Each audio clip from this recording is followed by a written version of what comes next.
ticking, no time to spare. Colors blend into the scene, solving puzzles like a dream.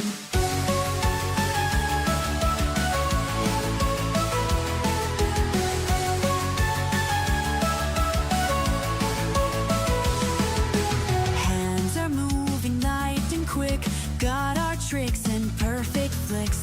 Every corner piece fits tight, speed puzzlers, we own the night. Puzzle mania fills the room, hearts racing, we feel the zoom.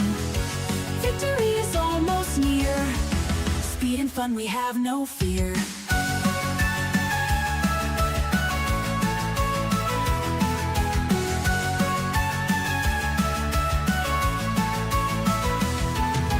Puzzle pieces like a storm, shapes and edges we transform.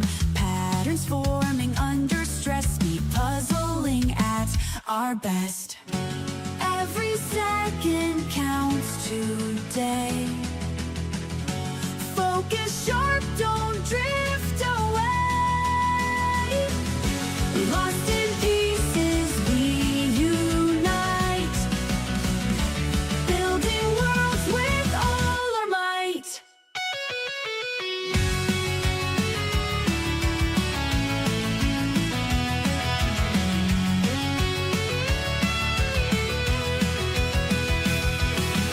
Whispers humming in the air, laughing, dancing without care. From the chaos order springs, puzzles solved in joyful flings.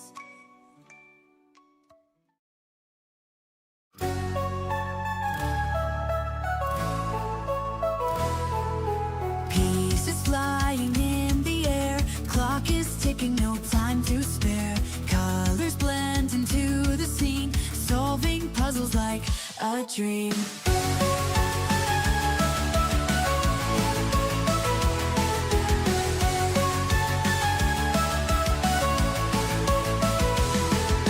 Hands are moving light and quick, got our tricks and perfect flicks. Every corner piece fits tight, speed puzzlers, we own the night. Puzzle mania fills the room, hearts racing, we feel the zoom. Victory is almost near, speed and fun, we have no fear.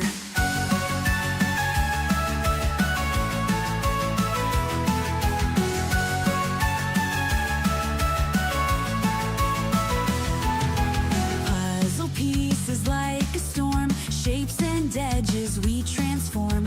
Patterns forming under stress, speed puzzling at our best.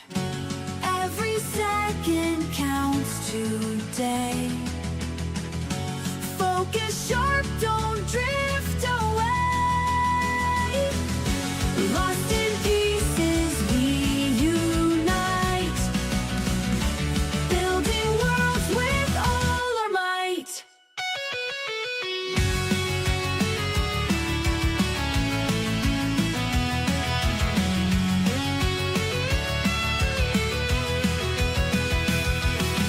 Whispers humming in the air, laughing, dancing without care. From the chaos order springs, puzzles solved in joyful flings.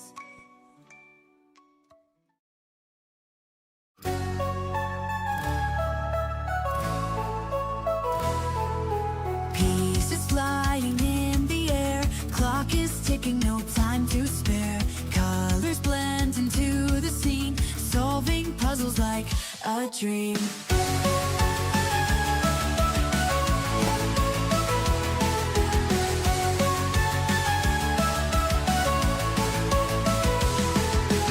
Hands are moving light and quick, got our tricks and perfect flicks.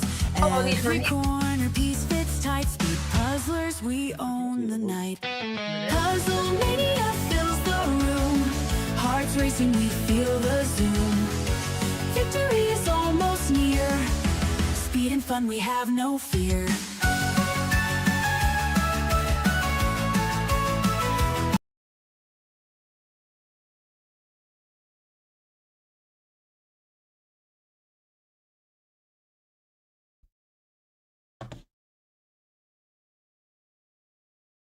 All right, good morning, everybody. Welcome to this pairs marathon competition with 500-piece puzzles.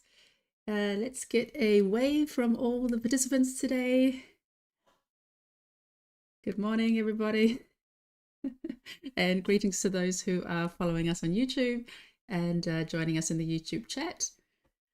Yeah, so good morning, Catherine and Jim. I see Catherine, I don't see Jim at the moment.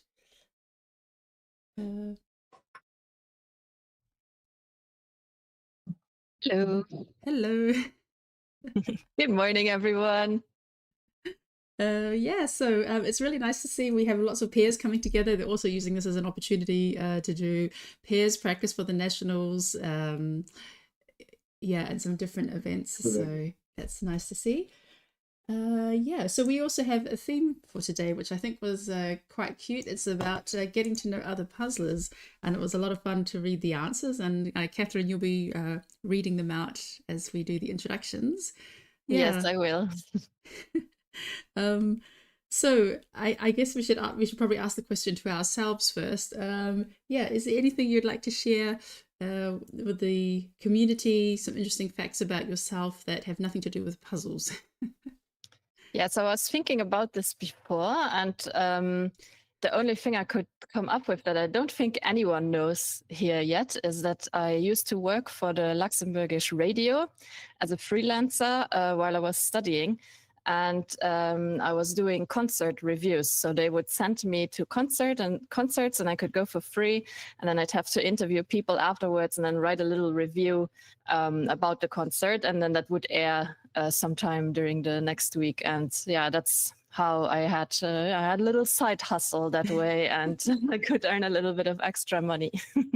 Well, that's cool because that's actually something I didn't actually know about you. I mean, I had the impression that you have some kind of experience with yeah, broadcasting or something like that. But that's nice to know that you're doing concert reviews for the Luxembourgish radio.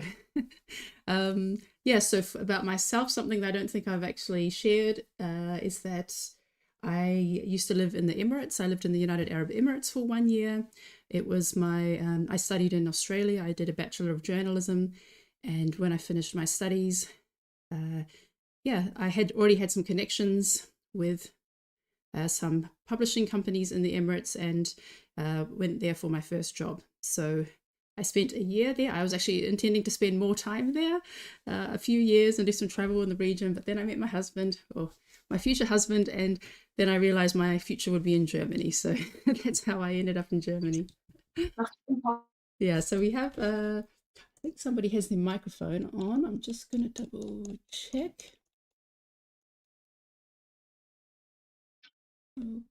Okay. I see Jim has joined the meeting. Hello, Jim. Hello there. Sorry for the for being a tad late and trying to play around with getting into the thing correctly. So Well, that's okay. It's 4 a.m. where you are, so we forgive you. I appreciate the lax being a little lax with the time difference. But I am super excited. I know there's lots of other people that are either up early or up late trying to be part of a big mini marathon event. So it's going to be a good time for everybody. Yeah, and yeah, is there anything you'd like to share with the community about yourself that's got nothing to do with puzzles? Some fun, interesting fact. Oh man, a fun, interesting fact that's not about oddly enough, puzzles has kind of become my go-to default fun fact. I don't know if I've mentioned this on stream yet, but I have won a couple of Star Wars trivia competitions in the past and have done very well on that. And so that's all And wonderfully fun. where do you go for a Star Wars trivia competition? There's a restaurant called Clover in the Boston area, and they put on every month, every other month, like a trivia thing that's kind of specific. So sometimes it's Star Wars, sometimes it's other things. I tend to do really well when it's the specialty niche of my nerddom, and that works out pretty well. So it's a fun time, and it's a nice group of people that all kind of argue with the judge sometimes. And he also puts questions on there specifically to trip us up, which is really entertaining because he does deep research to mess with us. I was Well, kind of hoping you'd say the pub was called the Cantina, because that would be. Oh, that would be spot on, wouldn't it? If it was that. But he does for the holidays, he does put up the Darth Vader funeral pyre as like the Yule log in the background on the screen, which is really fun. well, it's an honor to have a Star Wars trivia champion in the room. Yeah, well, we have some really fun, interesting things that we're going to be shared during the competition, but I think I'll just pick out one or two to share. Well, actually, I'd like to give a shout out to Marceline and Emilia. It's pronounced the French way. Is it Emilia? They are joining us from La Réunion. That is, and I actually had to Google that because I wasn't quite sure where it was. That is a French island in the Indian Ocean. So if you find Madagascar and then kind of go east into the ocean, it's a beautiful volcanic island. And they wanted to share. So Marceline says, I live on Reunion Island, a small island in the Indian Ocean near Madagascar and Mauritius. It's summer here right now, and I did see them wearing, looking very summery. They had a lot of bright light and it looked like they were wearing summer clothes. But it's also cyclone season, and since yesterday, the day before yesterday, our volcano, Piton de la Fournois, has been very active. Check out the videos online, it's impressive. For those who've never seen a volcano erupt, now is the time to come visit the island. There's no danger, but I'd love to meet you here. So yeah, they are our first participants from La Réunion, and we welcome them. Some other fun facts: Marceline loves chickens and always has some at home. She also loves hiking on her island. They're very spoiled because they have mountains and very beautiful hiking areas to go on foot. But she's also did a trek to Nepal and is planning a trip to Bali with her family later this year. So yeah, it's now time for us to look at the puzzles. So first of all, let's unwrap the puzzles, and then I will confirm again the rules and how we're going to run the competition today. So unwrap all of the puzzles and check all the plastic is off and that any stickers have been removed.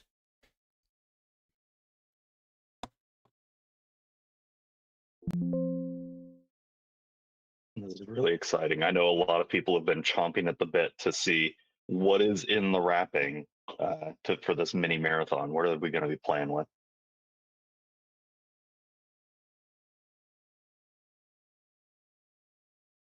Yeah, so there were 3 packages. 2 of them were wrapped together because they were from the same brand, but you should have 4 puzzles. Okay, I'm just going to put myself on screen that everyone can see me, and I will clarify how we are doing it today. So you should have with you Pieces and Peace. I'm not going to pronounce the name because it's French again, and I have no idea how to pronounce French, but there's a picture of a window with cats and books. We have KS Games, Kittens in the writer's office. My version was damaged in transport. I always take the worst copy for myself, and I had to cut that out of the box because the box was damaged. We have another KS Games, this time with a vase of flowers called Morning Tea. And then our unreleased puzzle, showing for the first time on the stream, we have Waikawau. That is a place in New Zealand. If the name sounded a bit unusual. This is a photo taken by my brother, and he will be interviewed later on the stream. So you have these 4 puzzles. Now, just to make it easier for us to follow who is actually going to finish first, or who is actually finishing their final puzzle, this is the puzzle that everybody will do last. Pieces and Peace, the cats at the window. This is your last puzzle. The other 3 puzzles, you may choose the order, but you need to do this one last so that when we see somebody doing this puzzle, we can prioritize you and put you on screen. Last time we did miss some top finishes because we had no idea that they were doing their final puzzle. So that's very important. Now, when you finish a puzzle, you just need to remove it from your puzzling space. I don't care how you do it. These 3 here hold together quite well. So the easiest way is probably just to pick up the whole puzzle, move it, put it to the floor, put it on a puzzle board, or slide it to the back of the table if you have enough space. Do not try and take a KS Games puzzle and try to crumble it and put it back in the box. They are held together so tightly, you have to individually put each piece back into the box, and it's super annoying. It would be so much quicker just to pick up the whole puzzle and knife frisbee it across the room. But before you do that, take a picture. That's our backup, just in case anything funny happens with the timer. After you have finished each puzzle, stop, take a picture, especially if you have a timer, and then restart your timer, and then you just continue on with the next one. You don't need to wait for any verification from us. You just start the next puzzle, and then you only click done on the timer website when you have done your 4th puzzle. Okay, are there any questions? Okay, let's get ready to do a countdown. The time limit is 4 hours. So everybody is ready. Remember, pieces and piece is last. Let's do a countdown in 5, 4, 3, 2, 1, go. Good luck, everybody. Good luck. Woo! Welcome to the first mini marathon of 2026 in the pairs. Everybody is tearing into this as quickly as possible. I'm excited to see what some of the first picks are, because these are 4 really different puzzles. None of these have none of these are sort of like the same overlap, and we know they're going to finish on that cats in the windows puzzle. So this is really, really cool to see where people are at right out the gate. Catherine, you're on screen, so you can go ahead and introduce the puzzles. So let's first have a look at all the puzzles. Let's start with the one that's going to be last. It's called Murmure sur les collines, which means like a whisper on the hills. It's a puzzle by Pieces and Piece, and it features a big window in the middle with some like mountains or hills and a little like stream going through it. Then in the foreground we have a couple of cats here at the bottom, and a bunch of like books and library items kind of strewn around the room. And it's a very beautiful picture. As you know, with Pieces and Piece, there can be a few false fits, so be extra careful when you're putting this together. And let's move on to the next puzzle. So this was a new brand for me. KS Games, Nature Morte is the range of these, where this image is from, and this one's called Morning Tea. It features a big pot of bouquet of flowers in the middle, kind of like Baroque stylish. There's on the left side, we have a little window where we see like an ocean view. Then on the foreground, there's a table with a little cup of tea, a little butterfly, some like pearl necklaces, a little book.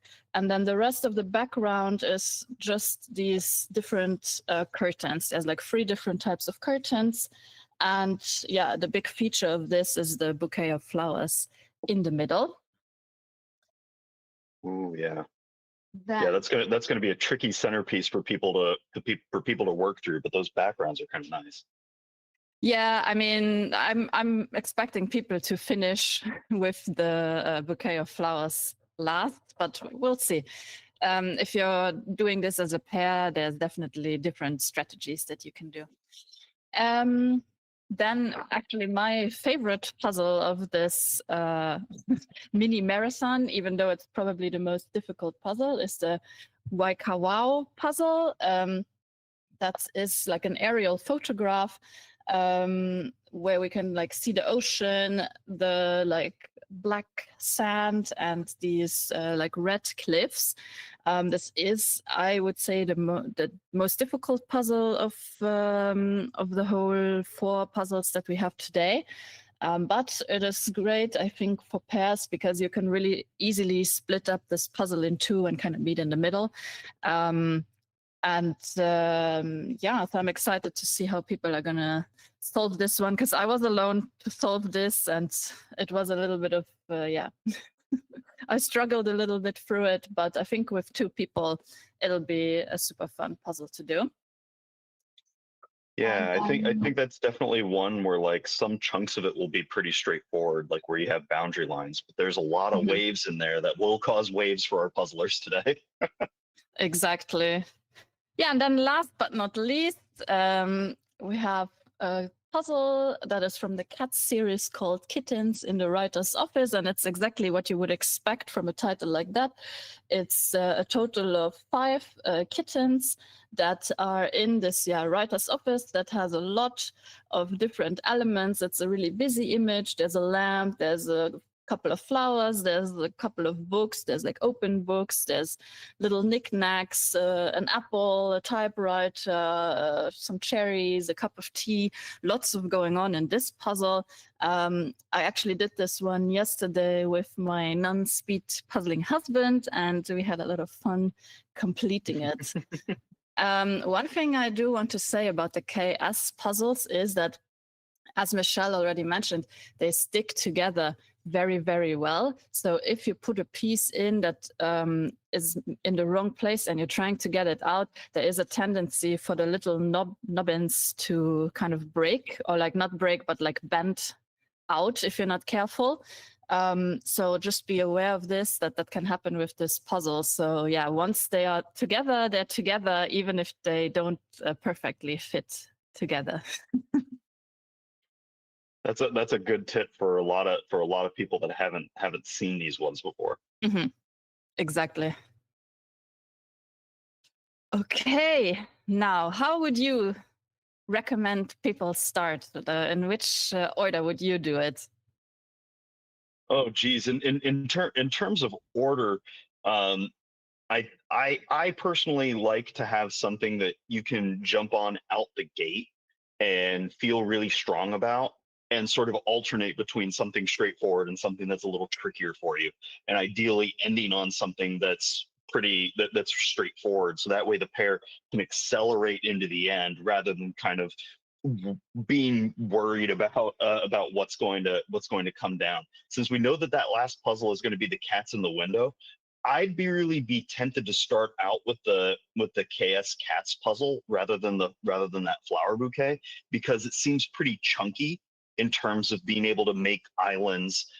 You can work the border pretty. I wouldn't say easily, but you can work the border and make islands and then expand from there. Whereas the flower bouquet, those curtains might be a little difficult in terms of getting the outlines and then working the middles of them. Just from the texture standpoint, if you're really strong on flowers, that's a great way to go. I am excited for that unreleased puzzle, the Waikawau. I think I'm trying to get the pronunciation right. I think it's Waikawau. Waikawau. That is an absolutely stunning and beautiful image, and I think it's going to be really good for pairs that are strong with landscapes, and really good for folks that are good with gradients.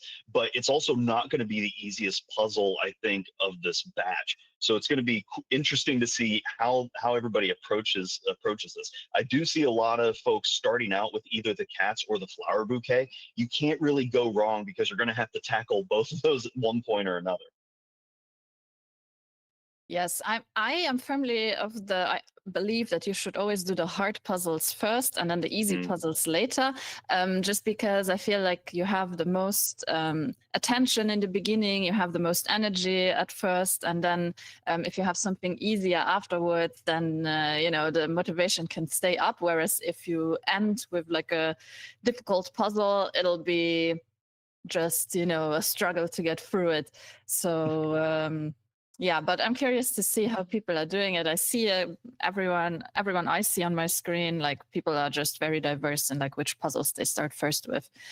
So I'm happy we decided to end all on the same puzzle, so it'll be easier for us to catch everyone. Oh, for sure. And a lot of times it comes down to what is the strength of the pair that you're operating with, right? Is everybody awake and ready to go? You have good lighting. Maybe you're both really good at doing island work. Maybe you want to focus on shape work early on, right? That your mood and what the pair is strong at helps a lot in terms of that. And we can see several of these pairs going to town in different directions. A lot of these borders are already built. We're coming up on the 9-minute line here in this pairs mini marathon, and people are already making excellent progress on their first puzzle. Yes, totally. All right. Let's start introducing our pairs. So we have Abigail and Beth from the United Kingdom. We also have Aiden and Sabrina from Switzerland. We have that is Alexandra and Berit from Germany. Then we also have Amandine and Amandine and Antoine from France. Then we have Andrea and Irina from Canada and the United States. And then we also have, who do we have here? Sorry, Anna and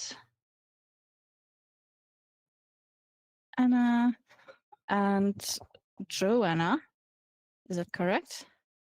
Joanna? Yeah, that's Anna. Anna and Joanna. Okay, Anna and Joanna from Finland and Switzerland, respectively. Yeah, for folks watching on the stream, because there's double pairs and we have a lot of folks from all around the world, it takes us an extra second to search through and hunt down folks. But you can see the very different strategies coming out already in terms of what people are starting out on. We can see that Amadine and Andrea Peng's pairs have both decided to go for that Waikawau. I apologize for the mispronunciation. For that gorgeous aerial shot puzzle, and you can see that Amadine's pair has a lot of that border worked out, and they're doing a pretty hefty sort early on in terms of that blue-green ocean and some of that red, some of that more red-orange beach area that's on top of there. Whereas Andrea's pair, you can see that Andrea has a lot of that border already built out. We know she's one of the queens of border building, and Irina is plowing through that red-orange sand, just getting a huge island there worked out already, and they're doing an excellent job. We're coming up on about 11 minutes and 30 seconds, and they're flying right now. Abigail's doing a great job. Aiden and their pair already has a full border and sort of squeezing in from the outside. So this is really, really exciting to watch everybody get going here. I just wanted to also mention a few fun facts that we know about Alexandra and Berit. So Berit works in a library, and her colleagues say that she has to turn everything into a challenge. Another hobby of her is eating chocolate. I mean, whose hobby isn't eating chocolate? Let's be real. Then about Alexandra, she is a research assistant at the university, and her great passion is long-distance open water swimming. Oh my gosh. That is really cool. So I'm assuming you're swimming like through canals and things like that. That's really impressive. Oh wow, yeah, I know some people have a fear of just pure open water like that. So that's really impressive. Okay, so we have switched up screens, and right now we have the pairs Anne and Maya from Finland. Then we have Anne Roos and Floorke from the Netherlands. Then we have Annika and Sabine from Germany. Then we have also with us Beth and Gemma from the United Kingdom. Next we have Bibi and Anna from Denmark. And last, is it Birgit? Birgit and Nadia from Germany and Indonesia, respectively. Yeah, and this group of people, we see a mix of both the cat's chaos puzzle and a lot of the Waikawau aerial image going. And it's always interesting to me to see how pairs interact, because sometimes you have pairs where each individual acts as their own solo puzzler, and there's just an extra person on the other side of the table. And sometimes they're really working like this conveyor belt to keep things rolling. You can see Annika's pair doing a really big sort of that aerial puzzle. Whereas BB's pair, they're both working on the border, but they're working on it kind of facing themselves, and then they can rotate that chunk to lock in. So that way they're both kind of working right side up at the same time. In the lower left-hand corner, you can see Beth and Gemma working on that landscape puzzle. They have that full border built. They've also gone for a pretty hefty sort. Sorting sorting has its pros and cons with a lot of puzzles, because you end up getting an extra touch on each piece because you're separating it and you're trying to be really precise. And if you're not doing really tight groups, it can sometimes cost you extra half a second each time you go through it. But if it saves you time in terms of being able to really distinguish things, it's a great way to go, because then you can zipper up at the later part of it. So some pairs may look like they're lagging behind a little bit, but then they catch up so much in the later half of the puzzle because they're making good progress. You can see the upper left-hand corner, that's Anne Rufin's pair. They have that full border. I think they went for that cat's puzzle, and they're definitely going for that islands style of build. So they have that full border. They've branched out a little bit from the corners, and they have several cats sort of placed and filled out in the middle of the puzzle. And then they're going to be able to do fill in between those islands and really accelerate the close there, because they'll be able to use the shape of the pieces as an extra distinguishing point. Anna Roos doing an excellent job here. I think they also went for the cat's puzzle, and they're sort of starting from one side and typewritering across from some of those stronger images that they can, some of those stronger targets that they can see within that, within that image. There's the beautiful lamp. A lot of these cats on that puzzle are really distinguishable by their hair color. Some are darker orange, some are kind of brown with stripes. So those are easy to distinguish. And then it becomes a game of, can you place them rapidly and accurately within the fur that they're going to have. Yeah, and we had a few questions from the chat. So Rachel is asking if there's a set order, if they can choose any order. People can choose the order, but everyone has to end with the same puzzle. So that's why you're seeing everyone doing different puzzles right now, and why nobody's doing the window puzzle at the moment. And then also she wanted to see the unreleased image, but already someone answered that they were going to put it in the Discord. So thank you, Anna, for helping us out with that. All right, right now on screen we have Caroline and Patricia from Germany. Then we have Kat and Janine from the United States and Germany, respectively. Then we also have Chiara and Kati from Italy and Germany, respectively. Then we have next Kieran and where do I have your part? Okay, Kieran and I'm sorry, it's an Irish name. I'm assuming it's Anne from Ireland. Then we also have Claudia and Julia from Germany. And I always have trouble recognizing the name in the bottom right. That's the other Claudia and Ringo from Germany. And you can see everybody's flying right now. Chiara's pair in the upper right-hand corner, Chiara and Kati, two of the strongest puzzlers in the world and a ridiculously powerful pair. And you can see why. They decided to go for that flower bouquet KS Games puzzle. And they've already worked out a lot of the outside, and they've left that bouquet of flowers for last. So that way they can really use shape of the piece as an extra point of information while they're digging into it. And they are cruising right now. We're coming up, we just crossed the 18-minute line, and they're almost ready to finish up that bouquet and move on to the next puzzle. It's really amazing. A lot of pairs, whenever they're really flying through, you could see 500 piece times that are as low as like 19 minutes. Sometimes the really fast pairs are in that like low 20s mode, and I think Chiara and Kati are headed to that right now.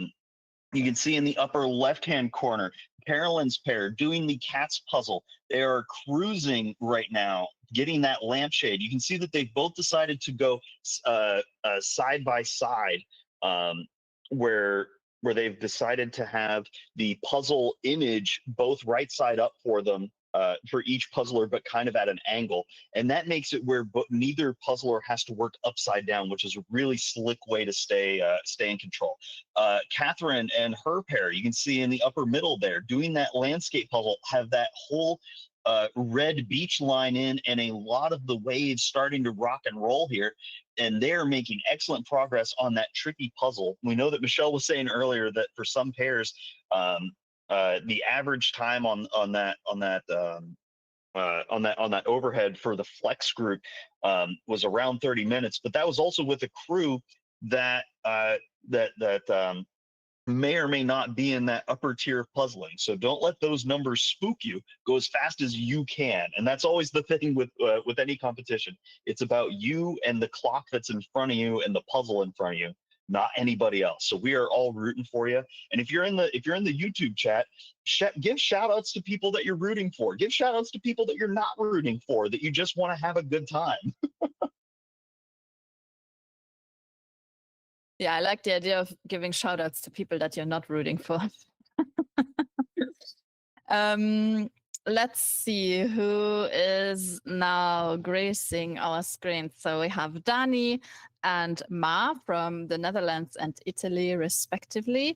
Then we have Eline and Rosaline, both from Belgium.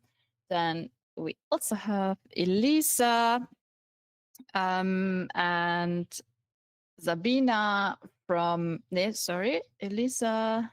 That's another Elisa. I'm sorry, there's two Elisas. Elisa S. Yes, Elisa S. and Evili T. from Estonia.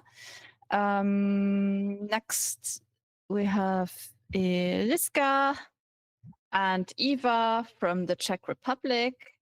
Then also with us is Emily, and I'm assuming it's Emily and Marceline from France.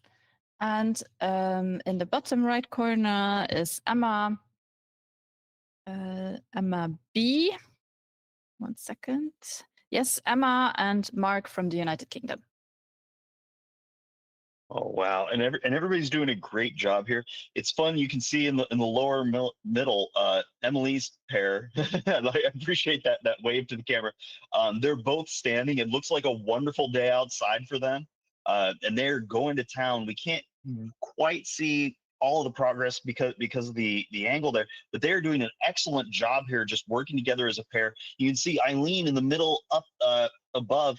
They have that full border. They just did a huge lock-in on that on that landscape puzzle. They both have those corners worked out and they're angling in towards the middle. It's a really cool way to use sunbursting from the edge in towards the middle rather than working from the middle out. And I think that's going to give them a lot of room to work through that dark blue region that may be a little flat. You can see Dani and their pair doing that bouquet. Oh, sorry. Sorry, just a quick message from Michelle. Emily and Marceline, could you please put your camera a bit closer so that we can see your puzzling area? Emily and Marceline, thank you. And as a quick update, I got word a moment ago that I believe Kiara and Kati have finished their first puzzle and they're on to the next. But everybody here is doing a great job. You can see Elisa and their pair, they have double sharks going that, you know, whenever you have one mascot giving you power-ups on the table, that's always handy. Whenever you have double, you're extra powerful, and especially in pairs. I like how they're both using the end of the table here, so that way they can both see right side up without having to fight across long ways. And sometimes you just need the right table size to be able to do that. You can see that their table is this really, really wide rectangle that they can both get around and have access to all the pieces. Eliska's pair doing a great job working through that flower bouquet puzzle. You can see those drapes coming together very, very nicely. I like how they started out with that blue window because that's a really clear and distinct part of the puzzle that they can grind through. And Emma Emma's pair in the lower right-hand corner, doing a great job working on those cats. I think that yellow lampshade is going to be a target that a lot of puzzler pairs pick out early on because it's clear, it's distinct, they can lock it in, and then that gives them room to angle for other things in the puzzle. Yeah, the lampshade was the thing that my husband really wanted to do yesterday as well. He was like, I'm picking out the yellow pieces. Okay. So yeah, they definitely jump out at you in the pile of big pieces that we see on the table. Let's see. We have also now on screen Eva, and I'm so sorry for mispronouncing anyone's name. So we have Eva and Juanma from Spain. Then next to them, we also have Hannah and Fanny from Hungary.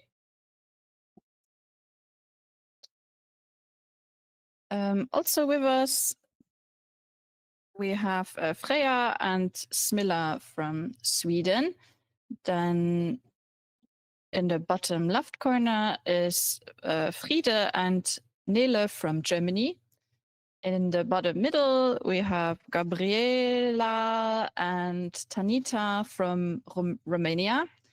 And in the bottom right, we see Graham and Jody from the United Kingdom, who are usually doing the puzzle guzzle. And you can see that they are guzzling down this puzzle as well. They are flying through that cats and the lampshade puzzles from KS Games. They have that full border already worked out. They've done a lot of the lampshades. You can see that they've decided to do a top and bottom setup. So one person is right side up, the other is upside down, and that's giving them space and room to access all the pieces. And as long as both puzzlers are comfortable with that setup, it's a great way to go. And they are making excellent progress here. They only have a little bit in the middle left. I want to say about 50 pieces before they come to the end.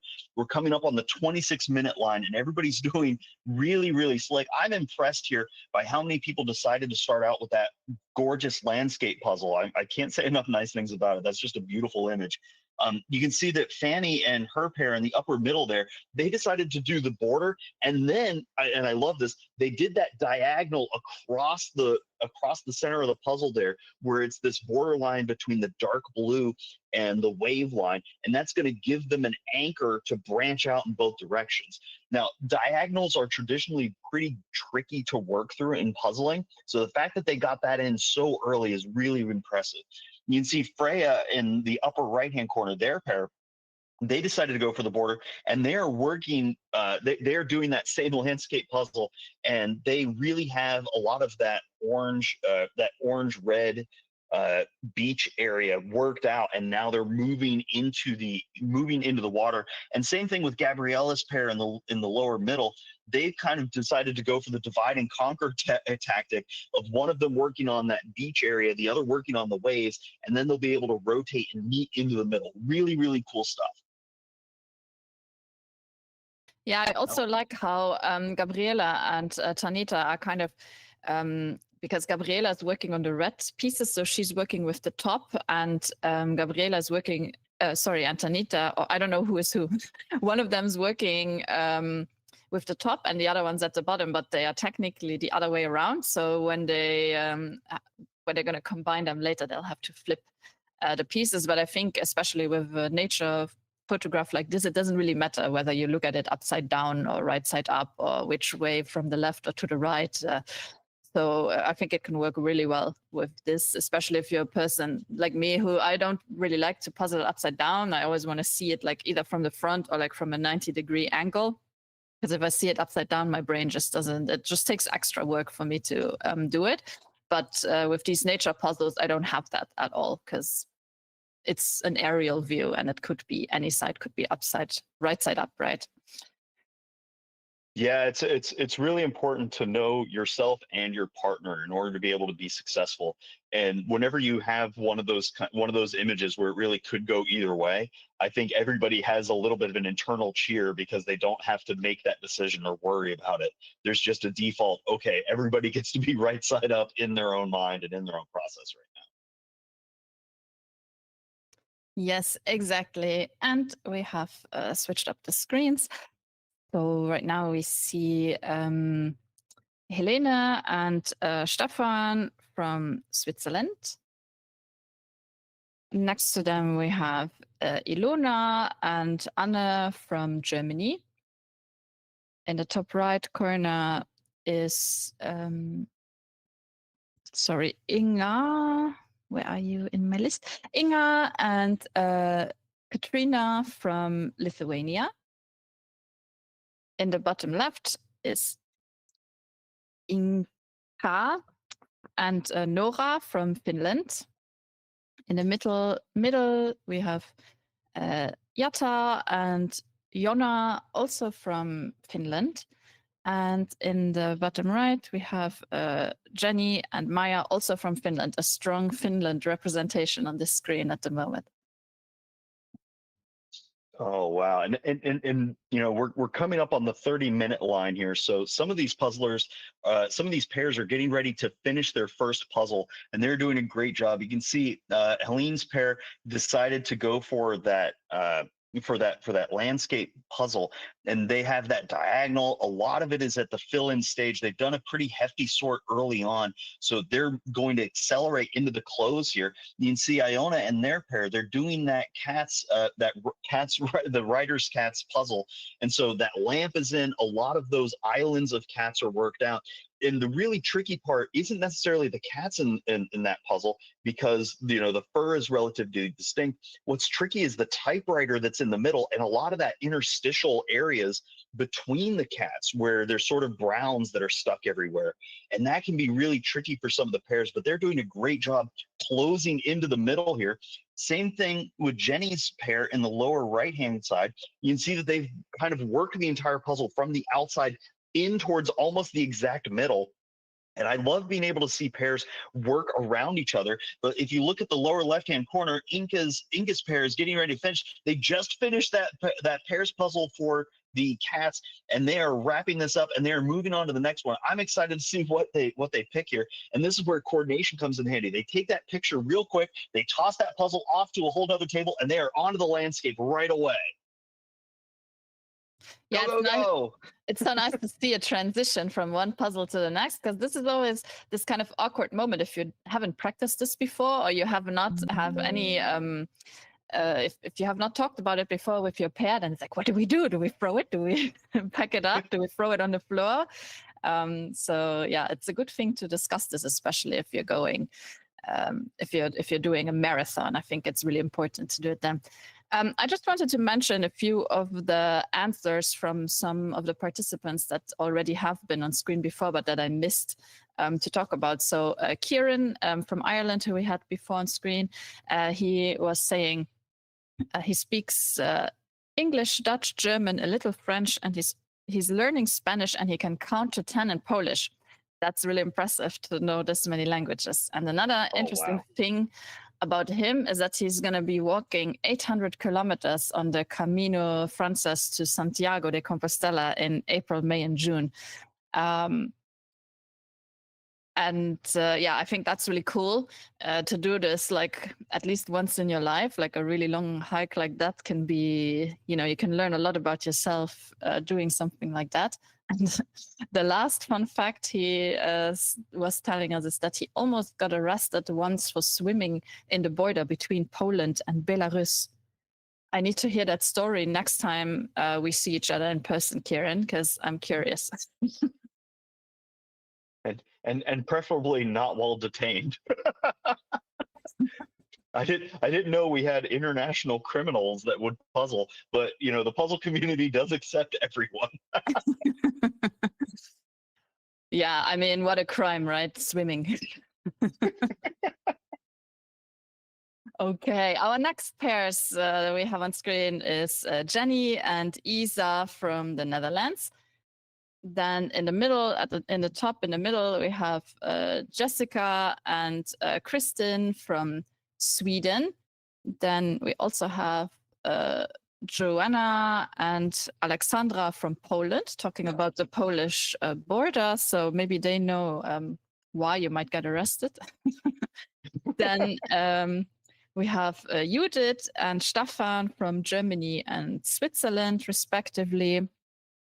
Next is Karina and Saskia from Germany. And in the bottom right, we have Kerstin and Maria Magdalena, also from Germany. Oh wow! And you can see so many of these pairs are coming into the close of their first puzzle. You can see Joanna's pair in the upper right hand corner doing that cat's puzzle, and that typewriter giving a lot of the puzzlers a little bit of a trick here to try to wrap it up. But they are moving so well. And I always like to see it whenever the pairs can maneuver around each other rather than getting caught up in each other's hands. It's really, really, really great to see. You can see Jenny's pair in the upper left-hand corner. They did that long diagonal as well, and they have a lot of that beach worked out for the landscape puzzle, where that big white line of waves meets the dark blue.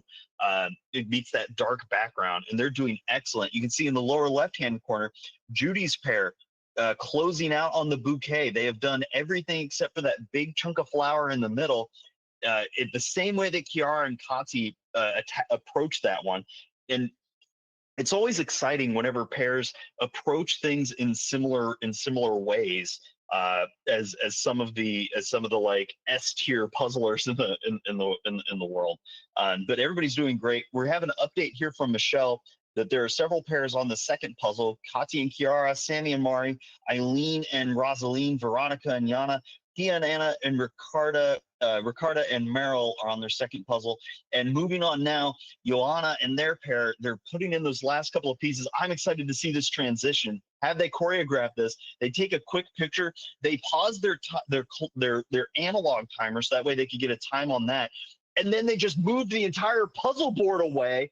One quick sweep, they built the entire puzzle on a board and then just toss the board off to the side. What a really cool move and transition to get the next one rolling. Yeah, that's a I love really that. forethought. That was when planning went into that, they decided to have a stack of puzzle boards and then just move the puzzle board aside. I think that's really smart. Absolutely, that's so slick. And we have some more people moving on, more pairs moving on to the next puzzle. We have Aiden and Sabrina moving on to their next one. Andrea and Irina finished up their landscape puzzle and moved on. Quinta and Kyra and Sarah and Selma, everybody is doing a great job here as we're coming up on the 36-minute and 30-second line here. These pairs are flying in this mini marathon. Yeah, and we have switched up the screens again. So now we are with Kinga and Pavel from Poland. Next to them, we have Kristin and Linda, sister team from Norway. Next to them, we have Laura and Fiona from the United Kingdom. Then in the bottom left, there's Lenka and Filipa from Slovakia and Portugal, respectively. In the bottom middle, we have Line Beate and Rune from Norway. And then in the bottom right is Maya, JT, and Alia from Slovenia. I almost said Slovakia. Slovenia. Well, it's still a little early in the day, and I know many of these puzzlers, because the Euro Jigsaw Jams have become such this phenomenal world, just this world-class event.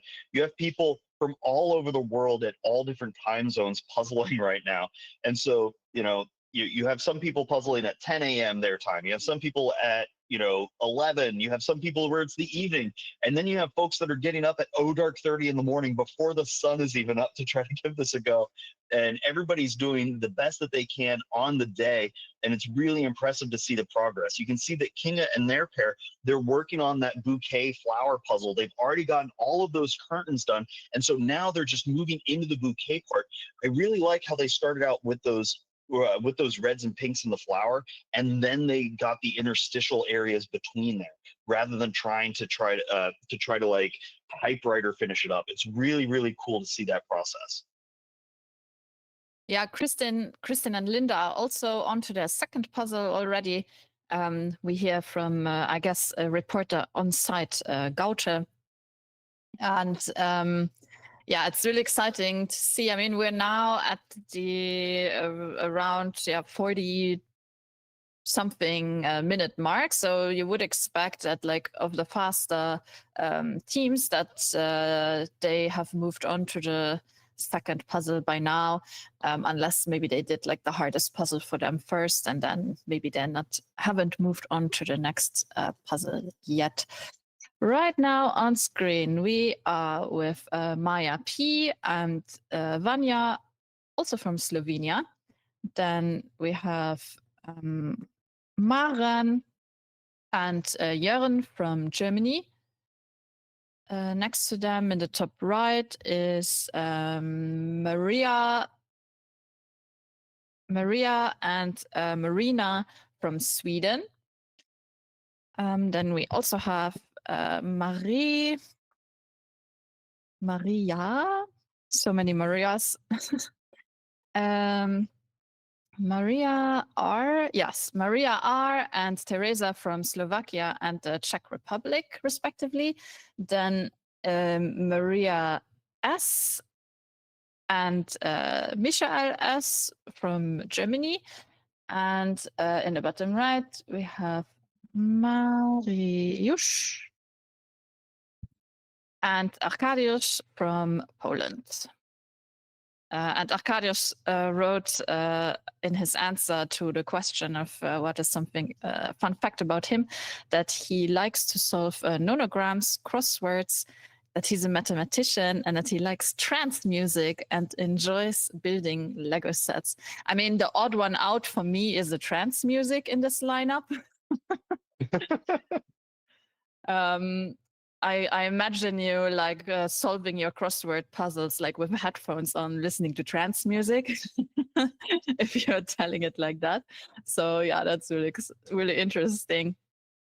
Well, there's certainly something meditative about that music that can kind of like take your nerves down a little bit. We know that a lot of puzzlers have talked about feeling pressure and feeling adrenalized. So sometimes putting that music on can help keep you a little calmed down as you're going. But we can see several pairs here coming into the close on one of their puzzles. Maria and Marina are closing out that bouquet. They have maybe about 10 pieces remaining. Can they get that done in the next like minute and a half and keep it under the 42-minute line? I sure hope so, but they are cruising right now. And I also like how Marius and Arcadius is, they're set up, they're doing that landscape puzzle, but they're doing it side by side. Literally, they are sitting right next to each other, both working on different halves of the puzzle that they'll be able to rotate and sink it in. And we know that the images are shifting around a little bit here to close out. But Maria and Ricardo are also coming into the close. Martiana and Shushkis, they've started out on that landscape. They've done a hefty sort and have had that full border going as well. Martine and Tamar, they are doing an excellent job here on that cats puzzle, and they've done a pretty hefty sort during their flip. Maria and Marina just finished their first puzzle. Congratulations on that.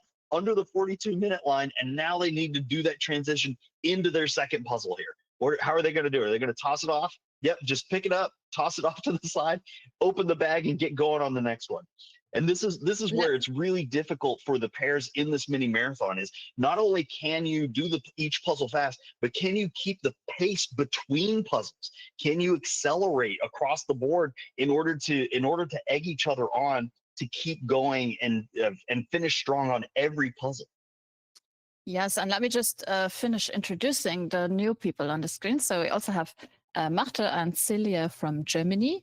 Then we have Martina and Tamar from the Netherlands.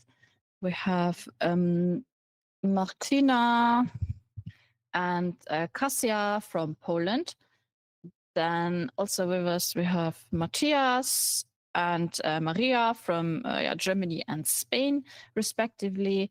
In the bottom, in the middle, we have Merle and Ricarda from Germany.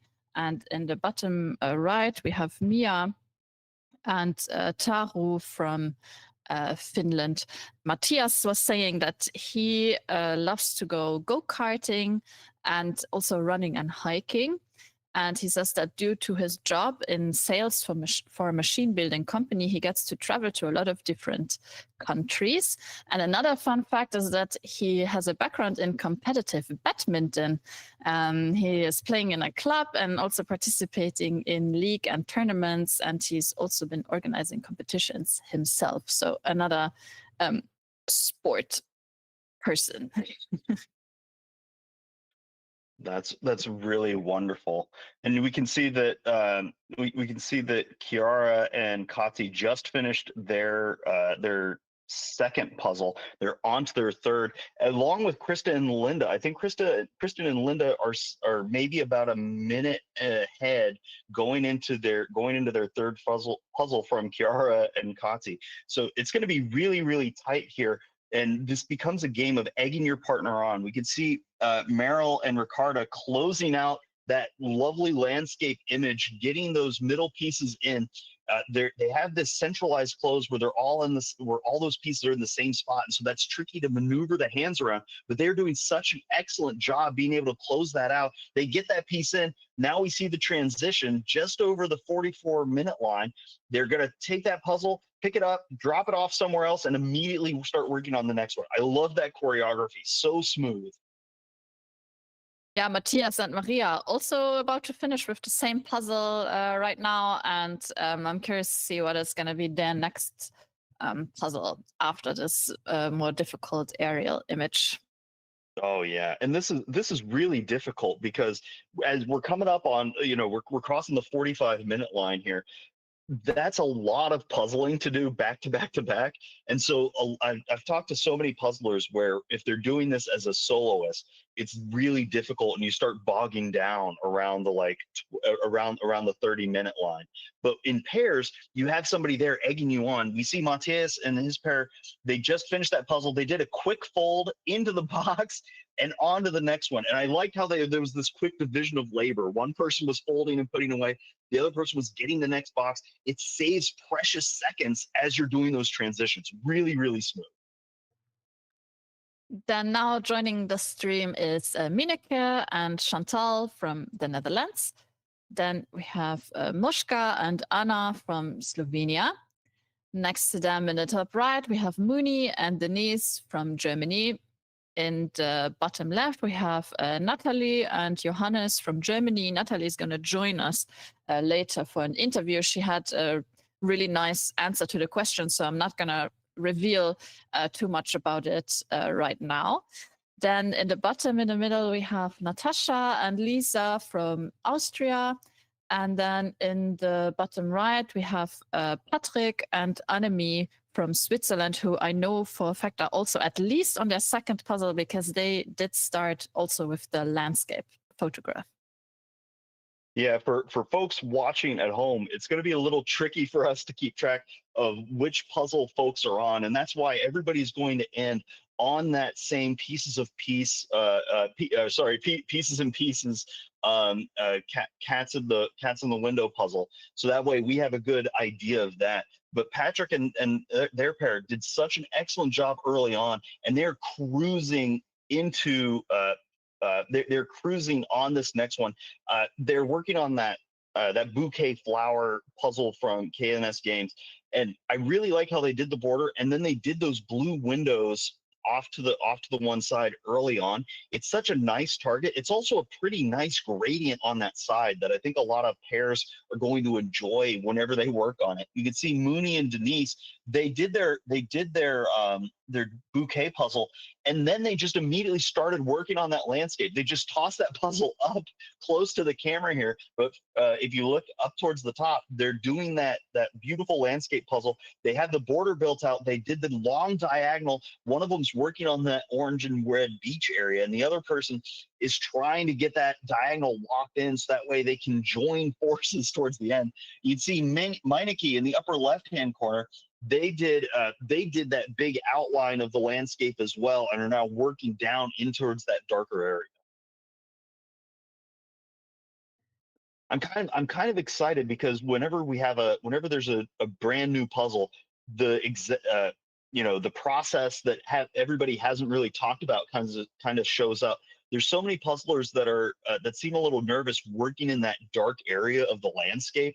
And I wonder if that is more straightforward than people think, because I know a lot of puzzlers shy away from dark pieces because they can be kind of unclear. But it might be the case that there's fewer of them in that area, and you might be able to use some shape work to sink that in, and that'll help you get those other lines in. But it's always hard to tell from just the image, and it really depends on how those things sit on the pieces themselves. Yeah, that's and it's also, I feel like individually people will have different strategies how to approach this specific thing. In the top right with us, we have Pause and Patterns, who I'm not exactly sure who they exactly are, but we're just going to go with the screen name Pause and Patterns. Then in the top middle, we have Pia and Anna from Finland. In the top right, there's Quinta and Kira from the Netherlands, another sister duo. Then in the bottom left, we have Ricarda and Kerstin from Austria. But in the middle, at the bottom, we have Rika and Maya from Finland. And in the bottom right, we have Sabina and Elisa from Denmark. Oh wow! And I just love seeing the pairs working together so well here. You can see that Sabina and their partner, they've done not a full sort early on here, but they've separated the edges and then those oranges and reds, so that way one person is going to get that frame locked out, and then the other person is going to be able to sink that big chunk of an island in there, which is really cool. You can see Rika and their partner, they did go for some of those darker greens, and they have that frame worked out, and you can see that both people are kind of building towards themselves, and then they're going to airdrop in those sections into the puzzle frame as they do this as a side-by-side. Quinta and Kyra in the upper right-hand corner working on that cats puzzle. They have the islands of several individual cats already worked out. You can see that they have that orange and white cat that's on the right-hand side of the typewriter locked in. There's that darker gray one by the lamp that's already built out. They're doing a really excellent job here, and it's going to become a game of getting that interstitial fluid between the pieces worked out. Yes, and I'm getting an update from the floor that we have several pairs on their third puzzle and making great progress on it. Yes, so I was just going to suggest that we should probably try to get through the alphabet, because we're almost at the end. We're at S right now, because I also would like to still have the artist of our unreleased puzzle here maybe before people are finishing the whole marathon. So that would be amazing if that would work out. Right now on screen, we have Sammy and Mari from the United States, who I understand are just in the other room next to you, Jim. Yeah. Then we also have Sandra and Delia from the Netherlands, a mother and daughter team this time. Then in the top right, we have Sarah and Salma from Sweden. In the bottom left, there's Saskia and Helena from Estonia. In the middle, in the bottom, we have, I think it's Scarlett and Sarah from the United Kingdom. And then in the bottom right is Sergio and Johanna from Norway. Yeah, Catherine, you were mentioning it, that Sammy and Mari in the upper left-hand corner there, they're in a room upstairs from me right now, and I can tell you that they are tuckered out. They tried to go to bed earlier, but they were so excited for the EJJ today that they may not have gotten as much sleep as they wanted. So it's coming up on 5 a.m. here, and they are on that third puzzle. They're doing that landscape, and they're trying to get that frame worked out early. And then they're probably going to start working on those that split side of one person trying to do the reds, the other person trying to do the dark blues. It's going to be cool to see how they are able to keep pace at this hour after trying to take a nap. You can see several people doing a great job. Sandra and their pair getting those cats down. You can see Sergio coming into the close on that bouquet flower, trying to wrap that up as quickly as they can. They've done that outline, and now it's just those flowers that are in the middle that cause a lot of puzzlers a little bit of strife, but they're doing a great job. Yes, exactly. If you hear some noises from me, it's because I can't be in a separate room here, so there's gonna be some commotion maybe in the background as Jan is trying to have some food. Okay, then we have also on screen Sophie and Iris from Denmark, Sonja and Andreas from Germany. Sophie, 1 second. Sophie and Aaron from the United Kingdom. Stephanie, well, they're both Stephanie case. So Stephanie and Frugina from Germany and Hungary, respectively. And then Stephanie and Jesse from Germany and the Netherlands, respectively. And in the bottom right, we have Susanne and Veronica from Germany. I know we're coming up on the 55-minute line here, and these puzzlers have got to be feeling a little bit of fatigue going on here. It's really cool to see the Stephanie K pair. That is a tiny table that they are working on, but they are doing a great job of maneuvering around and getting progress going. I think they have the cats puzzle there. Yeah, I can see that top lamp going to town. 3 of the pairs on screen right now are all working on that bouquet, that flower bouquet puzzle, getting that outline worked out. Those windows are coming in very, very well right now. And I like seeing the physicality from that Sophie pair in the upper left, where they are just really rapidly moving their arms, trying to get those pieces in, testing out as quickly as they can. Yeah, I love watching Sophie and Iris as well. They are always like a dynamic duo. I feel like every time they're puzzling together, it's really fun to watch. Next on screen. Sorry, you wanted to say something? I was just gonna say, for those of you who might be listening to the commentaries and thing, there's lots of people in the chat that are also cheering for you. Leto is saying, "Go Rosaline and Eileen." Tim V Rakes is saying, "It's nearly 2 a.m. in California. Go Irina and Andrea." Yeah, I feel like people who are puzzling in the night should get like a couple of minutes taken off just for extra difficulty.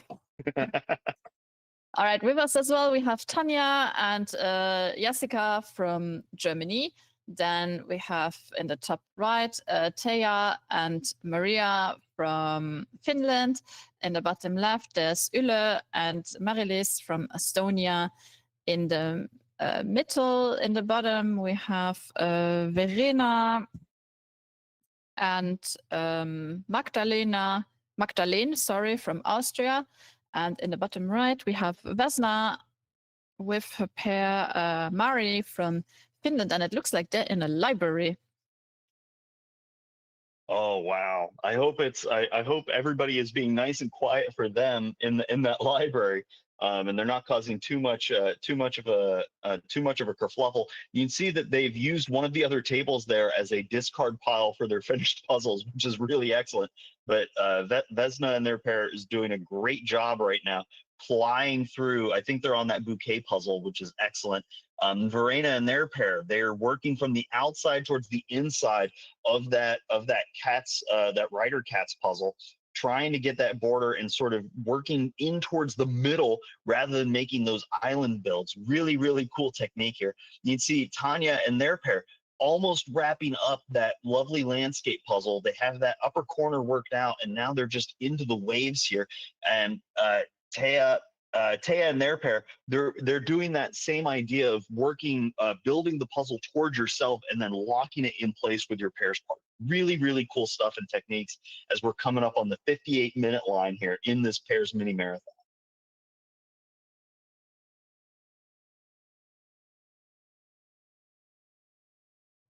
I was muted. Wow, yeah.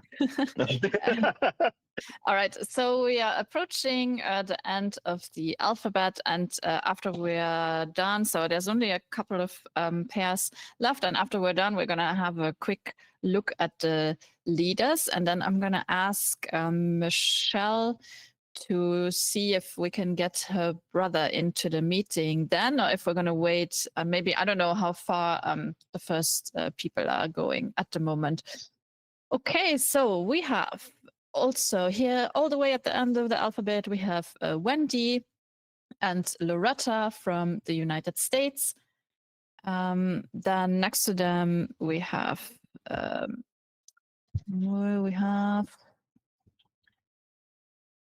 can I find you? Okay, I cannot find you in the list, but it's Wewe and Januska Lask. I'm assuming, I don't know, I don't want to assume where you're from. Then next we have Wies and Danique from the Netherlands. In the bottom, in the middle, we have Zach and Steve from the United Kingdom. And then last on the list, we have Zane and Egils from Latvia. Everybody's doing a fantastic job here as we're coming up on the hour line. You can see Wiles, the Wiles pair closing out the rest of that landscape puzzle. You can see that the fatigue is setting in a little bit. They're trying to just force those last couple in, but they're doing a great job. We have some shout outs in the chat. Bonsai is saying, go Tanya and Jesse. Miss Maria is saying, go Vesna and Mari. There is so much excitement here for everybody to do their best. It is difficult to do 4 puzzles back to back to back. You know, even if you have reinforcements with another person, so everybody's doing an excellent job here, and you just have to keep pushing to do the best you can. I love how the Zach's pair has that frame worked out for the border, and they have those windows in for the bouquet. Really, really slick move. And I like the Wee Wee's pair.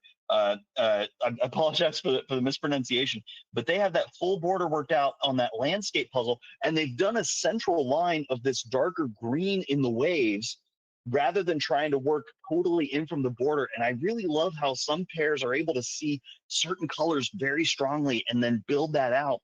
And it gives anchor points for your partner to work off of.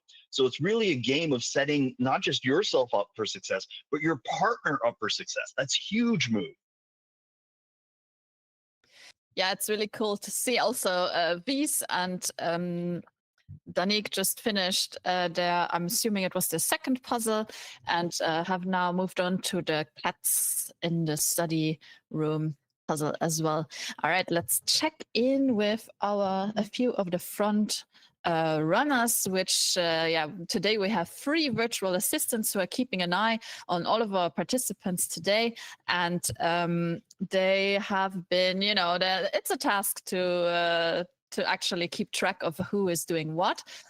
So we have Andrea and her pair here, who I'm assuming are also on the 3rd puzzle, just like Chiara and Kati. They are tackling right now the Waikawau puzzle, just like Lanka and Philippa, and also Kristen and Linda. Interesting that they all chose that one as their 3rd puzzle. And then we also see Patrick and Annemie from Switzerland, who are finishing in on the bouquet, and also Sammy and Mari, who are also working on the Waikawau puzzle at the moment. Yeah, this is really exciting to see how these pairs are going to get on. You can see that Chiara and Kati are flying through that landscape puzzle. Kati is so strong on being able to jump from spot to spot and kind of use her eye to make progress, even if things get a little stuck. So they're a really great pairing, and you can see that they've worked out that almost the full lower right-hand half of that puzzle. Just by powering through, and Chiara is doing a great job getting those green waters in. Kristen and Linda, they were maybe about a minute ahead of Chiara and Kati going into this same puzzle. But they're getting a little bit waterlogged in here, but I think they're still close to even. I really like how Kristen and Linda did this hefty sort early on, and I'm hoping that it's going to give them a little bit of boost going into the later half of this puzzle. Andrea and Irina in the upper left-hand corner, they didn't go. They started out with that landscape puzzle in one of the earlier iterations of this, so they are onto that bouquet of cats. The KNS Games puzzle that has the flowers in it. Really, really interesting move. They're working on the border here, and I'm pretty sure that's going to be faster than the landscape puzzle. So it's going to be a game of who can accelerate into the end here. We can see Patrick and Anime closing out that bouquet, trying to get those last 25 pieces or so wrapped up here. Leica and Philippa have that full border. You can see that they're doing a sort to get those brighter oranges and reds separated to make it a little easier to see things. And then Sammy and Mari in the lower right-hand corner there, their mascots Chombi and Koo, giving each other a little bit of love and support there. They're trying to blast through here. I can't quite see because the arms are in the way, but they're doing a great job. They have the full border worked out. They have a lot of those oranges and reds. They have some of that green water. I think they're about even with Kristen and Linda right now, but this is going to be a nail biter as several of these pairs finish up this third puzzle, looking to start onto the fourth. Yeah, and this is gonna stay exciting to watch. So Michelle is going to keep a few of the faster puzzlers on screen, and then we're gonna check in with whoever is about to finish a puzzle. So that's kind of what we're gonna be seeing on the stream right now. I'm gonna read a few more of the answers so we can all get to know our puzzlers, our competitors a little bit better. So one I thought was really funny was Nadia's answer. She is saying, besides puzzling, my hobbies are scuba diving and sailing, but I could only do them 1 or 2 times a year. So I'm glad to have found puzzling as a hobby that I can do almost every day. Second fun fact about her, I thought was the most fun one. She says, I have a PhD in engineering just because my husband has one, and my competitive side didn't want him to be the only one with a PhD title. So I think like that shows dedication, you know, that you're only going for it because you don't want to, you want to have like equal footing in your household. So you both have PhD titles. She also loves drinking chocolate milk and always has one in her bag just in case, which I also think is really fun and endearing to always have, you know, chocolate milk, their own little snack in the house just for in case you want some. Before I was talking about how Kieran plans to do the Camino Frances walk, and we have someone else here who also said that as their fun fact. Where was it? So Vanya said, I walked the Camino de Santiago in Spain 3 times, even though she's not really a sports person. She also has a master's degree in criminal law, and her pairs partner and her, before they even knew that they both loved puzzling, used to be co-workers. I think that's such a nice coincidence. If you know a person and you're already friends, and then you both discover you have this like same super niche hobby, and then you can pair up and spend more time together following that hobby. So that's really fun. There's a few other people here. Let's see, who do we have who said, oh yeah, this is also really interesting. So Marina is saying she absolutely loves animals and always has. She has a dog that she's competed with in both nose work and rally obedience. I can imagine like what nose work might be, like where they have to sniff something out or follow a trail based on, you know, like their nose, but rally obedience, I have no idea what this is. I would need to know more about it. She's even competed in the Swedish National Championship for rally obedience as part of a team and ended up with a great placement.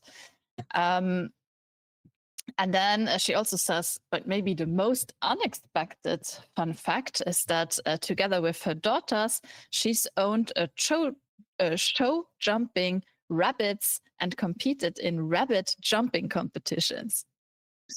She's like, yes, that's a real sport. And yes, they actually jump over hurdles. It's been such a fun and slightly chaotic family adventure. I love that she specified in the comment, yes, it's a real thing, because I wouldn't have believed it No. out the gate. Yeah, is it like, it's kind of funny that, you know, speed puzzling is kind of a niche hobby. And then you have like other hobbies that are even more niche, I feel like, than speed puzzling. Rabbit jumping, show jumping. Oh, and look, I think Verena and Vivi, they are both coming into the close of their second puzzle, getting ready to start on their third.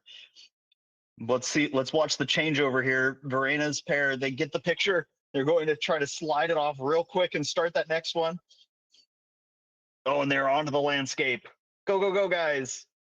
And this is really exciting. I know we're getting ready to cross here the hour 8 minutes and 30-second line, and several of these pairs are just cruising right now. It is difficult to maintain this kind of pace, you know, on so many different puzzles at this time. You can see Kiara and Kati in the upper left-hand corner flying through the end of this beautiful landscape puzzle.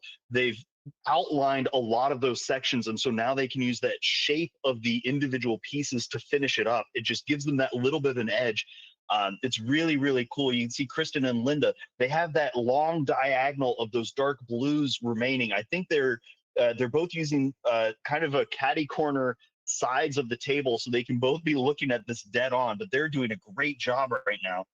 You can see Stephanie and their pair partner getting ready to finish up the writing cats and move on to their next one. Jenny and their pair into the middle of that bouquet flower. We can see Tanya and their pair. I think Tanya's sitting on top of the table almost, it looks like, or at least sort of pogo standing, doing a really cool job. We can't quite see their puzzle because of the way that the box is sitting, but they are doing an excellent job to be making that to be at this point, making this progress. I'm really excited for them. Anna Rus and their pair, you can see that those diagonals are coming in very rapidly here. As they try to wrap this up. But Kiara and Kati just finished that third puzzle, and they're on to number 4 right now. So exciting. They're the first pair onto that fourth puzzle and in the lead here as we keep cruising across in this pair's mini marathon.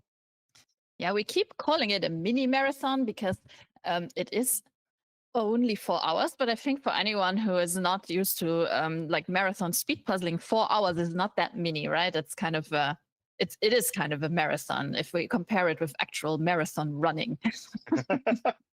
Well, it's different doing a casual puzzling for a marathon and being at a high speed for that long, right? And yeah, there's a lot of pairs that do back-to-back thousands because they want to get the practice in, but it's different switching gears from 500 to 500, keeping that adrenaline under control the entire time. We can see Kristen and Linda also getting ready to finish up that third puzzle and move on to number 4. They get those last 2 pieces in. They are only a handful of seconds behind Kiara and Kati right now. This is going to be really exciting to see who's going to be able to maintain focus going into this last puzzle and keep an edge. Yes, and maybe before we start getting into the really crazy rush of this last puzzle, let's invite the artist of our unreleased puzzle today into the chat. I have heard that he is here. There was a little bit of a technical issue on his side, but John, if you can hear me, you can turn on your camera and your microphone. Hi. Hello. Hello. Yeah, maybe just had a power cut here, so that's why it's I'm just sitting in the dark at the moment. The whole street's gone out. Well, I'm glad you were still able to join the meeting. So we don't know much about you. We only know that you are Michelle's brother and you like photography. So maybe introduce yourself a little bit and how did you start taking photographs of these, this beautiful scenery in your local area?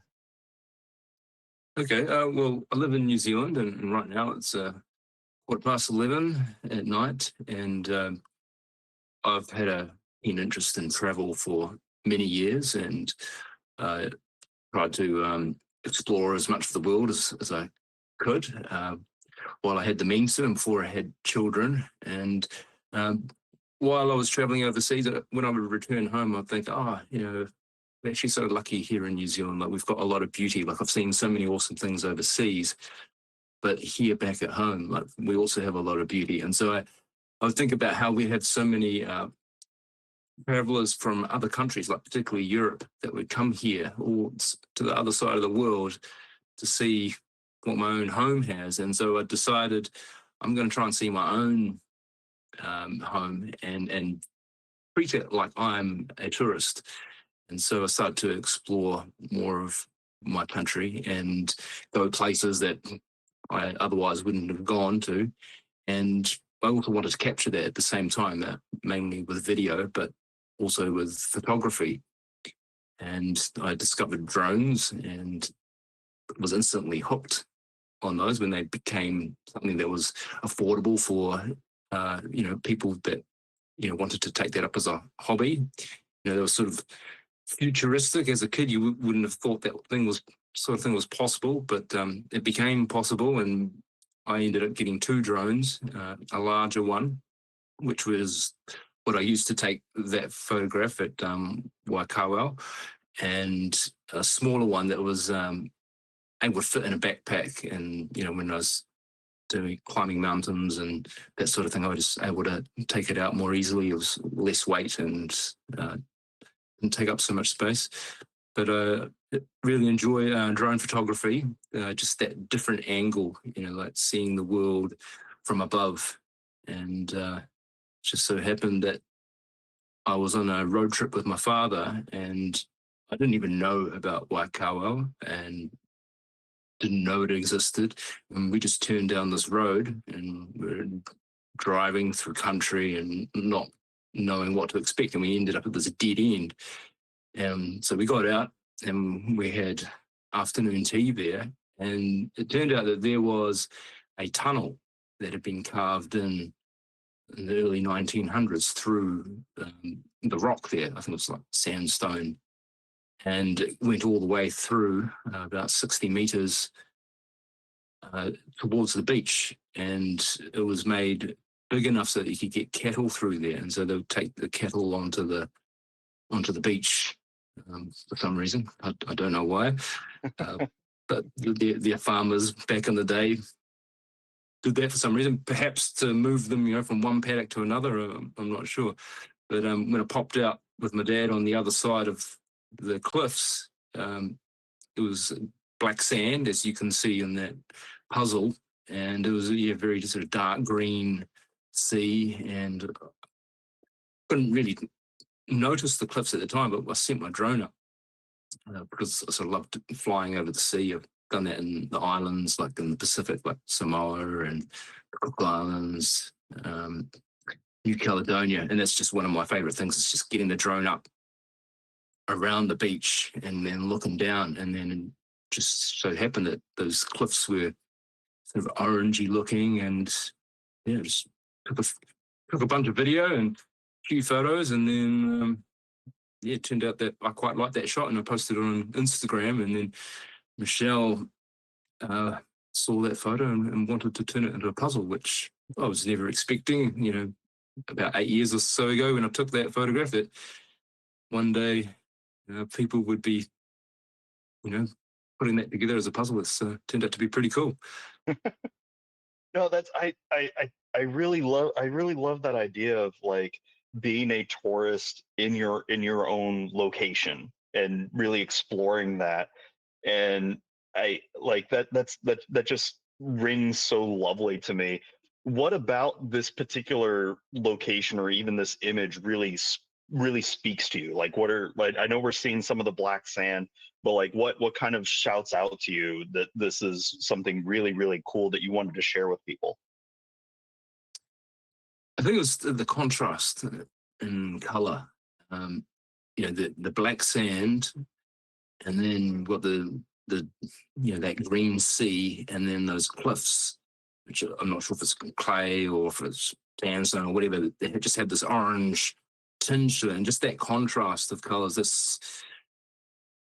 I liked it when I could see it, and I don't know why, but I turned the angle. Normally I have it a bit more sort of, I don't know, horizontal lines, and just at the moment I just thought, I'll just tilt it. I'll just rotate the drone and just get that diagonal shot. And there wasn't a lot of thought that went into it. It was just like, oh, this looks cool, and snap, pull the trigger. That's amazing.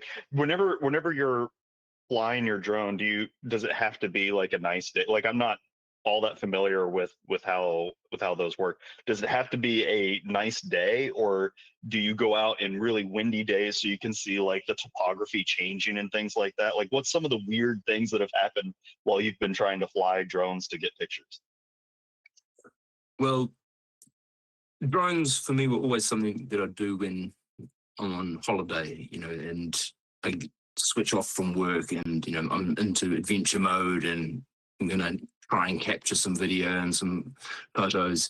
And a couple of times I've lost control of it, like the winds have been really strong, and particularly with my smaller drone, like it can be a bit of a battle to get it back to you. Like you fly out to sea, and then the wind, like you've taken up quite high, and the wind is really strong, and then you see the battery life and it's getting lower, 30%. And then, Oh, no. then the app that's on the phone, that which is how you see what the drone sees, starts beeping at you. And that can get a little bit stressful. And then you're trying to fly it back and you can't see it because it's got too far away, and you're like trying to spot it, looking up in the sky. And so that's been quite stressful. That's happened a couple of times to me. And I have had the odd crash. There's nothing serious, as I've never damaged my drone, but I have hit the odd bush here and there, and just flying a little bit too close, trying to get the shot, and oops, and then trying to locate it is a bit of a tricky thing. End up climbing through bushes and scrambling up banks, trying to locate it, and be sweating and stressing. Oh no, I've lost it, and I paid a lot of money for it, and Oh no. and then I'm finally located, and phew. Well, I'm glad you've found it every time so far. That's got to be a bit of a relief.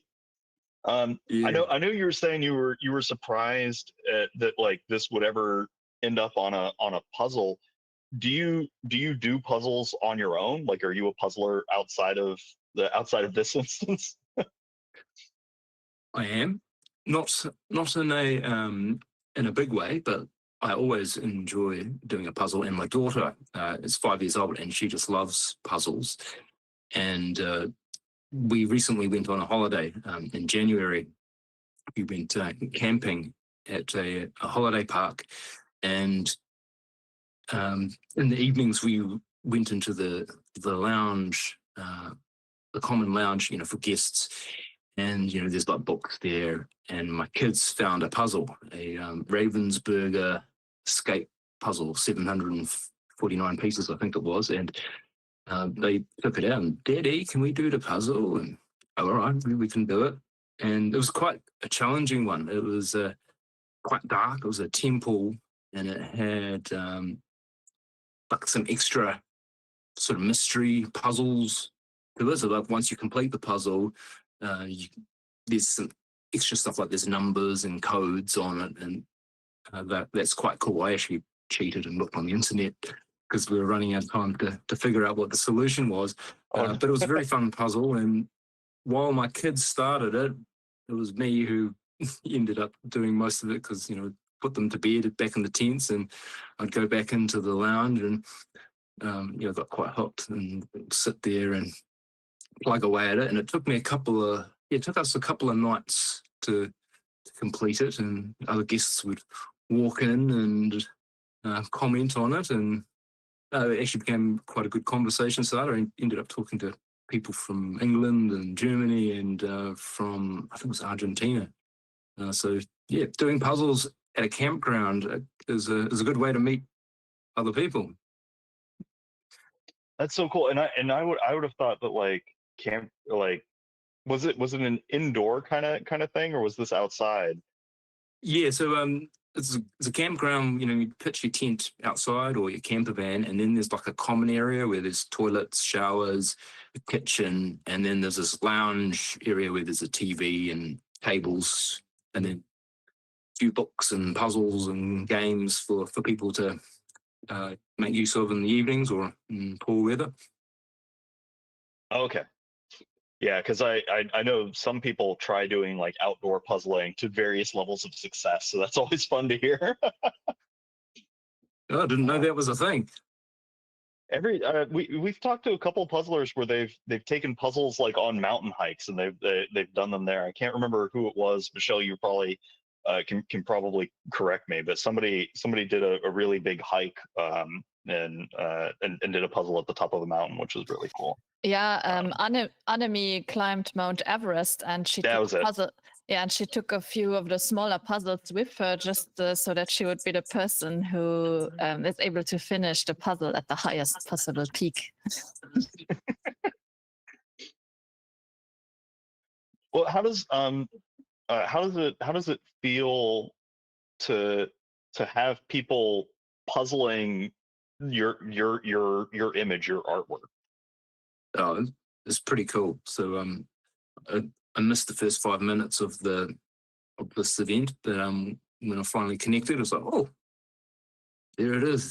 There's several people doing putting my picture together, which is never would have thought that would happen, and yeah, it's a pretty cool feeling. I imagine that black sand part is quite challenging. Just thinking back to the puzzle that I did a few weeks ago, it was very dark, and I had to use a torch because there was dim lighting in the lounge, and those dark areas are quite hard to see with poor lighting. So I can appreciate that people are leaving that bit to the last. Yeah, so when I completed this puzzle, the easiest part was the red rocks, kind of, because they kind of stretch out, and it's kind of easy to follow the path and also to make the demarcation line between the rocks and the sand. Then I was mostly working on the water. And also there, again, the demarcation line between the water and the sand. It's helpful to do the sand later because some of the waves are like cropping up into the sand bit areas, so that in the end there's not actually that many like pure dark pieces left. So the middle, it was challenging, but it was not as challenging as I was expecting it to be from the onset. I had more trouble with the waves, actually.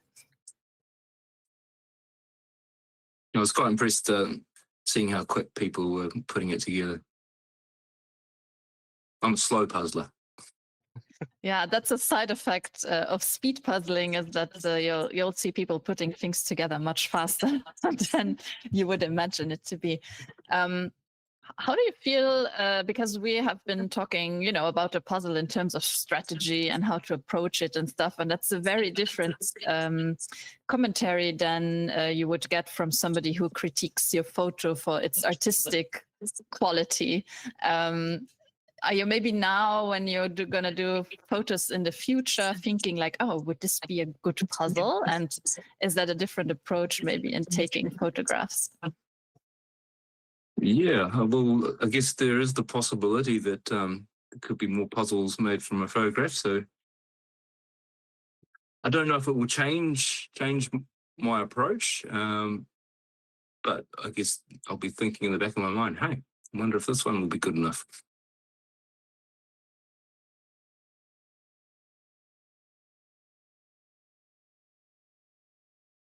Jim, you're muted. Yeah, there we go. I was trying to come off mute. This might be a little straight. How does it feel knowing that your sister and your family have made such a huge impact on the puzzling community? Like, is it weird having someone in your family that's like a genuine puzzle celebrity? Yeah, it is unusual.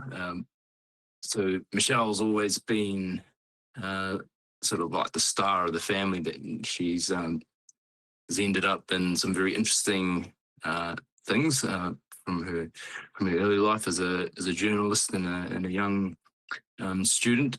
She's got some good stories to tell you at some point. So she's always sort of been the star of the family, the more outgoing one. And I guess maybe it was a year ago now, maybe a bit longer, when she told us that she was getting into puzzling. And I was thinking, it just sounds a bit strange. Speed puzzling,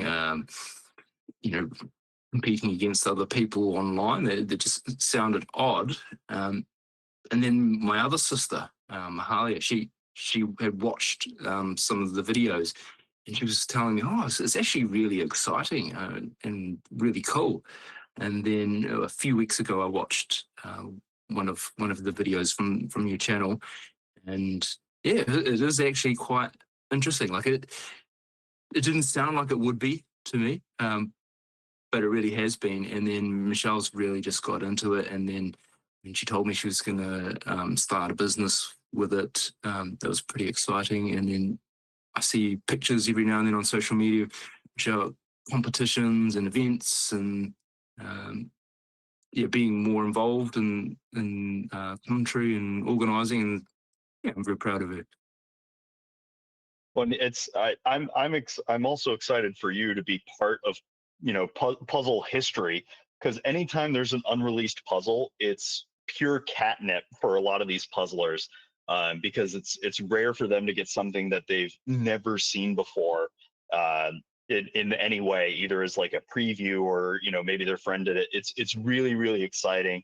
And I know that because this is such a gorgeous image, there's going to be a lot of people kind of jumping over themselves to try to get to it. So I'm really excited for you.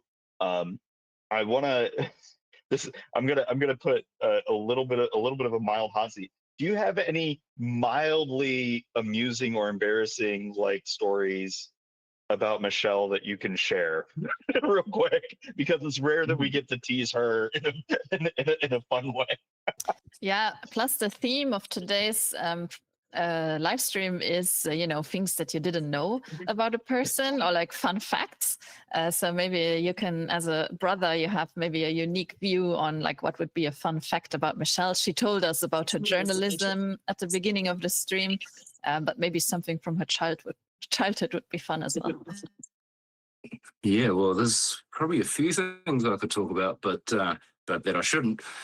But Michelle was actually a very funny dancer. So when we were teenagers, there would be some music that come along and start playing, on the radio or on the TV, and Michelle would really get into it and do this really funny dances, and it was very entertaining, and she was very confident. And yeah, I wish we had recorded it. I don't think we had phones with video back then, or cameras, but it would have been great to have recorded it, because it'd be hilarious to watch. Now, would you want a like hand phone, or would you need the aerial drone footage of that kind of thing? Because that might be exciting depending on how much lateral movement there is. Yeah, it was indoors, so you probably want it close up, so you can see her facial expressions and her cool movements. That's I really well. What's a unknown fact about you that we should know about? Unknown fact. Well, I also used to be a dancer. Sort of in my 20s and 30s, I took up partner dancing because I was afraid of it, and the thought of it was quite scary. But our youngest sister, Mahalia, invited me to go along, and I ended up getting really hooked on it. And then I started competing, and yeah, did pretty well. That's amazing, and it's always so impressive to me whenever people say I got into this thing because I was scared of it, not because I was excited about it. What was the thought process of I am scared of this thing, so now I must do it? Because that is a foreign concept to me. My fight or flight goes in the other direction. Well, initially I was sort of dragged into it, dreading it, and then like after my first class, I was like, okay, well, I'll do another. And then did another, and then at some point it just flipped, and I got hooked. And then I was encouraged to enter a beginners competition, and it just went from there. I think I won a beginner man's category, Well, And congrats. yeah, just got hooked, and then so started climbing the ladder, went through intermediate and advanced, and ended up doing aerials where you pick up your dance partner above your head and do moves and spin them around, and yeah, just it became something I was afraid of into something I loved, and the thought of performing in front of other people was was terrifying, but I became comfortable with it for a time. That's so cool. I know a lot of our speed puzzlers, they get nervous about puzzling in front of other people, or like when there's cameras on. Like we've talked to so many people where they feel this pressure of people watching them. How what kind of advice might you give to those folks about being able to like control that adrenaline and that uncertainty? Yeah, well, I could certainly relate to that because when I was at these competitions, I would feel nervousness and sweat profusely before I have to perform, and I don't know if I came up with a way of actually becoming comfortable with it. I think it was just by doing it more. The more and more you do it, the more comfortable you become with become doing it. But some advice that was given to me by one of my teachers was that you don't go out there trying to win. You go out there showing how you won. So there's like a change in mindset. And so I tried to adopt that. I don't know if it worked. I think, you're in the moment, everything's just a blur. I don't know if it's like that when you're competing with speed puzzling and with cameras on, but perhaps it's the same.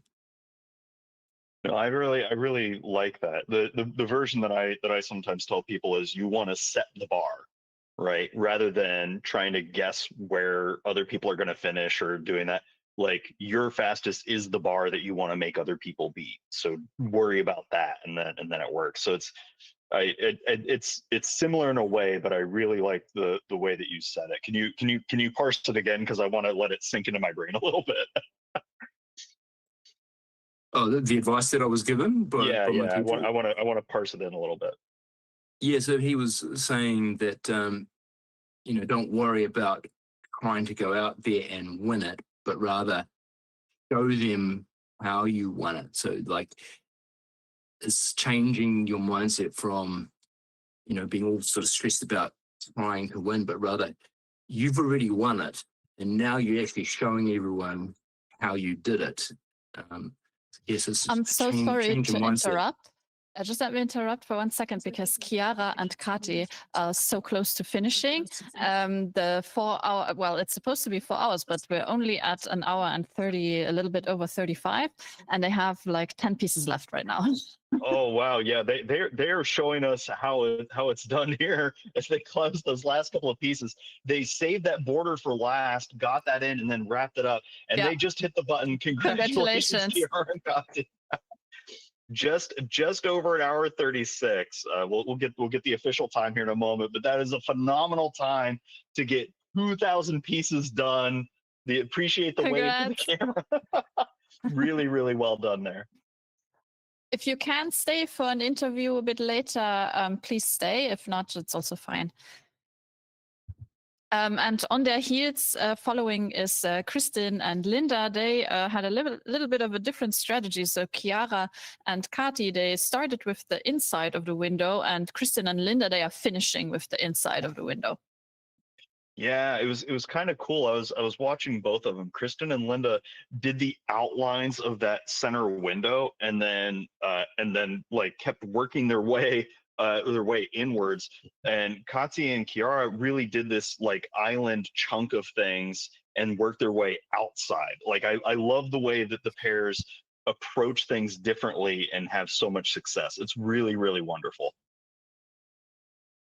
Yeah, I think right now Kristin and Linda have second place locked up here, but the battle for third for the rest of the podium is going to be really exciting. Yes, sorry, John, for interrupting you. I just didn't want to miss like our first finishers of the marathon. this morning. But if you want, you can come back. We can chat for a little longer if you want. Well, I'll just be interrupting Sure. again soon, just to see Kristen and Linda finish, and then we have a little bit of time after that to continue our conversation, because Kristen and Linda are also placing in the last couple of pieces right now. Yeah, we can see several puzzlers are on to that fourth and final puzzler. On that fourth and final puzzle, you can see Sammy and Mari are cruising away right now. They're kind of doing that same inside out technique. Patrick and they're Patrick done. oh, there they are. They're Yeah. done. I'm sorry. I was looking at a different screen. And then Kristen and Linda scream into second place. Congratulations. That was an excellent finish there. Very, very well done on this pairs mini marathon and the Euro Jigsaw Jam. Yes. A fantastic time to get all 4 500-piece puzzles done. Absolutely amazing. Yes, exactly. They finished in 1 hour and 38 minutes, so just over 2 minutes longer than Kati and Chiara. And I'm always so surprised that over the course of this many puzzles, the difference between the teams is so small. Kristen and Linda, also, if you would like to stay for an interview, we would appreciate it, but no pressure. Okay, back to John. So how was that, being front row seat to the first finishers of the puzzle marathon? And how long would you think you would need to finish 4 500-piece puzzles? Well, yeah, it's been pretty cool watching. Unfortunately, just at the moment, because I'm on my phone and lost power, I can only see just a couple of screens on there. So I missed seeing the end there. It would probably take me several hours per puzzle, to be honest. Certainly wouldn't be as quick as the competitors. Yeah, it's always fascinating to see the different skill levels that people have, but that doesn't make it any less impressive for people that get these done in a couple hours, right? Like there's a lot of people that whenever they you could have a team of 4 working on some of these puzzles, and it would take them an hour to get through one, and that's not a knock on them, because they're doing amazing with the skills and where they're at, which is really cool. So it's just I think of it as like a master class in efficiency watching some of these pairs operate. It's really, really fun. And you can see these different techniques, like Andrea Pang and Irina, their style was to work out that the outer border of the whole puzzle, and they also got that inner island of that green background worked out. And so now they're going to be able to sandwich in between those two ends to wrap that up. Whereas Sammy and Mari in the upper right hand corner there, they started out more in the center, and they ignored the border for the most part and are getting a lot of those islands. So they're doing that inside out sort of thing. Patrick and Anime, they did that border, and now they're getting so many separate islands worked out as well. So there's so many different styles and techniques, and it really comes down to knowing your pair and what the efficiencies are within that, which is really, really cool. John, whenever you're puzzling, do you tend to enjoy like gradients more? Like what kinds of images do you enjoy and excel at whenever you're puzzling? Well, some of my favorite puzzles are was-jig puzzles. Have you come across those? Oh yeah, those are fantastic. Those are a blast to see. Yeah, so I love those, and I just pick the most interesting thing I can see, or sometimes it's color. You know, like with the was jigs, you can't always tell from the box cover what it is that you're making, because it doesn't necessarily match.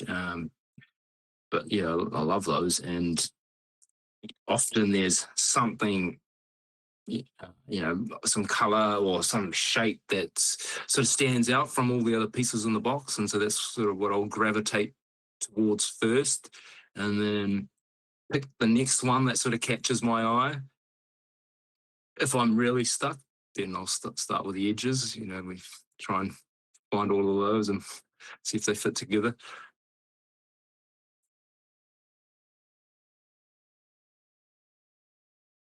Wow. And that's always a good way to go, is if you start getting stuck, move on to the next thing. I know a lot of puzzlers, they want to grind out things quite a bit. And look at that changeover from Karina's pair. They just slide that puzzle off to the side and they're on to their fourth puzzle, getting into that next one. It's that shot of adrenaline switching from puzzle to puzzle has got to be both exciting and a little spooky, because you kind of get this jolt of, okay, go fast, go fast, go fast, go fast, but you still need the control in order to get the flips squared away. Yeah, I think we might have lost a connection with John, because I see his mouth moving, but I can't hear him anymore. So yeah, thank you, John, for joining us at this very late hour for you. I'm assuming now it's almost 12 p.m. for you on a Sunday evening. So we're not going to hold you up much longer, and you can go to bed and prepare for your day tomorrow. Thank you so much for joining. I really, really enjoyed your puzzle, or the image of your puzzle. I enjoyed puzzling it. I'm curious to hear what our contestants today have been saying. We've heard some we read already some nice comments in the chat of the people that have been doing your puzzle yesterday in the Flex meeting, or sorry, not yesterday, on Thursday in the Flex meeting. And yeah, we're looking forward to maybe seeing some more photographs from you appearing on the in certain puzzles.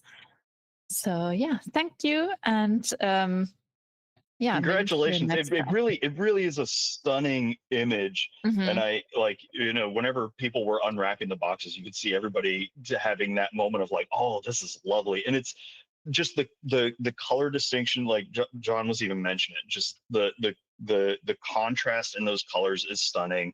The view work is amazing, and it's really, really cool. But we are coming up on the hour and 45-minute mark. Oh, and Mari and Sammy are about to finish. Yeah, Mari and Sammy are coming into the close here. They did this totally inside out, so now they're filling out the edges. And this is where it's really interesting, because you can see they're both sort of reaching around each other to try to get those in, but they've separated out those edges. And so because there's no ambiguity about where those pieces go, they can sink them really, really quickly. And you saw Mari just now, she tried to sink a piece, it didn't go in, so she just tossed it off to the side to deal with it later. And I always get excited about that move whenever puzzlers go, I've tried this in a couple of different spots. It's not worth it to try to sink an extra 5 seconds in to get one piece in, when I can move on to the next one, get some certainty in there, and then swing back whenever I have no more ambiguity to deal with. They're rapidly coming into the close here. You can see that they're both reaching around each other a little bit, that adrenaline spike. They know that the end is in sight here, and you can see their hands trembling a little bit. It is 5:49 in the morning right now, so they are both running on fumes trying to get this fourth puzzle wrapped up here so they can maybe go get a nap. Really, really exciting to see how they're going to be able to get this done. Can they keep this under the 50-minute line? It's going to be cutting it really close. We're at an hour 46 here. Can they keep it under 47? Yes, I think they can. Oh, well, it's going to be so tight. It's going to be so tight. You can do it. Get this last one in. There it is. Hit the timer. Hit the timer. There it is. Congratulations, Mari and Sammy. Oh my God, they're just 3 seconds under the 147. So yeah. Oh, absolutely amazing. And a close-up look at Ku and Chambi. Oh, that's so wonderful. Congratulations to both of you. Well, Sammy and Mari, also, if you want, you can stay also for an interview in a second, because yeah, I think we have a little bit of time between now and when. Oh, did Kristen and Linda? I think I know that Chiara and Kati, they had to go because they are also meeting up with the rest of their team to do some teams practice today, so they didn't have time to stay. And Kristen and Linda, I think, also dropped out of the call. So. Oh, okay. Well, if they come back, we'll have a chat with them. But yeah, if Mari and Sammy want to chat for a little bit, that would be wonderful. Maybe we'll see how they want to go about that. Actually, give me just a second, and I'll see if I can bug them to hop onto the thing. But look at how everybody is doing here. Andrea and Irina, they are puzzling at almost 3 a.m. now, and look at the progress they're making on that 4th puzzle. It's truly amazing. Mm-hmm. Yeah, they are also coming into the close on this last puzzle. So Andrea and her partner, they were working their way from the inside out, I would say, and they also have this border in place. And I can tell you this border, especially the 2 sides on the left and the right, they are not easy to put together. There's lots of, it's just kind of a line. So you kind of just have to go by a piece shape when you build out the border on the left and the right. So the fact that they have it is great, because then it'll be so much easier to place in all of those books. And there's a few like potted plants and, just like some knickknacks on the shelf. It'll make it much easier if you have the sides, the edges in place. Some other people that are doing really well is Lenke and Philippa. They have the similar approach where the middle is done, the borders are done, and now they just have to kind of fill in the shelves. Patrick and Annemie are also following this strategy, and we can see it working relatively well. And it seems like most of the people have decided to start with the window in this puzzle, even though we saw that, like, for example, Sophie and Iris, they have decided to do it the other way around, just like Kati and Chiara. They have started with the borders and are kind of building inwards into the image.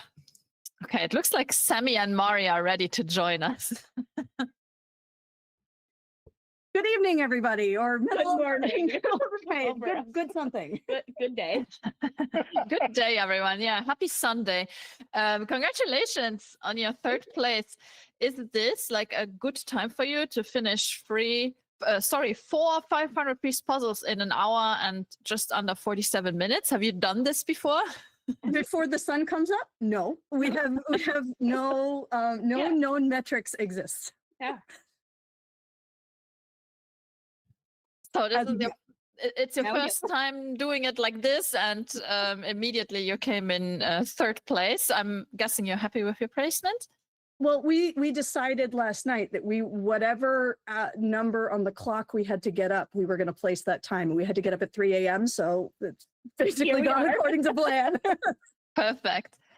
So I'm so curious to talk to to any of the competitors, actually, but I was just so curious, like, what was your strategy going in? How did you choose which puzzle to do first? Like, tell me all about it. What was your thoughts going into this marathon? So we wanted to put the 2 that were the same brand next to each other, just so we could have the cut familiarities to kind of get in the groove and then keep that going. We knew that the puzzle that was going to be tricky for stamina is the beautiful photo. So there was a brief discussion about, do we put this early to get it over with? And we wanted to set a faster pace and then be able to keep that momentum going through the tougher puzzle. So we put it 3rd. We started with the, wow, these things really are Frisbees. And I'm going to totally, wait, can I dual wield puzzle pizza with these? I probably can. Probably. Yes. That'll be a video. Real quick, congrats to Maria's pair finishing a strong time. That was absolutely amazing. That was a beautiful close. Well done. Yes, please interrupt with news, because you guys can see more than we can. Yeah. And current puzzlers are more interesting than us. But yeah, it's Maria and Teresa, and we all know Teresa from everywhere. The Teresa that I'm convinced was built in a puzzle factory because of the way that she's able to chew through puzzles. Exactly. Absolutely phenomenal. Well done, both of you. Congratulations. yay. So yeah, we started with the big flowers because nice blocks of things. Mm-hmm. And I guess it was a little fumbly getting started. We don't know the KS brand at all. I've done one. I've done 0. Now I've done 2. Yeah, now we've done 2. We basically doubled our count. So we got into that one first, and then we did the Busy Kitties, which actually that was my favorite of the batch. Unexpected. That was fun. And then we did the big stamina push through the photo and finished in Which I the. kind of liked. Yeah, I know they were all great. Yeah. Cheers, Michelle, as Good per job. usual. But I think the strategy for us is lots of talking, and we do lots of trying to switch. There was lots of discussion in the photo about like, hey, am I kind of slowing down? Are we ready for a switch? Yeah. We're having this discussion. We better have switched. Yeah. Um, Yeah, a lot of feeding each other. We work together a lot, so we know how to talk to each other. The big thing we were looking for was to keep the stamina through this. So whatever pace we set at the beginning to really just push it through. And I think that went great. Absolutely. Did you use any performance enhancing drinks? Like were there coffees involved or energy drinks? How do you keep up the stamina for? Slow. Yeah, water, but Water and also popcorn. The breakfast of champions at 3 in the morning. The breakfast of weird people. I'm now wanting to eat some. Sorry. Lots of tips. It sounds like there's a little bit of delirium going on there at Yeah. this particular hour. Would that be a fair assessment? Yeah. Very fair. But you know, it's I mean, we're like this normally, and just a little extra loopy. this is super fun. I made myself a deal. When I first started doing EJJs, I did the 4 a.m. a lot because I didn't want to miss out. But then I would basically... real quick, congrats to Andrea and Irina who just finished as well. Very, very well done. They are also puzzling at Odark 30 in the morning here. They're finishing when we started. I'm like, oh, Yeah. we were texting with Andrea this morning, and they're on the West Coast, so they had their start is 1 a.m. their time. Our start is 4 a.m. our time. Sammy and I are night owls. Andrea is like A morning person. fully functional at 4 a.m. So we were joking that we want to trade coasts. If we trade coasts, we would all be a little less delirious. A little bit, but it's fun. I like extreme puzzling. Yeah, so I made myself a deal a while ago that I had to stop doing the 4 a.m.s because I would get jet lagged without leaving the house. But Sammy, when the last batch registration came out, she's like, "Do you want to Want to do this? And I couldn't say no. So here we are, and I'm very Oh, So you man. also go ahead. Oh, go ahead, Catherine. Sorry. I was just gonna ask. So you're both experienced of puzzling together. You puzzle together quite a lot. Is there a different strategy that you have when you're doing like a marathon versus just a one puzzle? And how what kind of tips would you give people in this situation for like how to approach a marathon or like multiple puzzles after each other? I think like supporting each other through it, because like it's a lot. It's 4 puzzles. Like you're constantly switching your brain what you're doing, and just like keeping up that energy, keeping up the morale. If someone's slowing down, helping them, and just working together and talking. And yeah. And I think a marathon is run 1 mile at a time, right? So you don't think about 4 puzzles. You think about this section and then this section, and then so it's really running consecutive sprints, and like just going okay next. So you have to constantly refresh your brain, which is really fun. And Rosaline and Eileen have just finished. Yay! Congratulations! Let's go. Still so under the exciting. 2-hour mark, which it's so impressive that you managed to finish like 4 500-piece puzzles in under 2 hours. It means you needed on average less than 30 minutes per puzzle. Which, I mean, to do it for 1 puzzle is one thing, but to do it for 4 consecutive puzzles in a row is kind of amazing. Yeah, it was pretty great. This that last one was tricky. We went from the fit on the KSs is really tight. Mhm. So we're sitting there, like prying things up with a chisel if you do it wrong. And then the pieces and pieces are very loose fit. So it was like the slinky effect in our brains. But we started the last one and started to pull border and like, no, bad idea. We can't assemble this border fast enough. So we had to, they're really interesting puzzles because totally different skill sets for each. and to have to figure that out in the moment. So they're not just nice puzzles individually, but it's kind of a nice group together that you have to be very flexible. Yeah. And the first Dutch team has also just finished, Kira and Quinta, sister team from the Netherlands. And they are also both doing really well in the Dutch Jan van Haasteren Championship that is running like over the whole year, kind of. They have like 3 rounds and like main rounds and stuff. So yeah, they're really, really very good Dutch puzzlers from where I live. Congrats! Yeah, I'm trying to spy on the little windows. Are it looks like a lot of people who've figured out that the last puzzle, the cat. What is the name of this? I didn't even get to see. Yeah, no idea. The cute cat window. I'm seeing people who have figured out that this is not a good one to border. So and Sophie and their pair rapidly close that out. Very, very well done. Congratulations. The funny part about Sammy and I as a pair is that neither of us likes flowers at all. So we looked at these and went, like, okay, interesting. But we ended up trading off really well. We divvied them up.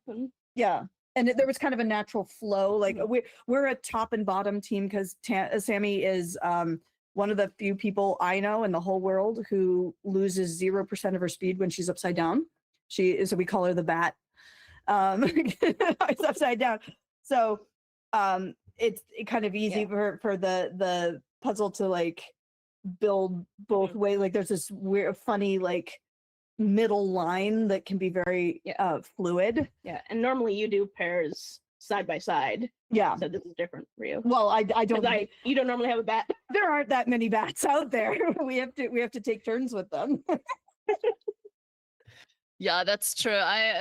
It's always a question of, do you build opposite of each other, next to each other, like kind of in a 90-degree angle from each other, and then which way around are you gonna orientate your puzzle? I just wanted to mention we have closed out the top 10 for today. So Muni and Denise from Germany came in at number 9, and then Inga and Katrina from Lithuania finishing out the top 10, and we are still under the 2 hours. They finished in 1 hour, 59 minutes and 29 seconds. Congratulations to the top 10 pairs. Awesome job, guys. Absolutely amazing. And even with the top 10, the top 20 is still up for grabs. And none of these are straightforward puzzles. Tell us, if you don't mind, tell us a little bit about how you approach that landscape puzzle, because that is a gorgeous looking image, but I also know that it's not straightforward by any stretch of the imagination. Yeah. So we decided, because we're top and bottom, it's one of those that you can orient it long ways or landscape as you like. It doesn't matter. It doesn't matter. So we decided to put it portrait, the long ways across the table, so that way we had more room to move things across. So it would give us more room to switch. And we decided I would start with the water and you'd start with the mountains. And we knew that we would be switching on this one because it's a lot and you just need that brain refresh. That was one where often as a pair, it's great if you can like pull things for each other. That'd be like, oh, I'm working on the yellow lamp, and here you go. But what we said when we started the photo was, do not pull for each other, because it's a puzzle that tricks you into over pulling. Like, I'm going to pull all of the green water. Here's 300 pieces. So each of us had to control just tiny little bits, which meant if we pulled for each other, we wouldn't know what we were looking for. So we were laughing that we were resisting the urge. I'm like, I want to help you. But it's not a help in that one. It's a help in the others. This is another like way in which it's a really great group of puzzles that test different skills for a pair, that like sometimes you need to feed each other. Sometimes you need to not feed each other. I think we did a really good job of not feeding each other in the photo. And I know for me, we were calling this side the orange, but it's not all orange. And so really kind of noticing little bits of like, oh, this is the lighter orange. This is the like glowier orange. This is the orange line, and keeping that really controlled. I have to work really hard to remember to look at the box. Me too. And all of these images, but especially this one, were a good challenge for that, to be like, look up, look up, look up. So yeah, that's maybe my top tip for that one. Look up. And don't Really a have a good boat. tip. Yeah.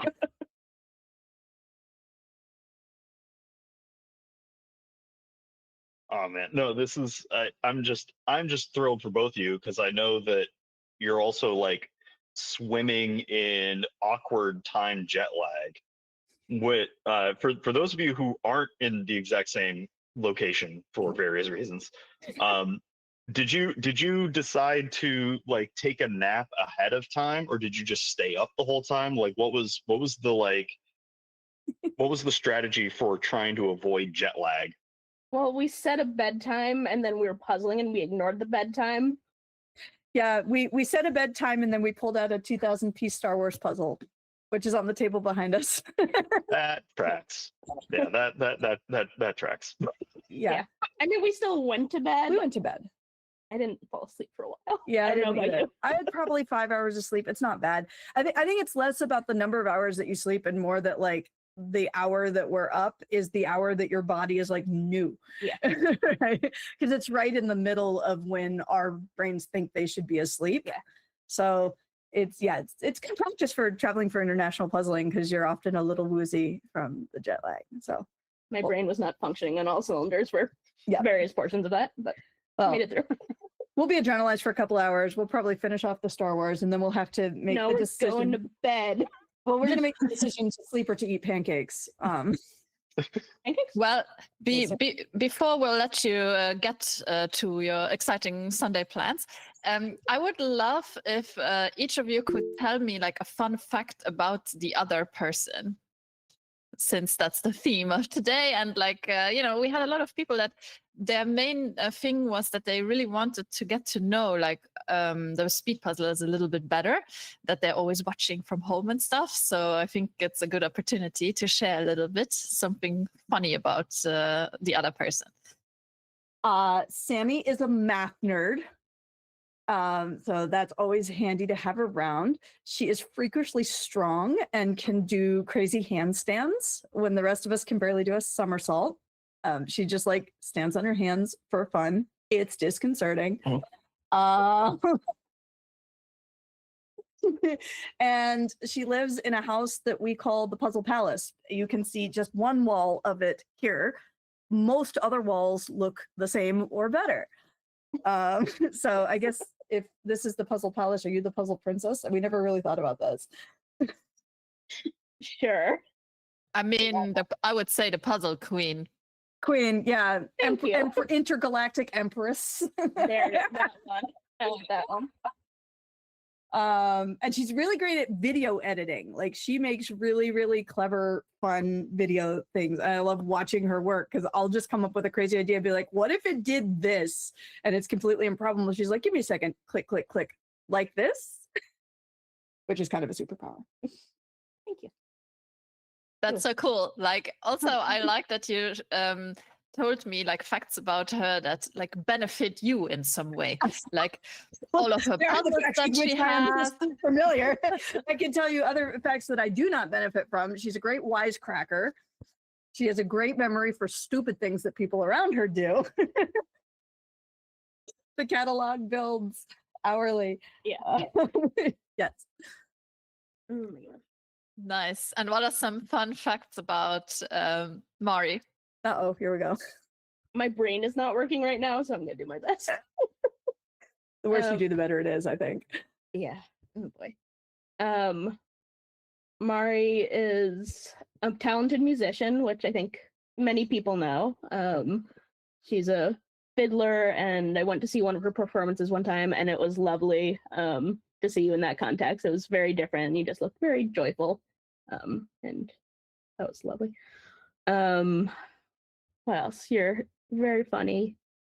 My brain is so not working. I have a right now. wampa in my basement. Yeah, they have a nerd den in their basement. Their house we call headquarters. Yes, that's the HQ. name, HQ. And they have this nerd den, which is mostly gyms, but full of Star Wars things and Wampa called Wampy, which is this The snow creature the from snow Star creature Wars. from Star Wars. Which the first time I visited them, she invited me to her house. She was a complete stranger and was like, "Hey, you should come do puzzles at my house." And I showed up to her house.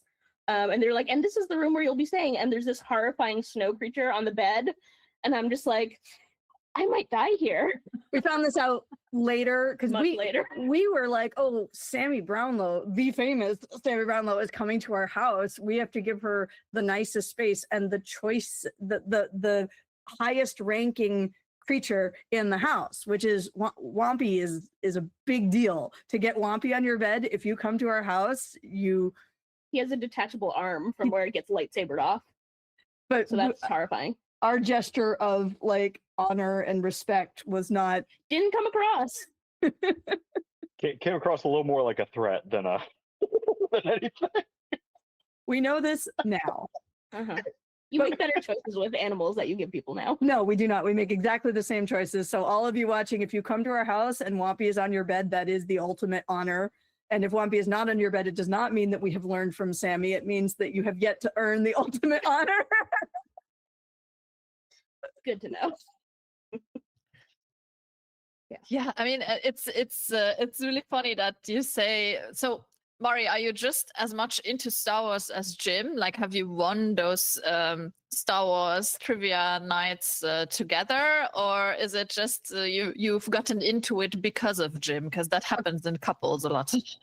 I will. Let's be very clear before we say anything else. Nobody on this planet is as into Star Wars as Jim.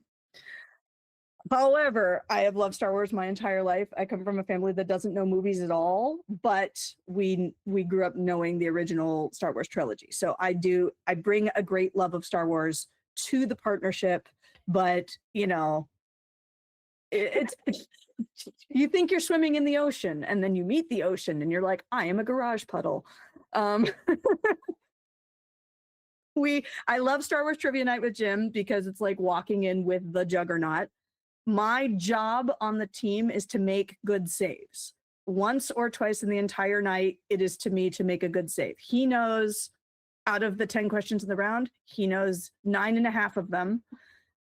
And then he'll like think about it and get the other half.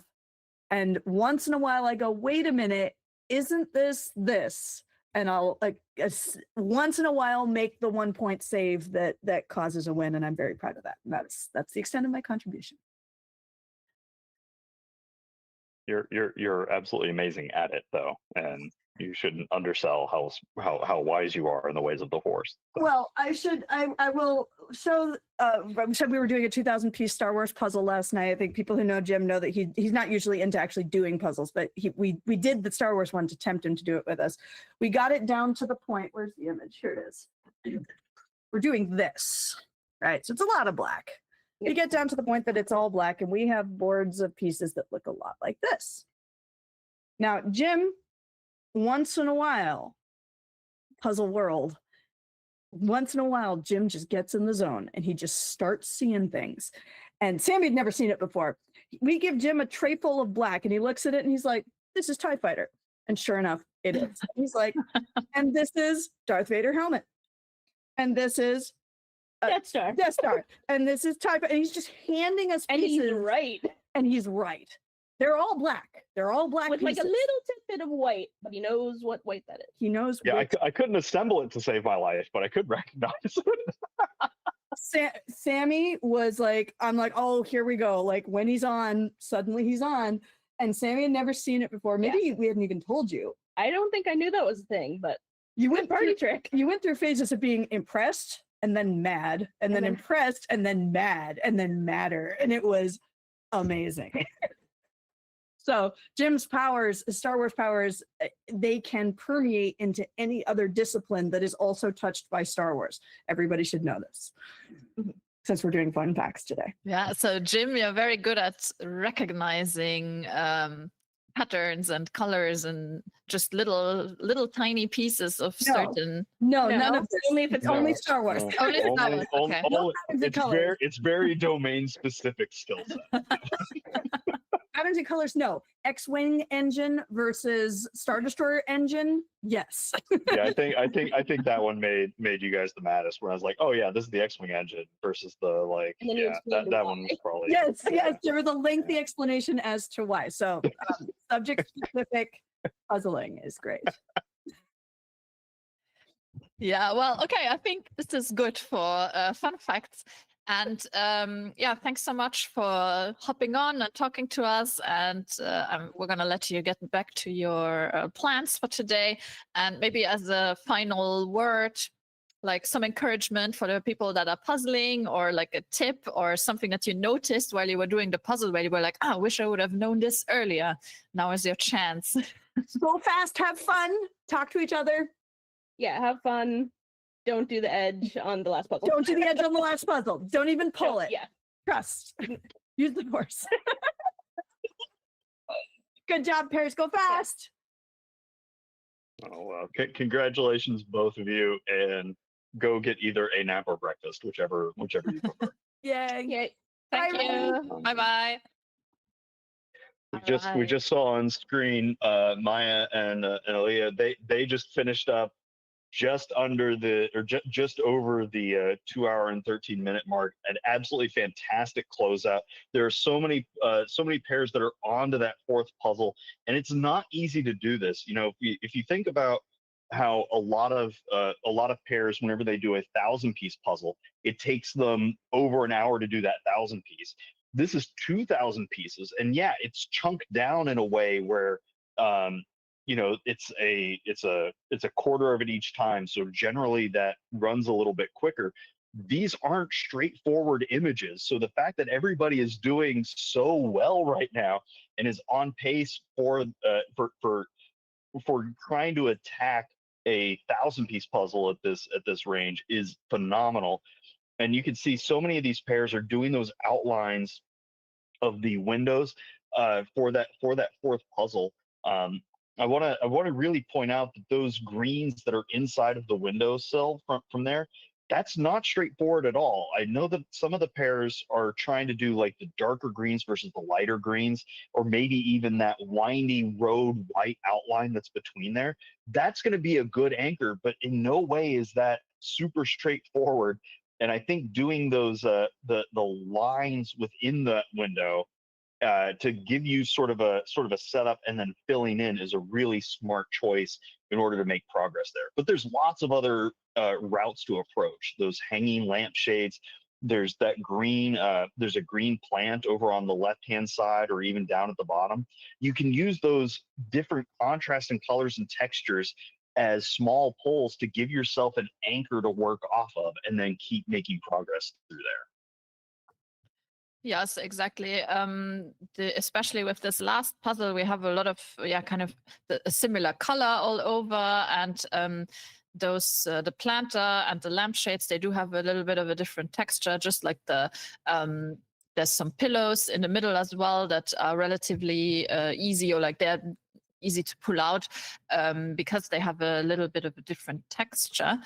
In the meantime, we have about 19 pairs that have finished up until now. We have a total of 95 pairs, which, you know, so there's a lot of people that are still puzzling, but we have about 19 people that have finished. And I have heard that Chiara and Kati are back. And I think they will be joining us from their train or tram. So let's see if we can get them on. Chiara and Kati, our winners of today. If you're there, you can turn on your camera. I don't know if you can hear us. Yeah. Hello. Hey there. Congratulations on a fantastic time. I'm kind of curious, Kati, have you ever done a competition puzzle where you didn't have to take transportation immediately before or after? Well, maybe not. Yeah, I'm busy all the time. Well, that's fair. I mean, you're a very important person, and I know you're running from place to another. Did the pressure of you have a timeline to get onto the train kind of spur you to go a little faster, so that way you can catch it? No, like we are in Heidelberg right now. We were already puzzling in Heidelberg. Like we are just taking public transport to go to Kirsten, who was also in here with Maria. to do some more team training. Okay. I catch a train back home in the evening, but we had more options. It's just that it takes us a bit over half an hour to get there, so there are not that many public transport options. But we just knew that we would try and catch the first one we could. That's wonderful. Well, tell us a little bit about the experience and why you picked the order of the puzzles that you did, and just give us all the information, because it was amazing to watch. I think like our first decision was that we do the landscape last, or like second to last, because I think we thought it was easier than the other two. Yeah. Because our intention was to start with the hardest one, which we clearly didn't do, but yeah. And we weren't sure of the two puzzles. I don't remember the brand anymore. Dance games. Yeah. We weren't really sure which one was harder of those two. It was like they look kind of similar. In the end, we checked the times later, and it took us like less than 30 seconds more for the second puzzle. So they were like actually very similar to each other. Yeah. So yeah. But the landscape we thought was going to be the easier one. I don't know how long it took to do it. I think 36. So it was way harder. way, yeah. I think like it was the most fun of all of the puzzles today. Yep, agreed. Oh, what I know a lot of puzzlers, whenever they run up against something that's more difficult or takes them more time, there's usually this like, this wasn't fun, or it was really tough. So what made that particular puzzle more fun compared to some of the other ones? I think just how the assembly feels. I don't know. And I feel like the image was just enjoyable, also pretty to look at. Yeah, I think that's it also for me. It's not about it being more difficult. Like the image was really pretty, and so it was like really enjoyable to do it and to find, the shades in the water. Yeah. I guess in the mountain I didn't see that, but so just, even if it takes longer, when the image is so pretty and like the pieces like look nice and like are just, every piece has a pretty color, and you just like enjoy looking at it and moving them and like finding the right shades you're looking for, so you don't care about it being harder. Yeah, and also you can still feel fast with a difficult puzzle. Like the last puzzle felt less fun, for example. That one is also kind of hard. But it also made us feel stuck. Yeah. Like the second puzzle, the landscape puzzle did make me feel stuck. I still felt like I was putting in pieces, even though it took us longer, but that was making it also more fun. It was a little bit of a grind because of how it was set up, but there wasn't like duplication uncertainty across the board. Is that a fair way to describe it? Yeah, maybe. Yeah. Yeah. It was really cool, because I know that a lot of puzzlers, and one of the reasons I love just the way that you two puzzle, a lot of puzzlers default to doing the border no matter what. Mm-hmm. And you two are very capable at just going, nope, we're going to start somewhere in the middle and work our way outwards, or kind of do things in chunks. Whenever you start working on a puzzle, do you already have that outline of approach kind of built in right away, or do you develop it during the flip? I think we always plan as we go. Yeah. Like during the flip, we figure out together, like talking out loud, what is going to be Kathy's for a section, which, usually is not the border, almost never is. And sometimes it's a section that connects to it, and then like she will start with that, but it's always like a big chunk. Yeah. Because she works better with a bigger area. And I think we used to have you starting with the edge. Yeah. But we changed that. Yeah, because it's not always the most efficient. So instead, it's like after she has her area, she's working on that. I maybe some smaller things here and there, or pick up another area for myself, or sometimes do the edge. I think I did it in like the cats puzzle, the forest cats puzzle. I did the edge in that because it was a busy one and it felt worth it. Yeah. No, that makes I like how you guys are able to like adjust for each other and with each other, rather than it being two individual puzzlers that just happen to be at the same table at the same time. It's really cool. How many puzzles in deep do you think you're going to end up today? If you're doing the we're hopping off here. Yeah, sorry, we are afraid we missed ourselves. That is Oh great. no, I'm sorry. I didn't mean to we didn't mean to distract you here. For those of you watching on the stream, Katya and Kiara are traveling from an initial location where they did the mini marathon to now go do their teams practice, where I assume it's going to be another mini marathon. Mathematically, do 2 mini marathons added together make a full marathon, or does it make it larger than the parts? Sorry, I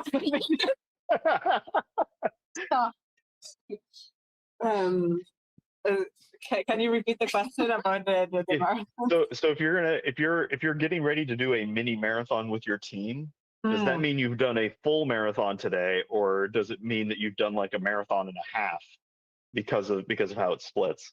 I think it's just and a half. Also, with the team, we are not going to do so much of a marathon. I think like yesterday, we also took a lot of breaks and we just enjoyed the time together. It's not that much of a pressure like the real marathon here. Yeah. Wait a minute. I'm confused about this. You're supposed to enjoy the time while you're doing the puzzle. You're not just supposed to be like militantly figuring out every moment of efficiency. Yes, that's the goal. Yeah. In fact, yeah, especially because like this is the team we are going to train. Like we are training for the German championship. We had never puzzled together, the 4 of us, until yesterday. But also, I still don't have my citizenship, so we are not competing for the actual prizes at the championship, which means we can do our best and we want to do our best time, but also there is no actual pressure. Sorry to interrupt. Ricarda, can you move your box lid so that we can check the puzzle? Thank you. Sorry. Okay. Thanks. So, we are not that stressed. Okay, the tram is really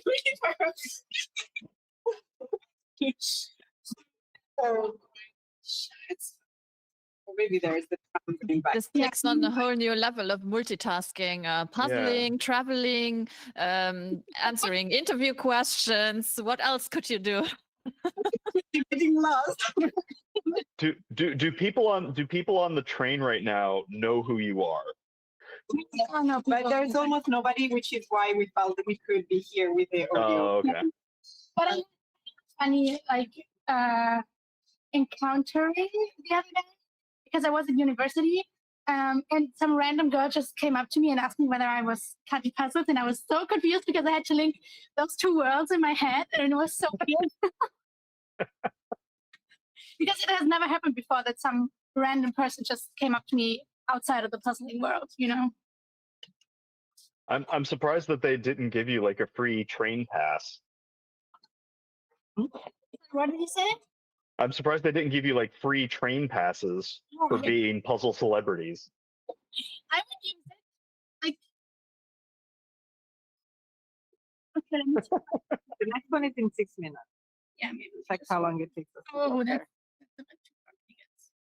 So for extra context, like this tram track, like they are doing some works along the track, and like Kirsten is like in the middle of the works. So like there was a long track where normally there are like 5 stops that the tram just went past, and that's exactly when we got lost. Okay. We are Gotcha. potentially like pretty far away, but there might be a tram going back in the other direction. So Kati is now. Well, one of the themes for today is about fun facts about your partner. So, Kiara, tell us a fun fact about Kati. So one thing that I know about Kati that surprised me, I don't think is known, is that she has a motorbike that she actually uses. She does trips in the summer and things like that. So that's one of her hobbies that is not at all related to puzzles. Yes. Yeah. That is amazing. Do you? I am mildly terrified of motorcycles because I do not have a sense of balance, in any way, shape, or form. Like, Kati, do you pop a wheelie while you're just like driving around? I'm just driving safely, of course.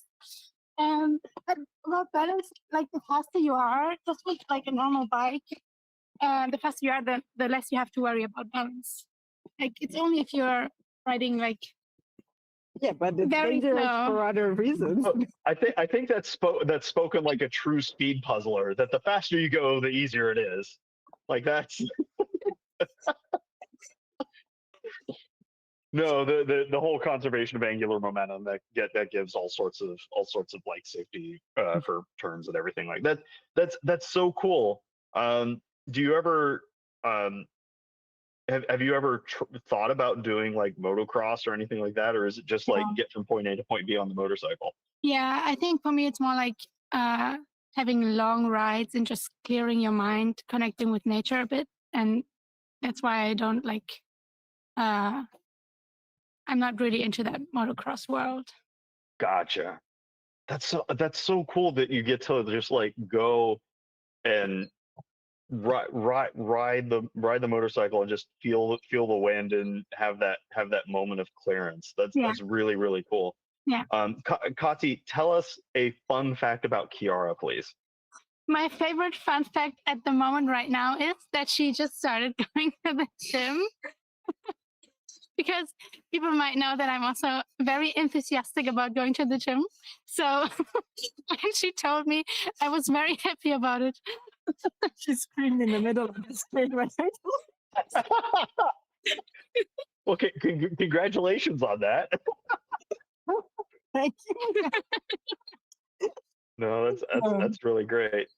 I know there's lots of puzzlers that started going to the gym either kind of recently or I think I can't remember who all it was. I think it might be Michaela Keener in the U.S. That started doing like puzzle push-ups where they would like get 100, or it might have been EB, where it's like you put a piece in and you do a push-up, or you have to do like squats while you're doing the thing. Like, is that the kind of training you're thinking about doing, Kiara, or? No, right now, I can't do a push-up, so first of all, that wouldn't work. But no, it's just very, like, Kati knows, like, I hate sports. Speed puzzling doesn't count, so, and it's not a sport. This is a fun thing. So I have not done any kind of sports or, like, similar activities for ages, and, sooner or later, we're getting old and our bodies will start breaking down if we don't take care of them. So that's the level of gym that I'm thinking about, like just bare minimum to keep my body healthy. Not I like the optimism in that. Our bodies will break down, so this must be done. There are things that we can do, so like to mitigate this problem. So I'm going to take care of that. Even if I don't. I feel like Kati's excited about it because it means that she gets to have the pair partner for a little while longer. So I think if there's a little bit more of a selfish altruism in that excitement. No. And here I was already feeling old in this pair. Oh goodness. No, that's really fun, and I'm just excited for both of you. Since they're not here to defend themselves, do you have a fun fact about your teammates for the upcoming German Nationals Championships? They're both in a theater group, which I find really cool. I haven't seen them like in a play, but Kati has. Yeah, they were really good. I was very impressed. Oh, that's wonderful.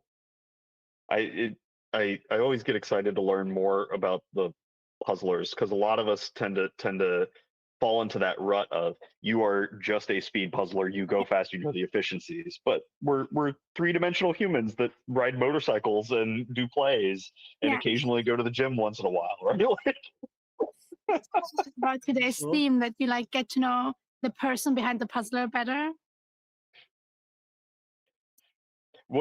Is there someone you would want to know more about that you guys haven't gotten to meet yet?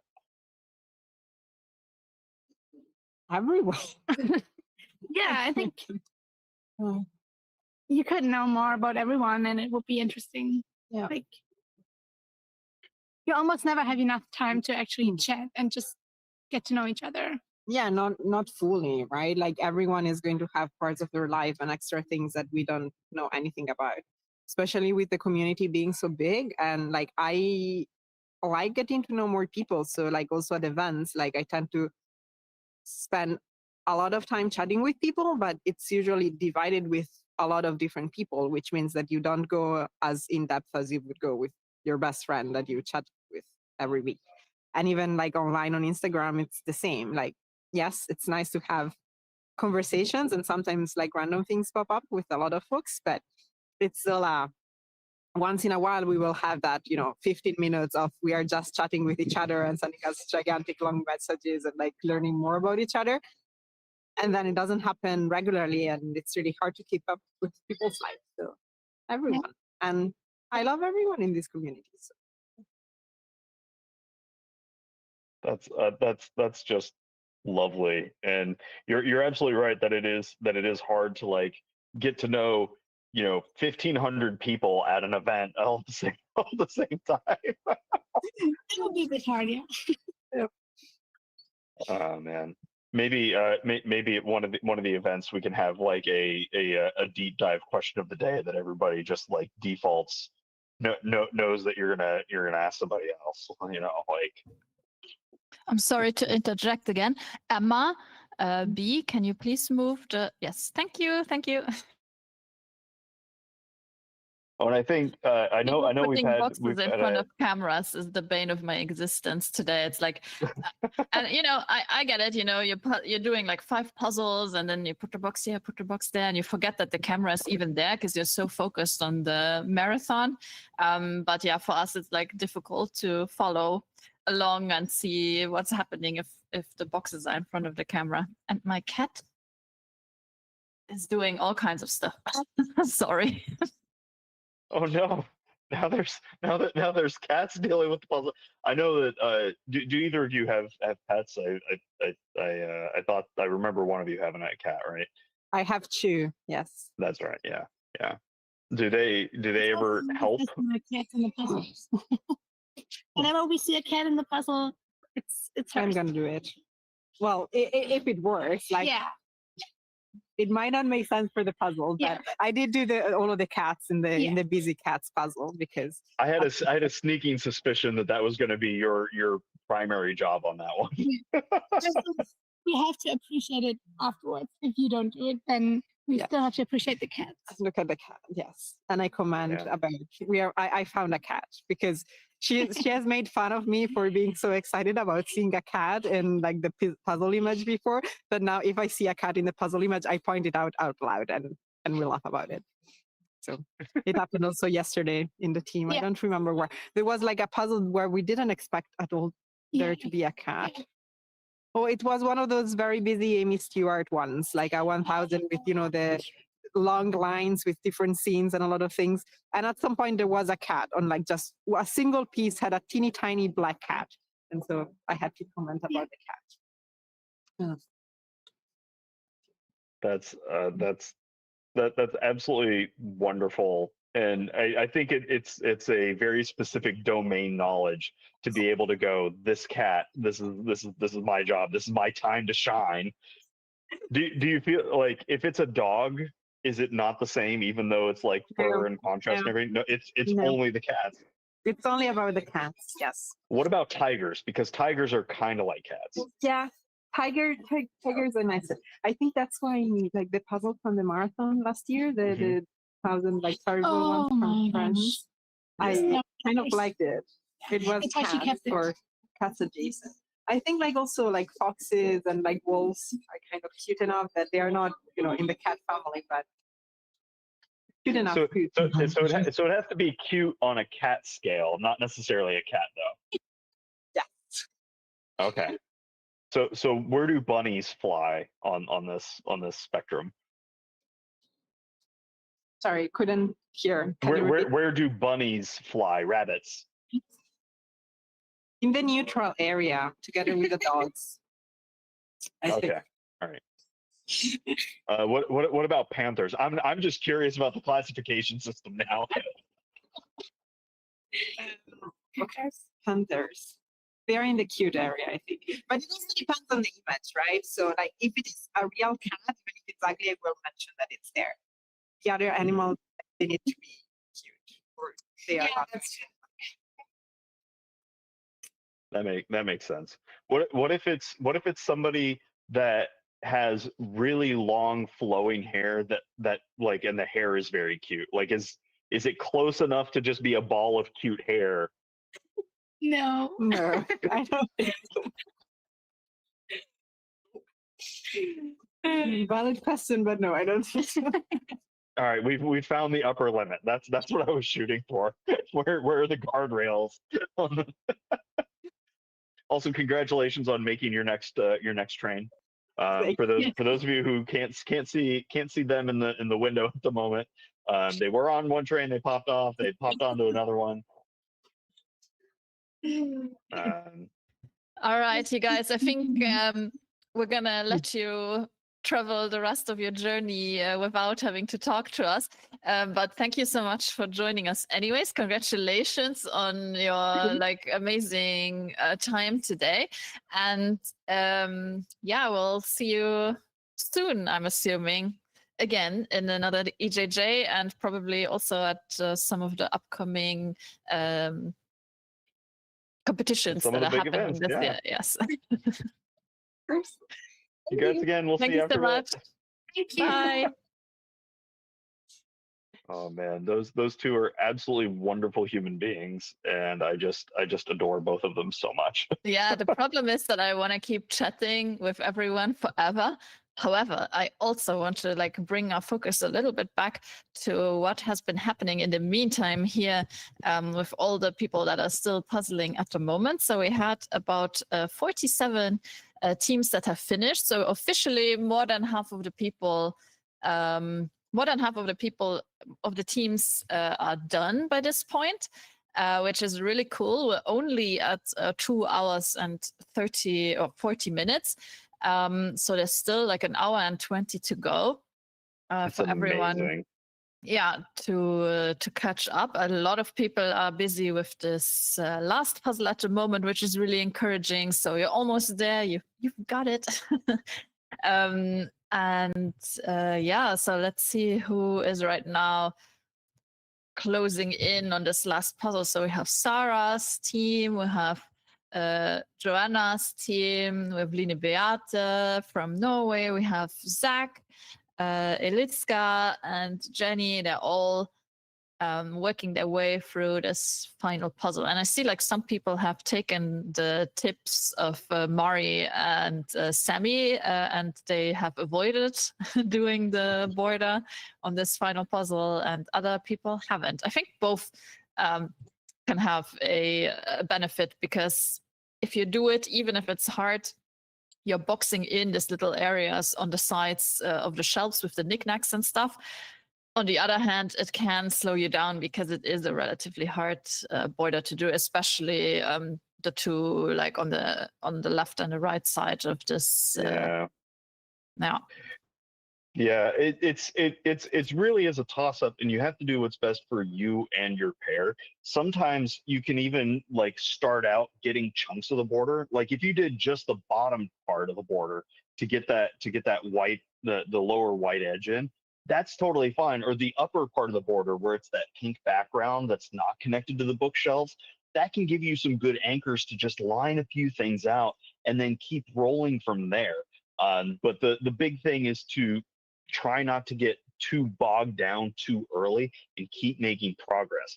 You can see that the Zach's pair in the upper right hand corner there, they are coming into the close. They are working this inside out, whereas Jenny's pair in the lower middle are working outside in. This is sort of like the Kristen and Linda versus Katya and Kiara situation that we were seeing earlier, of inside out versus outside in.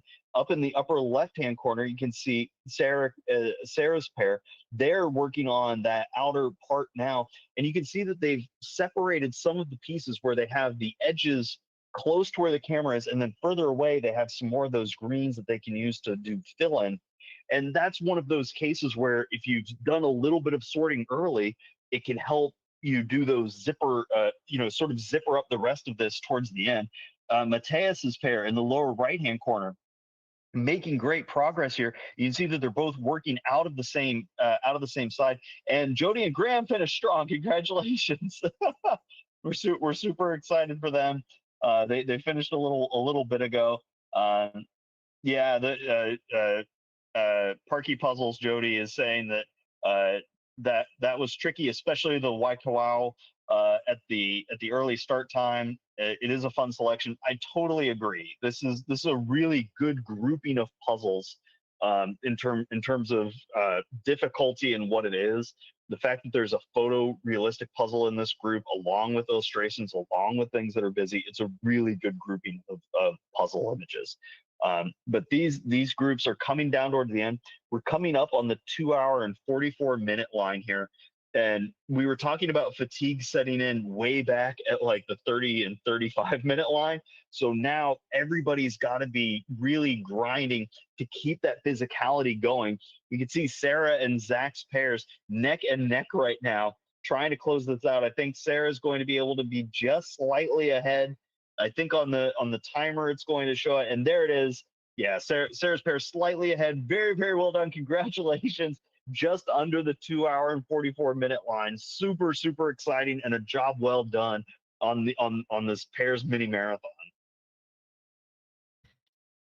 Yeah, and we have also just now Matthias and Maria coming in at the 2 hour 44 minute mark, finishing 4 puzzles in 2 hours and 44 minutes, which is just amazing. And only about 4 pieces behind is Zach's pair, and that was so cool watching both of them. Zach's pair very methodical, very controlled, getting those last couple of pieces in, and Matthias's pair was able to just have a little bit more of a physicality to get those last couple of handfills in. And it's just amazing to watch all these puzzlers approach this in different ways. Yeah, we can see with this last puzzle, either people are finishing with the border and like the parts on the side, or they are finishing with the middle, with the window part of the puzzle. So those are the 2 approaches that I've seen most happening so far.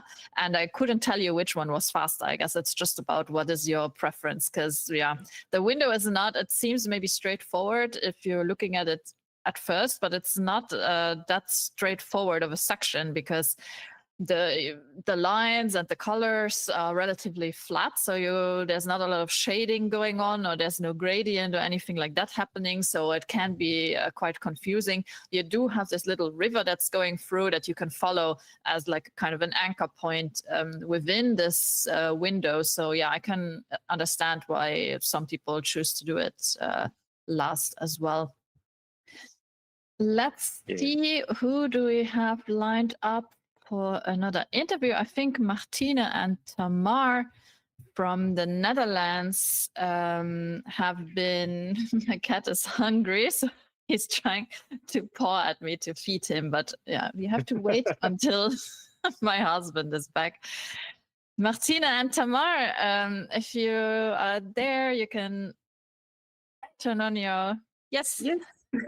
Hi. Hello. We were not ready yet. So, how are you doing? You finished a while ago, I feel like. Yeah, but it was quite hard.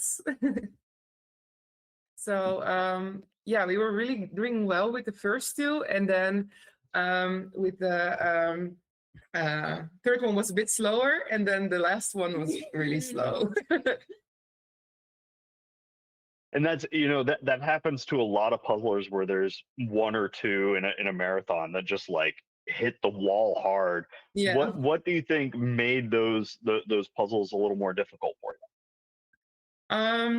I'm a bit better in like busy things with small projects. So yeah, we did as a second puzzle, we did the one with the cats in the writer's office. Mm. That was the most fun. And then this third one, we did the pieces and piece puzzle, which was a lot of the same colors and the more painted textures, also a bit harder. So yeah, it's just not my strength. So yeah. And then especially the last one, Tamar is really good in the nature puzzles, but I'm not good at nature puzzles at all. So And this one was very difficult, and we were so tired. yeah. What time is it where you all are With what times we did all the puzzles? No, Or- thank you. Oh, at? No, oh, like what time? in the day, yeah. Oh, sorry. Yeah, it's we're in the Netherlands, so it's 10 to 1. Okay, yeah. Yeah. Well, and that's you know, doing almost 2.5 hours of puzzling. And Yeah. I say almost because you guys crushed that deadline, which is Yeah. really impressive. Yeah. Is not easy, and No. that fatigue over time has got to add up. How did you maintain like the momentum to get through that last puzzle, even though it was tricky? We switched a little bit. We should have switched sooner, but Tamara was doing the water at some point, and I was in the black region. I was like, oh, I can't do anything. I can't do anything. And then we switched, and we were going a lot faster, and just saying, you know, you can puzzle, we can do it. So that's how we motivated each other. Yeah, with it. keep talking. Keep Yeah. thinking about other things, not just getting stuck and like with. Yeah. Yeah. So that's what we did. Oh, that's really cool. Do you guys notice when the other person gets a little hyper fixated on a problem? I think so, because we talk a lot during the puzzling. So I say, oh, it's not going well. No, you can do it. You can do it. Summer's always hyping me up. And even if it's going not so good, then we say, oh, but at least we're having fun. That's that's so great. I know it's easy whenever you're on a tricky puzzle to fall into that like muck despair of like, oh man, this isn't going well. Like we're not Yeah. going fast. There's going to be so many people that are faster than us right now. Like this is just falling apart. Yeah. Like it's easy to say, hey, we got this and go, but how do you make sure that you actually feel that whenever you say it or whenever your partner is trying to convince you that it's true? It's a little bit hard, but yeah, it's also fun because we're currently at my parents' house because my parents live close to where Tamar lives. So we are. Hi, Mom and Dad. My mom was walking by. No, Martina, you can do it. You're a good puzzler. Martina, come on. And she really likes difficult puzzles. She was saying, "You have my genes. You can do it. Come on." So that was fun, and yeah, I think. Yeah, sometimes I don't really believe it when you say you can do it well, but I try my best to listen to it. Yeah, I know.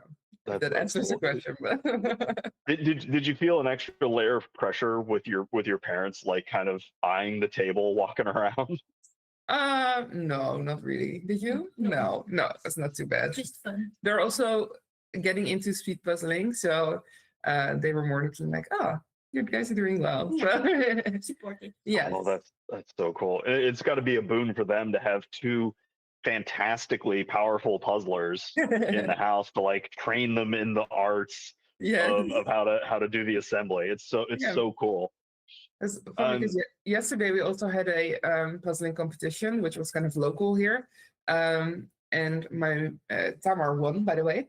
And my mom was watching Tamar's like, oh, now I know what I have to do. I have to put a piece away when I don't see it. Oh, okay, that's good. So she was kind of looking for tips on that. Yeah, piece jail is a big deal for a lot of puzzlers. Yeah. So that way you don't like. There's so many times where I've been, you know, we've seen the EJJs where somebody like tries a piece in like 4 or 5 spots and they set it aside. They get a new piece, they sink it, and then they go right back to that same one again. Yeah. Yeah, that's also, I had a few pieces today where I'm like, oh, no, I've seen this one too much. Let's throw it away. Yeah. Well, tell us a little about which puzzles went really well for you and what was fun and exciting about those ones. The one that went best, I think, was the kitten, the one with kittens on it. Yeah, so we divided it. Tamar did all the cats. Normally, Tamar's the faster puzzler of us both, so I'm usually the one that sorts a lot, and then Tamar starts with the edge, and then I sort first projects for her. So she was doing the cats, which I was happy about because I can't do fern. But what I really like are all these tiny, really recognizable projects that I can do. So I was having fun with filling the rest in, and I think we both did like an equal amount of pieces, which always feels good for me because I know I'm not the fastest of us two, but it feels good when I can sort of get the same amount of work in as Tamar. So that one went really well. I thought it was a lot of fun. And also kind of similar for the other one of the KS games, which was also Tamar did the flowers and the curtain with the window, and then I sorted, and then I did rest, and I sorted it. So they were both. So we started really well because those were the first two we did. So we were really in the flow, and then it went downhill a little bit at the end. But yeah, I think puzzles so where you good. can. Where you have I'll go to larger areas that Tamar can do and small little projects around it, that's what suits us best. It's really cool because I took a look at the curtains on that flower puzzle. Yeah. And my initial reaction was like, the outlines are going to be okay, but the insides of them are going to be really, really difficult to try to parse out. Yeah. And the fact you were able to like see that and sort it well to plow through it is really impressive. Yeah, I thought the curtains were okay. Yeah, they were a bit confusing sometimes, but they were sortable. So yeah. And how was this one for you? The Tamar did the flower curtain, and I did the rest of the curtains. Yeah. Yeah. Yeah, it was okay. Was okay. Did you ever get in each other's way while you were working on a puzzle? Like, did you have to like elbow each other a little bit to try to make space, or?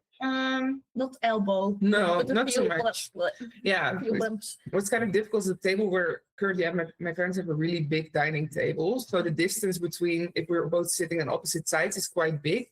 So I also sat on the shorter end of the table. So we're kind of like that. And that's when we were maybe a little bit more in each other's way. It's a little bit. But yeah, it was not, yeah. and we puzzled a lot before. So we also know that you can kind of slap someone's hand out of the way if they're in the way. Gently. Yeah. I like how you're both like gently, kind of, a little bit, but really get out of the way. Like, yeah. There's some pairs that we've worked with where there's sort of a general agreement of like, general like nudging each other around is okay. Yeah. And then there's the apologies come later after the thing. Yeah. Like clarified. Is that how you guys set it up? Yeah, I think so. And at least, well, it's a bit of a time ago when we puzzled together a team, but at least in the team I usually puzzle in, it's also we're not allowed to say sorry, just go for it. And if you elbow someone, then that's fine. Do you ever do the thing where you say sorry and somebody says don't say sorry? Yeah. So it becomes like this cycle of like, I'm sorry for saying sorry. Yeah. Like... Yeah, that's true.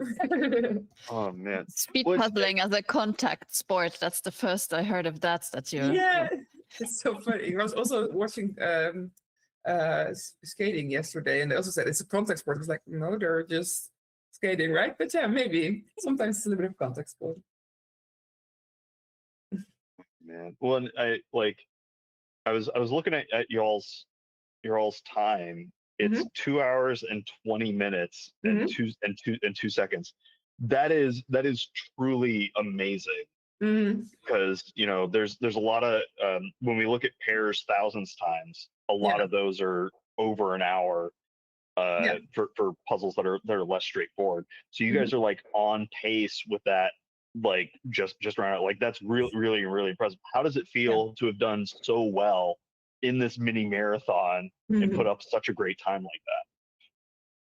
Oh, it's cool. I think we're a bit disappointed. We maybe wanted to be a little bit faster. Yeah, the last one was The disappointing. last one because it went really slow.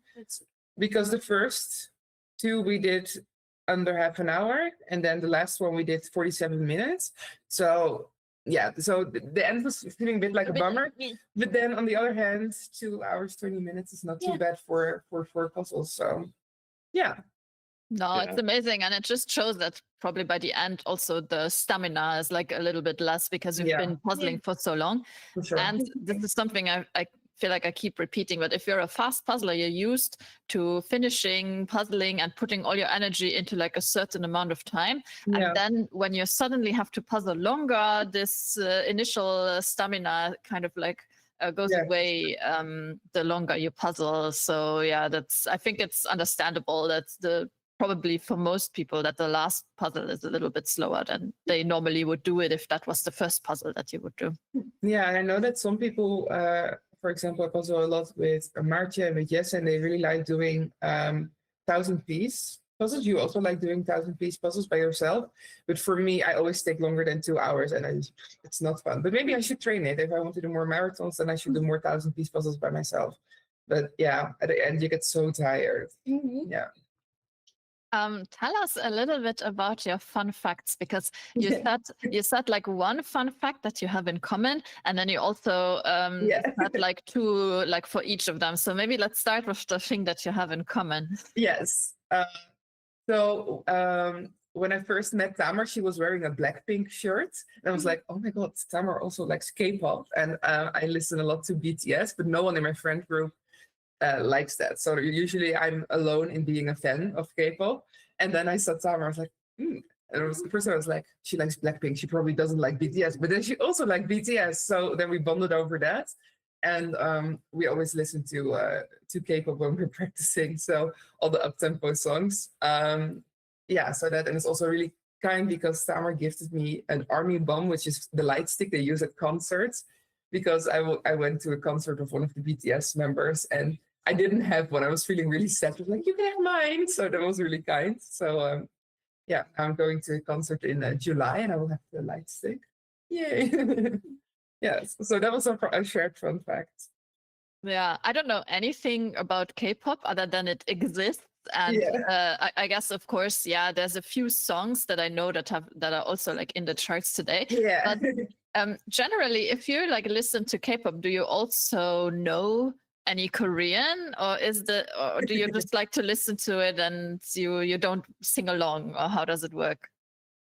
Well, you know some Korean, right? A little bit, but not singing along in Korean, not that well. There's also English lyrics in the K-pop. So that's the one you sing along, and the rest is just like, yay! Yeah, just vibing. At first, I was trying to learn Korean because you have a lot of. They also do a lot of interviews and sometimes variety shows, and then you have to read all the subtitles while also watching the show. I was like, oh, it would be so easy to just know what they are saying. But yeah, it's a bit too difficult. I know some words that they use often, but normally I don't know it. So I look up the meaning of the song before and think, that's nice.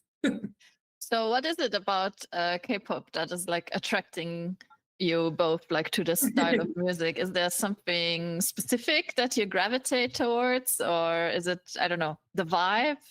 Yeah, for me it was I just like how it's really, really good production. So normally with more Western artists, although I also went to Taylor Swift, which was a bit comparable in production value. But normally with Western artists, they just stand on the stage. And for example, I was a fan of One Direction when I was younger, and they just walked on the stage and didn't do a lot. But these boys were completely choreographed dancing, and they knew exactly where to go, and they changed positions, and they were just exactly in a good spot. I was like, oh, yeah, that's cool. So I really like how it's just all really, I don't know the English word for it, but gewoon heel netjes, heel strak. Yeah. I don't know. It's really polished. That's the right word. Yeah. Mm-hmm. And for you, Tamar? Sorry. I think the same. Also, it's just there's a lot happening. It's very fun to look at, but also listening. It's very catchy and entertaining and up tempo. So I really like it. And it's also fun. They usually, even though they're the same group or the same artist, they do a lot of different genres of music. Yeah. So it's not just all the same. It's all very different sounding. So a lot of variety in the same artist. As a BTS or a Hot Pink stan, where should people try to, if they're not used to K-pop, what would be a good like entry point for people to try out or get used to it?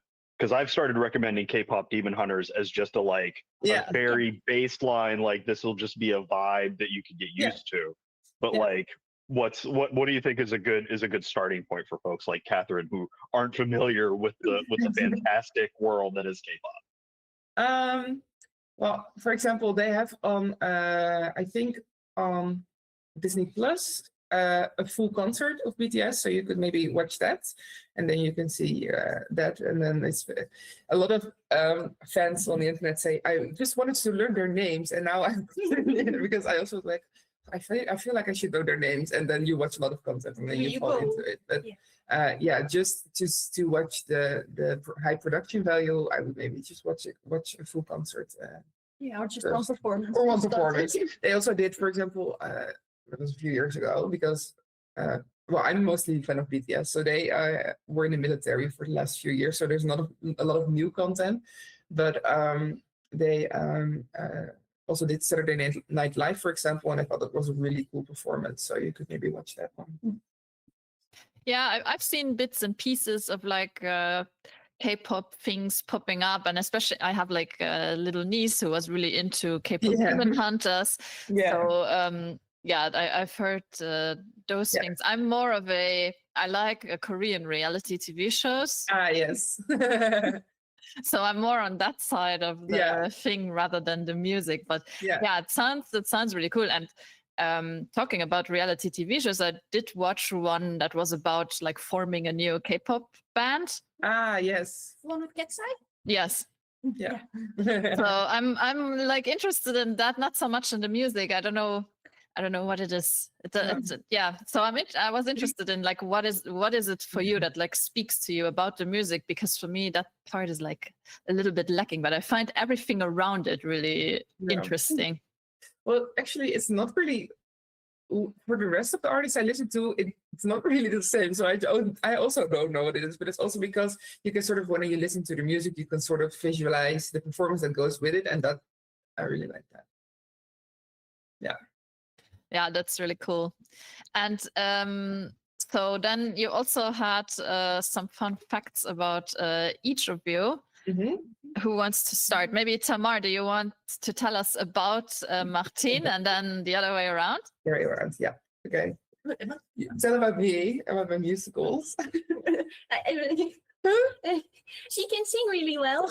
Pretty cool. And she does theater, but I don't know. I haven't been to one of her shows. But it's really cool. And when we puzzle, she also sings along to some of the songs, and I'm like, she can actually sing. It sounds good. What is this? It's really cool. And I also went to her birthday party with all her theater friends, and she performed one of her songs, and it's like, wow, it's this the same person? It's so cool. She like totally captures this other person, and it's so cool. We did karaoke, by the way. It was not like that I invited my friends and said, now look at me. Well, I mean, someone who does like theater as a hobby has a little tendency to be like, I mean, I don't mind. You can give me compliments, but So what kind of musicals is it? Is it like local musicals? Like what kind of style? So it's a musical association that I live in, the city that I live in, with amateur theater. And we for the last musical we did was 9 to 5, so of the movie from the 80s and the song of Dolly Parton. And now we're doing, for our upcoming show, we're doing Come From Away, which is a relatively new musical. And also we sometimes get shows written for us because, for example, in 2 years, we exist 100 years. So we'll have a special a musical that's written for us and tailored to our group. So, and we have quite a diverse group of people because we're 40 people and with ages from 18 till 80. So that's really fun. And how did you get into this hobby of being in musicals? I always sung when I was younger, like in my bedroom with in front of the mirror with the hairbrush. And then I think some movie musicals I watched. I was like, oh, this is really cool. And I started listening a lot to musical theater. And I thought, oh, I really would like to do this myself. But there's not a lot of musical associations where I live. So first I did some courses from a university with just choirs that did musical. And then eventually 2 years ago, I joined this group. So yeah, just a slow growth of love for musical theater. And do you mind sharing which town it is in case people want Oh to yeah, maybe sorry, come through? it's Groningen in the Netherlands, so it's in the north of the Netherlands. Mhm. And And your group is called, do they have a name? Or? yes, it's called Goob, Goob, and it means Groninger Opera and Operettes Association. So they used to do opera, but then now we exist for a long time. It's just musical theater. Yeah. When That's you get a chance, really put cool. that. Yeah, when you get a chance, put that in the YouTube chat so folks can find it and find it, because some people might be really interested in trying to find the Dolly Parton show. And it's currently not online, but you can see some photos on it on our Instagram. Then you can see I'll take what I can get. rolling I'm on a desk because I was in love with the very mean boss, and then I sang about it. I will put it in the chat. Yeah, thanks. That's fun. And then people can look it up. I know we have a lot of people from the Netherlands that are puzzling, and I don't know if people actually a lot of people are from Groningen, but some people travel to see musicals as well. Yeah. Well, at first there were a lot of people that I knew in puzzling that were just more from more south and west in the Netherlands. And the Netherlands isn't really big, but we think it is. So that's like, oh, I have to travel 3 hours to puzzle with, for example, Maartje.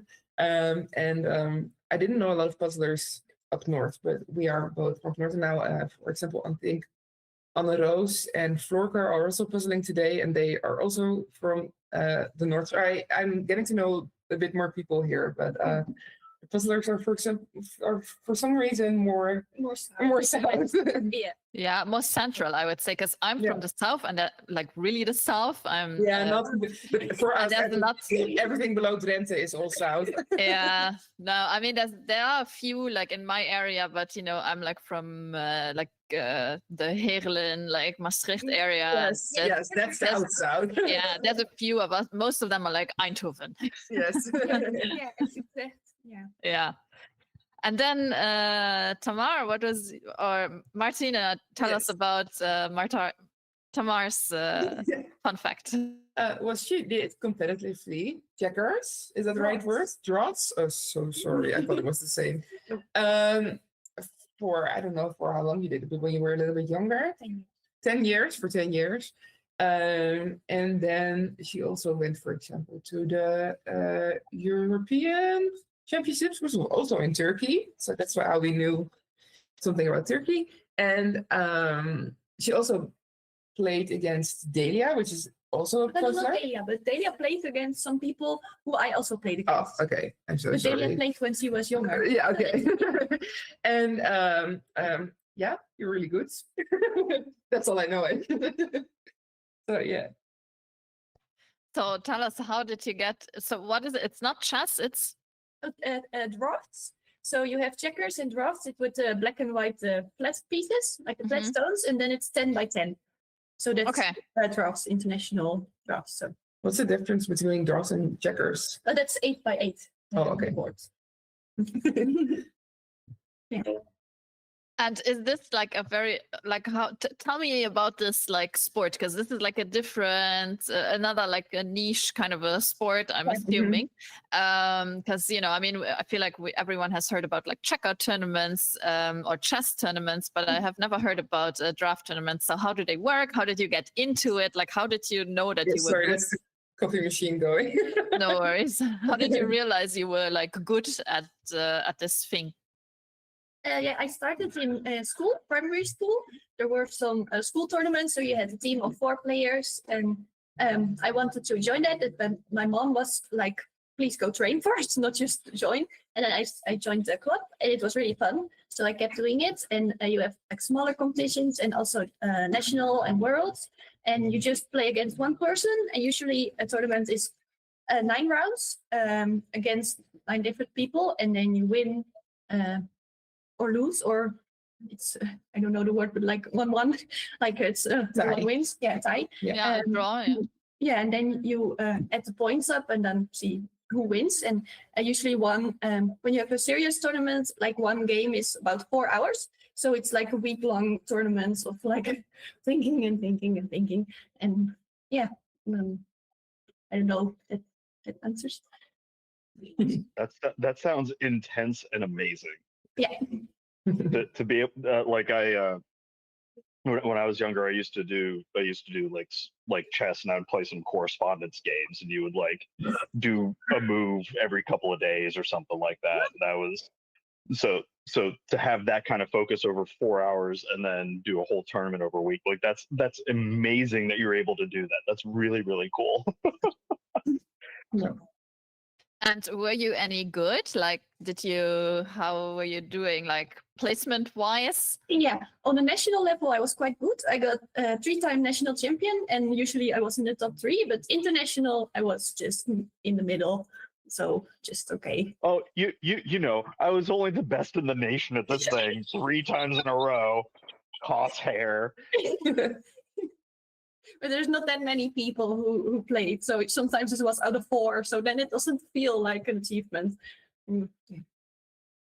That it may not feel like it, but it still is a huge achievement. And then even then on the international level to come in the middle of the pack, like that's huge. That's amazing, Tamar. Congratulations on that. That's a big deal, dude. This is too. Thank you. Do you think that any of those skills transfer to puzzling, or do you think more of your puzzling skills transfer to that game? I hoped more of my skills would transfer, but it was less than I hoped. At the World Championship, I thought like, oh, I'm so prepared because I'm used to like a week-long tournament, so I'll be fine. But I was exhausted at the end because it's very different. Like with drafts, it's not sprint; it's just like marathon. You have to like keep slowly going. But with the puzzling, you sprint, and it's such a different energy-wise. So yeah, I don't know.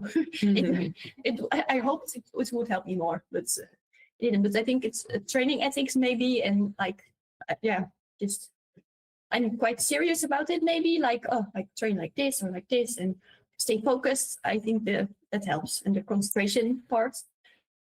Yeah. So some skills, but not as many as I hoped.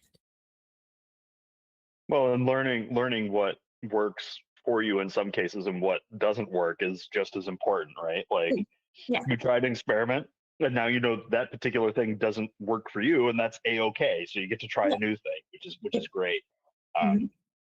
One of the, it's always I tell people all the time, it's just as important to learn what is not effective for you, so that way you don't keep trying to hit your head against the wall. Yeah.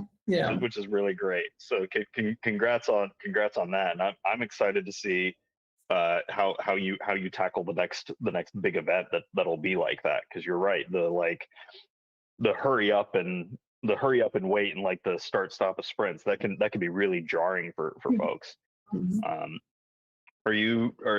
What's the next like big events that both of you have coming up soon? We're going to the German Nationals. Also as a pair, so that's what we have together, and then the Dutch Nationals. And I will go to the World Series. Yeah, Martine not. No, I'm not going to the World Championship, but Martine maybe. Yeah, we don't know yet. We'll have to discuss. I think if a lot of people go, I will get FOMO and also go. But last year I swore I wouldn't go to Violet again, so we'll see. Well, I know some people are still waiting for like the rule sets to come out and all that kind of stuff, and sort of see what it'll shape up to be. So I don't think there's true rush on that until it settles. So but that's really cool. Yeah, and I'm also I think I'm also going to the marathon, the 24-hour marathon in Germany. So, but we'll have to get a team together. We're just 4 now, I think. So yeah. How big does the team need to be for the 24-hour? Well, it can be 4, but we'll try to get 8 or something, so we can have 12 hours of puzzling and 12 hours of rest. Like, so we'll see how many people we can get crazy enough to do it. I'm sure you won't have trouble finding more people in order to do it, because you two are fantastic human beings and wonderful puzzlers. And who wouldn't want to like hang out with you guys for 24 hours to do a thing that everybody like loves and enjoys? Like that just sounds like a blast to me. Yeah. Yeah, I'll be going to the marathon in Cologne, so I'm I'm excited to go, because most other marathons in like our area are more just like the 10-hour marathons or like 8-hour marathons. So I'm excited to go to another 24-hour marathon that's not Hanu. Yes, because we did a while ago, we did 10 hours in Ghent, in Belgium, but and then at the end it was like, oh, I'm glad it's over, but also I could have gone for longer. So we were really excited that there is a 24-hour marathon coming up. Yeah. We're using today kind of like a practice for the big marathon, for the 24-hour marathon, where you're like, we can get through 4 hours. That's 1/6 of the whole thing. Like today, I'm a little bit worried about the one, but we were more using it as also as a practice for Germany, because they also have to do 2 puzzles, right? So and with the team you have to do 4 puzzles. Yes. Yeah, the German nationals team. Whoa. 4,000-piece puzzles. Yeah. In 3.5 hours. 4,000-piece puzzles. Yeah. That's bananas. I'm really excited about it because it's a cool new concept. Yeah. But so this was a bit of practice for that as well, because it's been a while since we puzzled together competitively. Yeah, and so we puzzle a lot of it's just for fun together. That's really cool. Well, I know that the Australian nationals this past year, they did for their Paris final, they did 2 500s back to back. Yeah. Rather than 1,000. So like I'm really excited for all these different formats that are coming out with that kind of thing. It's so exciting. Yeah, me too. So that's also why I decided to go to Germany this year, because it seemed like a really cool competition. Yeah. Yeah.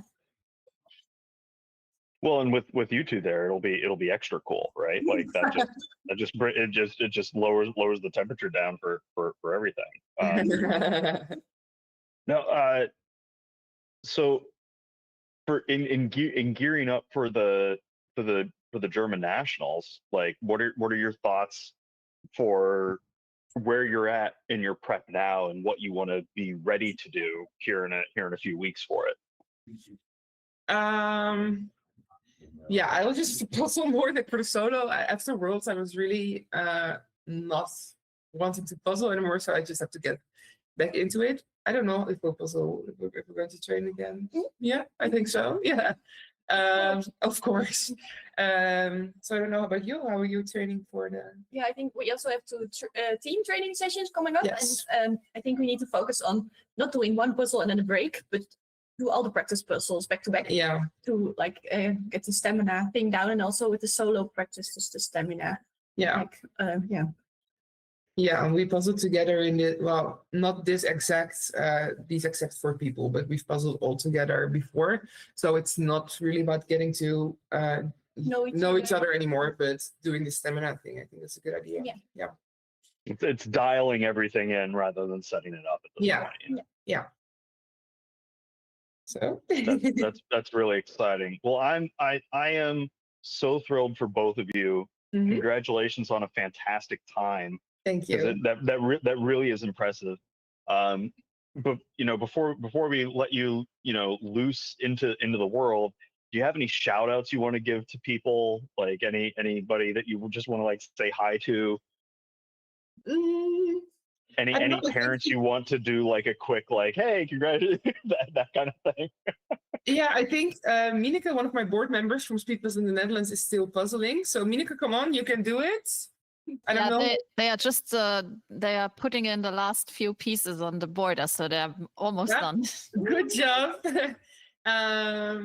So yeah, and I would like to also to say, because I'm also a board member of Speedpuzzle in the Netherlands, so everyone, on the 1st of March, our registration opens For this next for the Dutch Nationals. So Yes, about this, it's good that I have you here because I have some questions. Now I have Yes. one question. Because last year you had it that first Dutch people or Dutch residents could register and then later international people. How is that this year? Because I have a team, like I live in the Netherlands, so I could register first, but my team is Luxembourgish. So I'm wondering when can they register? This year it's just all on the 1st of March because last year we had a very international event and we really liked that. So we would just to have it all the same and everyone is welcome to join.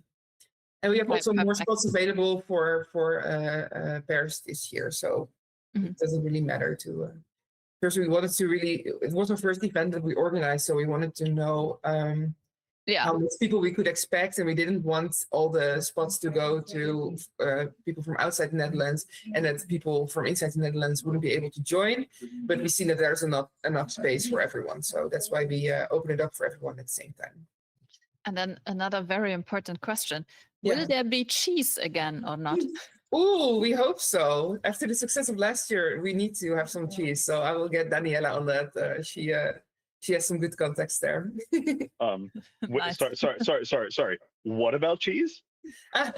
Last year we had a sponsor, Milner, which is a cheese brand in the Netherlands, and we asked them to sponsor some cheese for the sandwiches for our volunteers.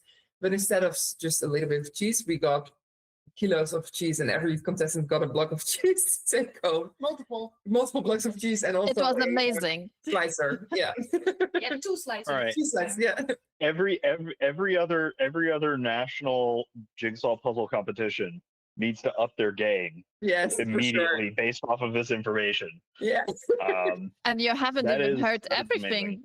You haven't even heard everything because there was also chocomal. Yes, we also like had chocolate. We had really good sponsors. How have I missed all of this cool stuff going on over there? Yeah, we'll expect to see you in June, Jim. That's amazing. Yeah. Oh my gosh, I am now super jealous. Yes. We have Daniela, she's really good in finding sponsors, so she managed to do that. Danielle is a wonderful human being. For sure. Did you also want to do shout outs? Sorry, I just claimed a shout out. To Martina's parents, because we can use their house and table, and they supported us. It's nice. Yeah. Perfect. All right. Well, thank you so much for joining us today and sharing a little bit about yourself and some things that are non-puzzle related. And enjoy the rest of your Sunday. I'm assuming it will involve more puzzling. Yeah, maybe just some chill puzzling, relaxed puzzling. Yeah. No more speed. No more speed. Yeah. Okay, well, yeah, thank you so much, and then see you next time. And congrats on your time. And thank you. Okay. Thanks. Very well done. Congrats. Bye. Bye. They did a wonderful job. And speaking of wonderful job, we've had so many pairs finish. I think we're up to 75 now out of the 95.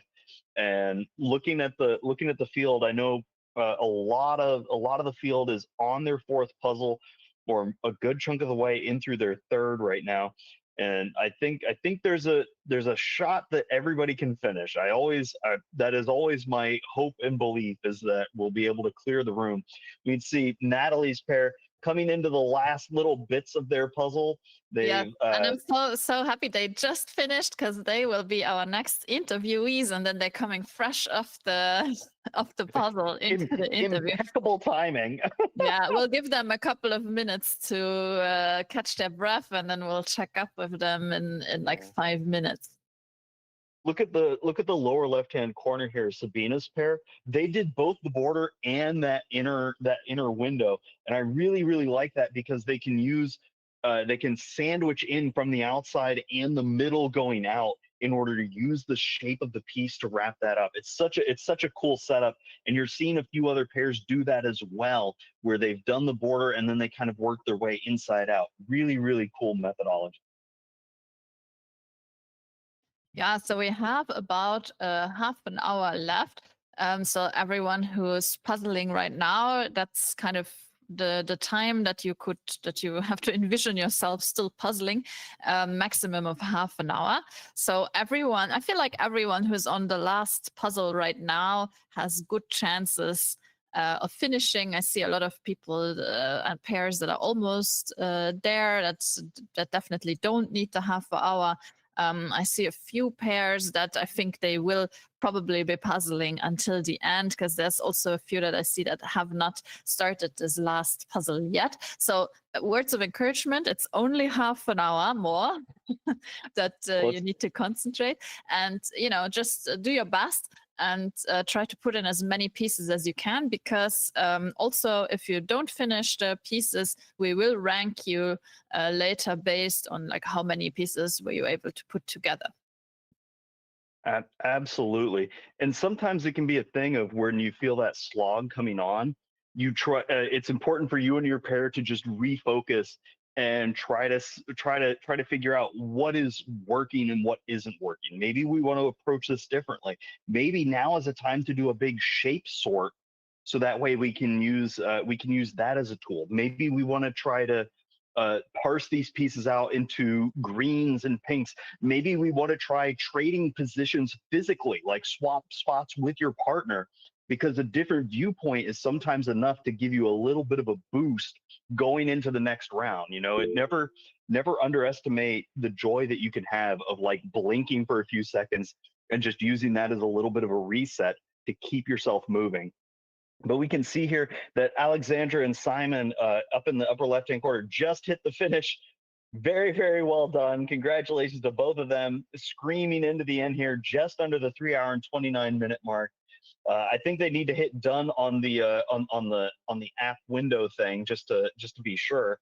I hope they go back and do that. I'm not sure if they clicked it in yet. Emma and Brooke are doing a great job here. You can see that they are working inside to outside. They have those edges already separated, which is really, really slick. Sabina and their partner trying to almost brute force this ending here. It's so tough whenever you've been puzzling for over 3 hours to maintain that focus. And they're doing a really good job. I try to encourage everybody to keep that physicality going. You want to keep those hands moving, really look at those pieces and figure out, am I filling the hole that is in the space, or do I want to search for a piece and then figure out where it's going to end up?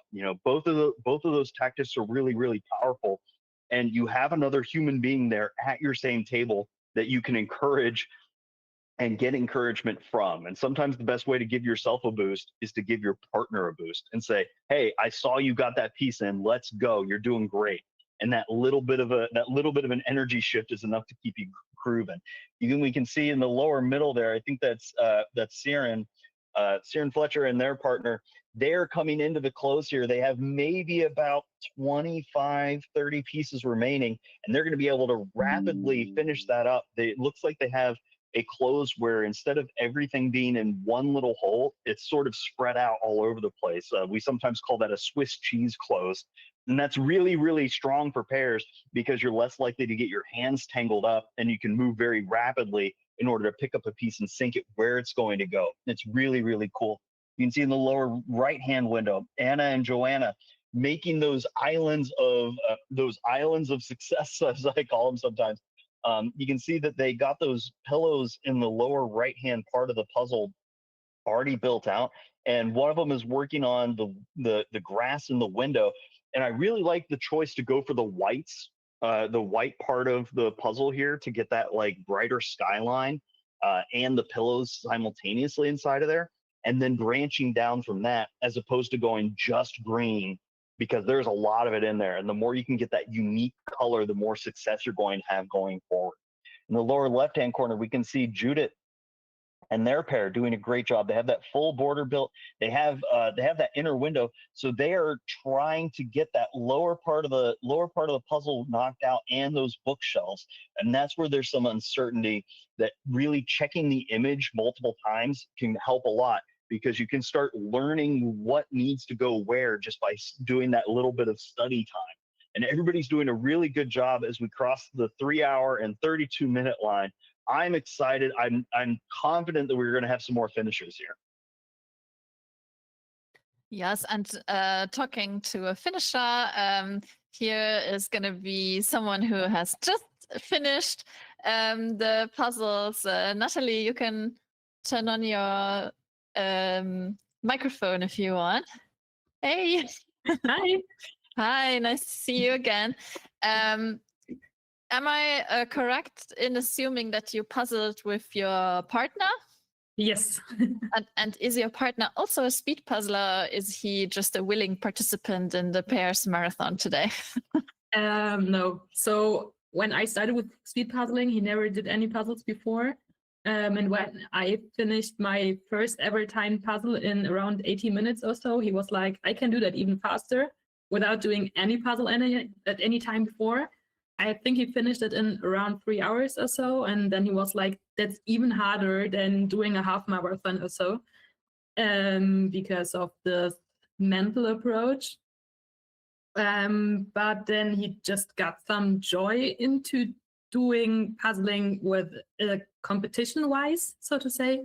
So he still doesn't like doing puzzles just for fun. He always has to set a timer. But even last year we went together to Worlds and German Nationals and so on. So he became my my permanent partner also in jigsaw puzzling. And yes, he's also into competitions right now. That's really wonderful, and like congratulations to both of you on a great time on this. Do you guys do a lot of marathon puzzling? Like I know it took him a couple of swings to go from like 3 hours, that kind of thing for one puzzle.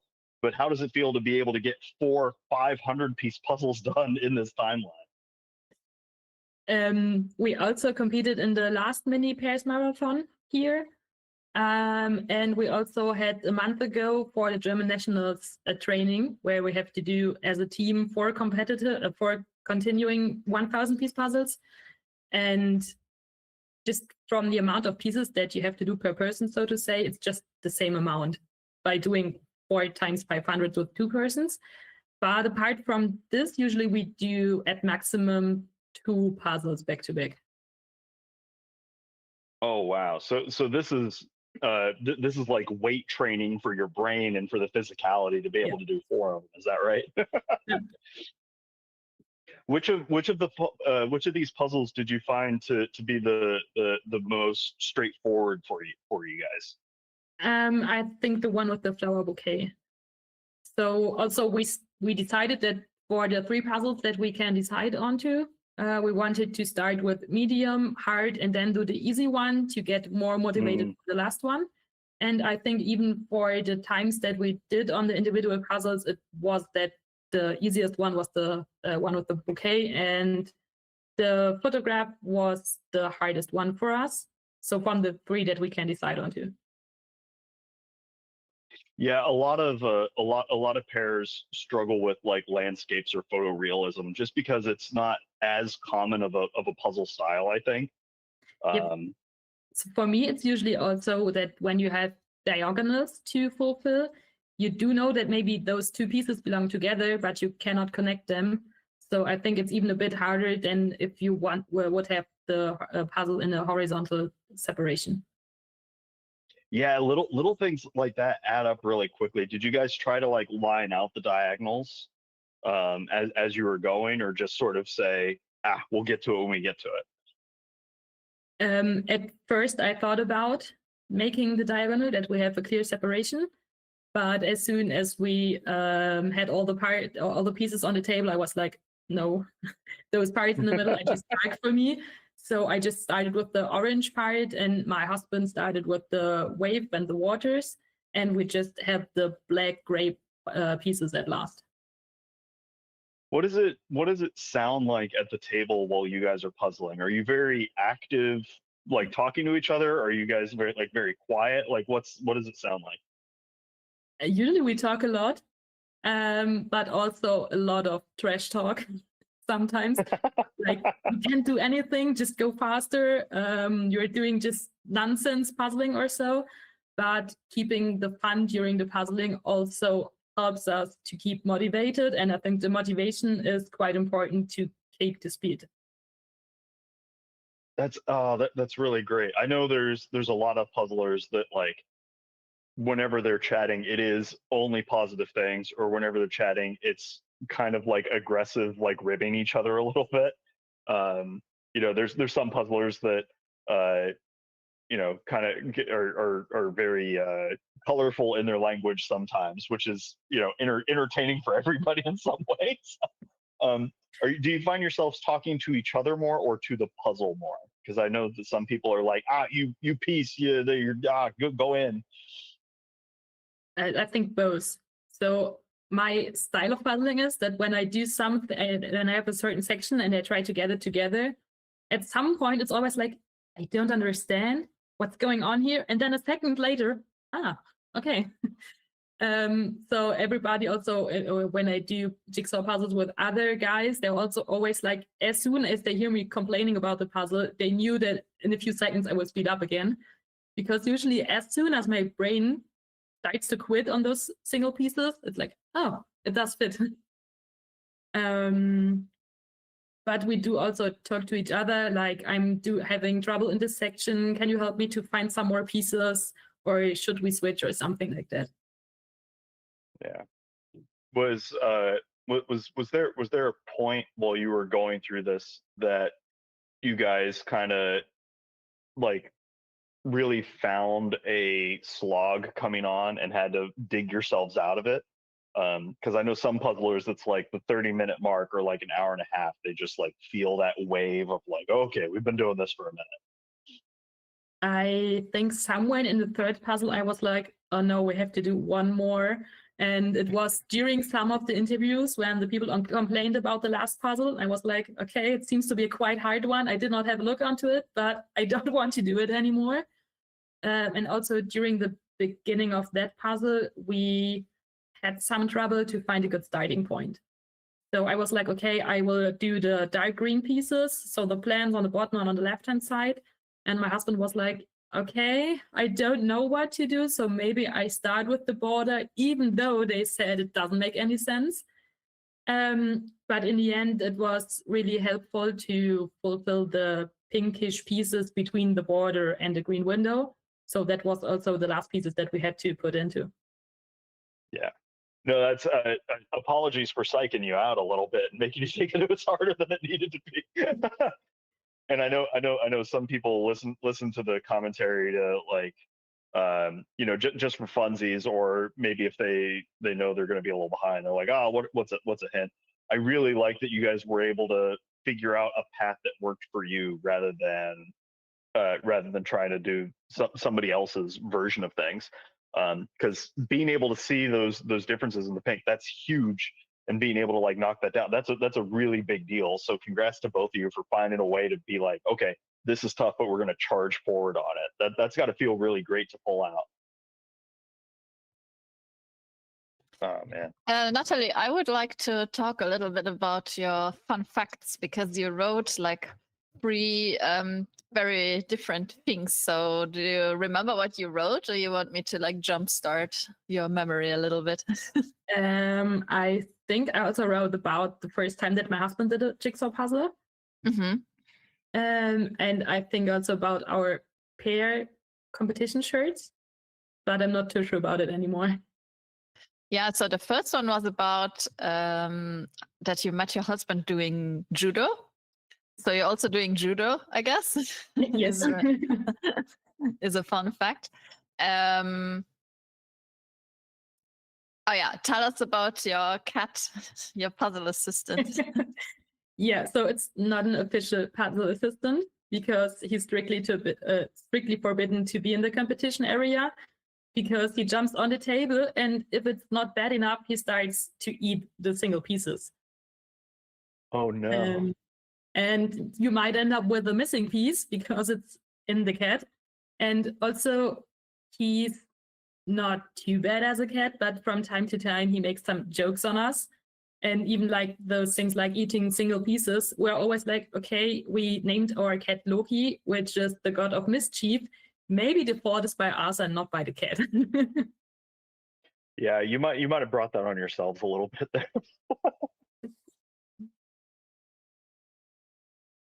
Oh man, does the cat ever try to eat the pieces that are like together, or is it only the ones that are like separate from the herd? Usually the more individual pieces, but I also did one of the 9000 pieces last year, and I did them from the individual bags, and then I had the finished parts on somewhere on the ground, and then at first he just got onto the puzzle and attempted to sleep there, because I think it's similar like a box or so. He just loved the place, but at some point he even took out the individual pieces of the finished puzzle and started to eat it. That's amazing. I wonder. That sounds a lot like my cat. My cat will like walk over the puzzle and then his claws got stuck on the pieces and then he kind of lifts them up and just like throws them into the room. And then my dog will go and chew on the puzzle pieces. So they're like tag teaming it. They just want us to finish the puzzle to keep to get them some food.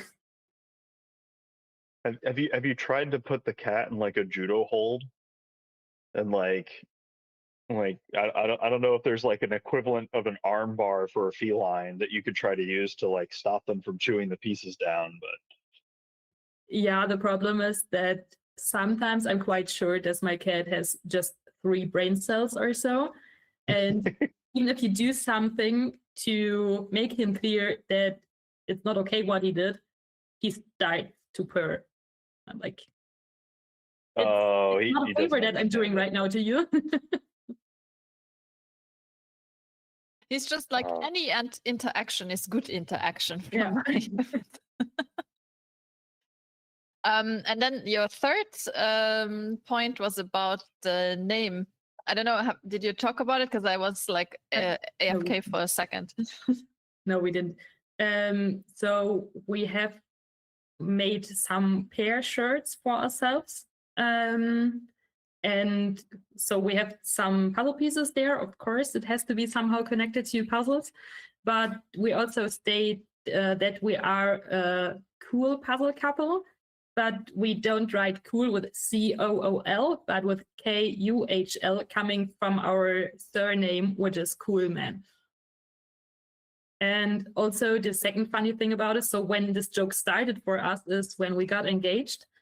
One friend of us replied that Natalie without an H, which is basically my Instagram handle, because people just wrote me with an H all the time. And then he just replied that Natalie without an H is now getting a cool H. And then this joke started, and as I'm really into quite flat jokes, I just loved it. And I hopped onto this train and I just placed it anytime, everywhere. The chances. It's the cooler way to spell it, right? Yeah. And also last year, during word competitions, I think in the pair preliminary round, we were on the stream as soon as we finished, and Michelle was also like, "Oh, that's Natalie Cool Man. They're keeping themselves cool." I was like, "Was it by accident or was it by chance?" I have no doubt that it was intentional, because because Michelle's that clever, and also that's just a wonderful name to work with on that. Do you feel cooler with the cool names now? Yeah. I really love my new name. Yes. Okay. I know some people don't always feel as cool whenever they change their names, but I guess you get to feel the most cool, or even the coolest. Maybe. Yeah.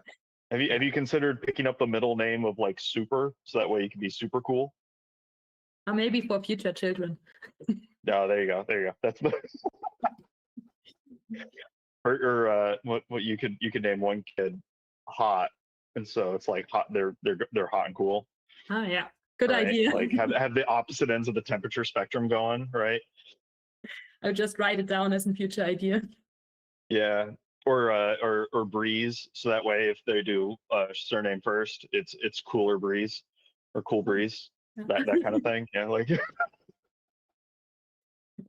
what is your favorite bad pun or bad joke in any language? I'm just interested. Oh, I'm not good in and remembering jokes, but oh, I'm not. No, it's not translationable. It's just possible to do it in German. I'll go for it. We have a lot of listeners in German. It was last year Christmas, and it's about a mixture of Jesus and a gingerbread man.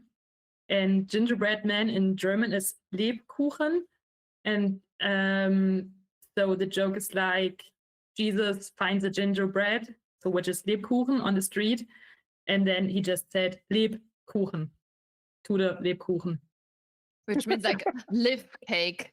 Yeah, so to say. That is excellent. Yeah, the people always say that Germans don't have a good sense of humor, but I feel like every time I talk to German people, I like the humor. So I think it's selective humor. There's a bar to humor that is relatively higher than a lot of other folks, and I appreciate that greatly because it lets you know if a joke's landing or not, right? Like you're not gonna get a freebie right away. It is fun, Natalie, seeing not just you're puzzling, but like everybody else is puzzling right now. I know we're coming up on like the last 11 minutes here of this pairs mini marathon. What advice would you have for some of the pairs here that are coming into the end game at this stage? Oh, just keep pushing through it. So you did puzzling for so long, just keep going. The end is near. And if you're nearly finished, just try to do it a bit faster, then the coffee will be faster for you. I love that. We have a couple people in the chat giving shout outs to people. Zacho Puzzle Boards is mentioning Wendy is using a blue table divider. Is that Zacho famous for making the table dividers that have been started to like pop up everywhere? Natalie, when you and your husband are like practicing or preparing for events, do you ever put like table dividers down to like prepare for what it's like in a competition setting, or like tape, or do you build a wall, anything like that? Yeah, usually I use some washi tape to just tape it on the table, because usually you can get rid of it later on without too much damage on the table or so. And also when I know that, for example, the competition area is 60 times 80, the taping will be 57 times 75 or so a bit smaller than the real competition area later on, because then even if it's still a small area that you can use, it feels bigger. Good. Yeah, because you can go like right up to the edge of it. Yeah, also, but really also cool. When you do it tinier in the competition, then the same area feels larger again, and you feel like, oh my gosh, I have so much space right now. Yeah, I think that's a good strategy, because often I practice with the exact size of the table. But for example, there was like a miscommunication at some point at Worlds where the table was actually like 10 centimeters more narrow than it said on the website. And then you come there and you're like, what? It's so much smaller than what I was practicing. And it's better to have it the other way around, because if you can do a puzzle fast on a smaller space, you can definitely do it fast on a slightly bigger space. Yeah, exactly. That was my idea. Natalie, what's the smallest space that you've ever puzzled in? So it's not for a single puzzle, but next week there will also be a competition in Siegen, which is oriented on the parse relay method. And we had to test it on our kitchen table because we had no other available table at that moment, maybe. So we had to do 2 times 500 pieces in, I think, an area of 60 times 100. So Oh, wow. we even had to check before if the finished puzzles will fit on the table. And when we had this area completed, we have, I don't know, maybe one piece of paper left for the single pieces. So we really had to talk about each other, where we have to spread pieces and which pieces can be just on the pile in the edge or so. Yeah, that's got to be really tight. Do you ever how do you feel about using like sorting trays whenever stuff is that small? Do you ever just do you just use your hand kind of like a plate, or do you get like a big piece of board? Like what do you do whenever there's no space like that? Until now, I never had a tray for single or pairs mode, but a week ago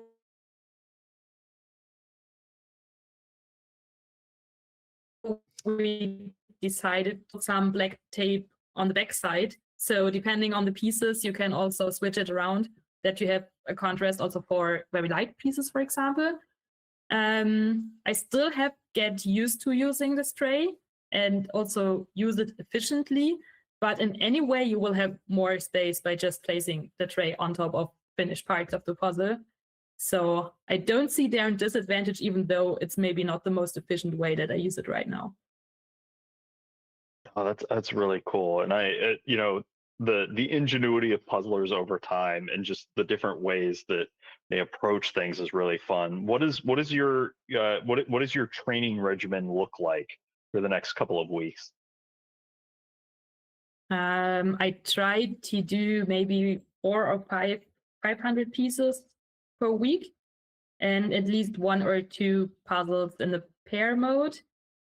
But usually I don't have any special tactics that I want to train on, but just doing more different puzzles, but doing them all at once. That makes sense. Just getting comfortable with like the variety and sort of the battery of what you might be up against. That's just as important as any other kind of specific training. That's great.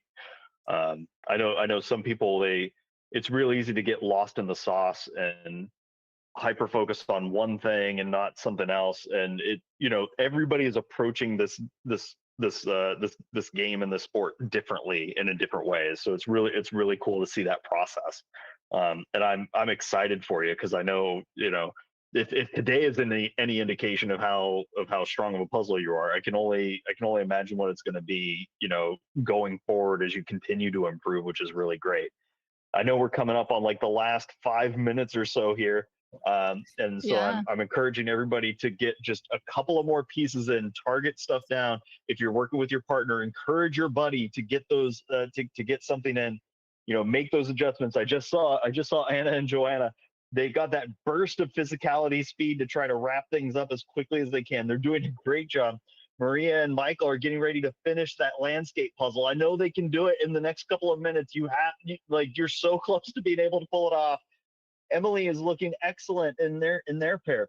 Wendy Wright is so close to finishing up the rest of that bouquet of flowers. Claudia doing a great job as well. Natalie, whenever you're coming in to the end of a puzzle, do you ever get that like adrenaline spike and your hands start shaking a little bit? Sometimes, yes, especially when I have a certain goal in my mind and it's not sure if I can reach this goal. Like, for example, I have 30 seconds and 15 pieces left or so, then yes. But if it's during a competition and okay, already 20 or 25 people have finished before me, and even there is no minute change in the next seconds, then I just try to finish as fast as possible, but without too much of adrenaline. Yeah, it's so tricky to like tamp that part down. I know I run into it with a lot of puzzlers where like you just get so excited and you start overlooking pieces rather than like looking at what you're working on. And I know that that's really tricky to do, especially if you've been puzzling for over 3 hours already.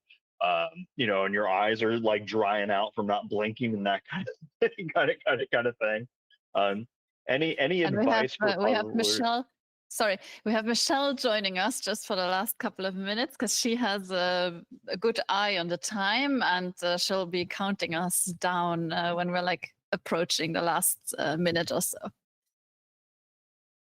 Yeah, we have about 2.5 minutes remaining. Do you have any advice for folks who want to improve their long distance puzzling to try to get a little bit smoother at the marathon or doing these back to backs? So I try to do, for example, instead of doing 2 500 pieces back to back in the beginning, I try to do 2 300 pieces, for example, because then at least you can train the switch between the two puzzles, and also even if the first one might be a bit hard in the end, how you can gather some speed again for the new one and some motivation for the new one and so on. And then also maybe just do puzzling for a longer time, but just do some short breaks in between so that you can get some fresh air, take a sip on the drink or so, but the puzzling time over the day will be longer. That makes a ton of sense. Parky Puzzles is in the chat, rooting for Fia and Laura to put just a few more pieces in. Keep moving. Scarlet Sky is also rooting for everybody. We want you to get as many pieces as you can in the next minute or so. You guys are doing amazing right now. Just keep on pushing. I know it's so close. You're coming up on the end of this marathon. Just get a few more pieces in. It's totally doable. I know it seems impossible. You're climbing the puzzle mountain. The dust is coming off from every direction, but you are going to be able to wrap this up. It'll be over so soon. Just get a few more handfuls of pieces in. We have 50 seconds left, everybody. Keep on going. Do your best.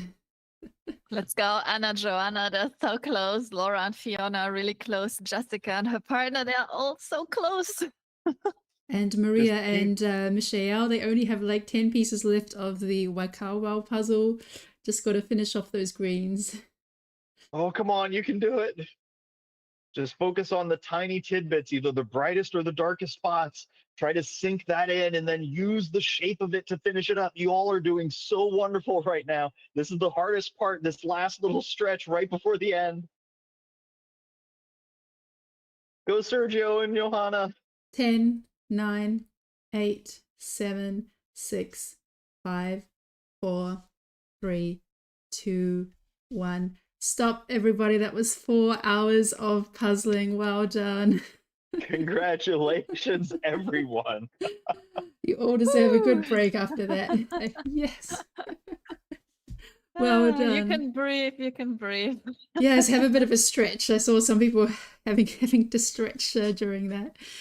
All right. So if you haven't finished that puzzle, then please count up the number of pieces left for that puzzle. And if you haven't started the 4th puzzle, then also 500 pieces for the final puzzle as well. Or depending on if you are on your 2nd or 3rd puzzle, and you can add all that into the timer website. Yeah, well, thank you so much, Natalie, for joining us. You also deserve a good break because you've been puzzling right up to 3.5 hours and then jumped in for an interview. Yeah, thanks for joining us here at the end. I know you're tuckered out too. My husband said that he will make me a coffee in the meantime, so it's okay for me. Oh, that's you got a good one there. You got a good guy there. That's Yes, so you in the timer website, for those who are just putting in their time, their ranking, instead of writing it here in the chat, please add it to the timer website, then we have all the results in the same place. Yeah, now I can see how close Maria and Michelle were. They only had 14 pieces left. Oh, wow, that's amazing. Oh, that's amazing that they were in that. I know it's got to be frustrating to be that close and not hit it, but also it's amazing that you were able to get that many pieces in 4 hours. That is phenomenal. Oh, wow. So Lena Beata says that their team are going to have lunch now. So Lena Beata and Rune were participating in the Pairs Mini Marathon, and also Sergio and sorry, who was Sergio with? Sergio's waving to us. I don't see Sergio. Did you register on the Timer website, Sergio?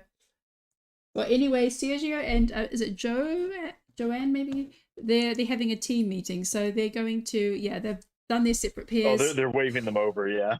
Yeah, then they're having lunch together, and then they're going to do some more puzzling. So good luck to them. So if you have put in your timer, okay, you're going to finish. Yeah, Sergio, he wants to finish that puzzle first, maybe. Yeah. So if you have added your we catch your sight. And Emily and her past partner, they are gonna have a nice jump in the pool. Oh, I wish amazing. I was there with you guys. It looks so sunny and so nice. Isla Réunion, let's go. we're all still in winter. That's a bit unfair. We're all a bit jealous now. Yeah. Well, I'm glad you had a good time together in La Réunion, and please join us again another time. All right. Thanks, everyone. And we'll see you next time. Thanks to all the puzzlers and to those joining us in the YouTube chat. And also Catherine and Jim for hosting. And see you next time, Natalie. Thanks, everyone.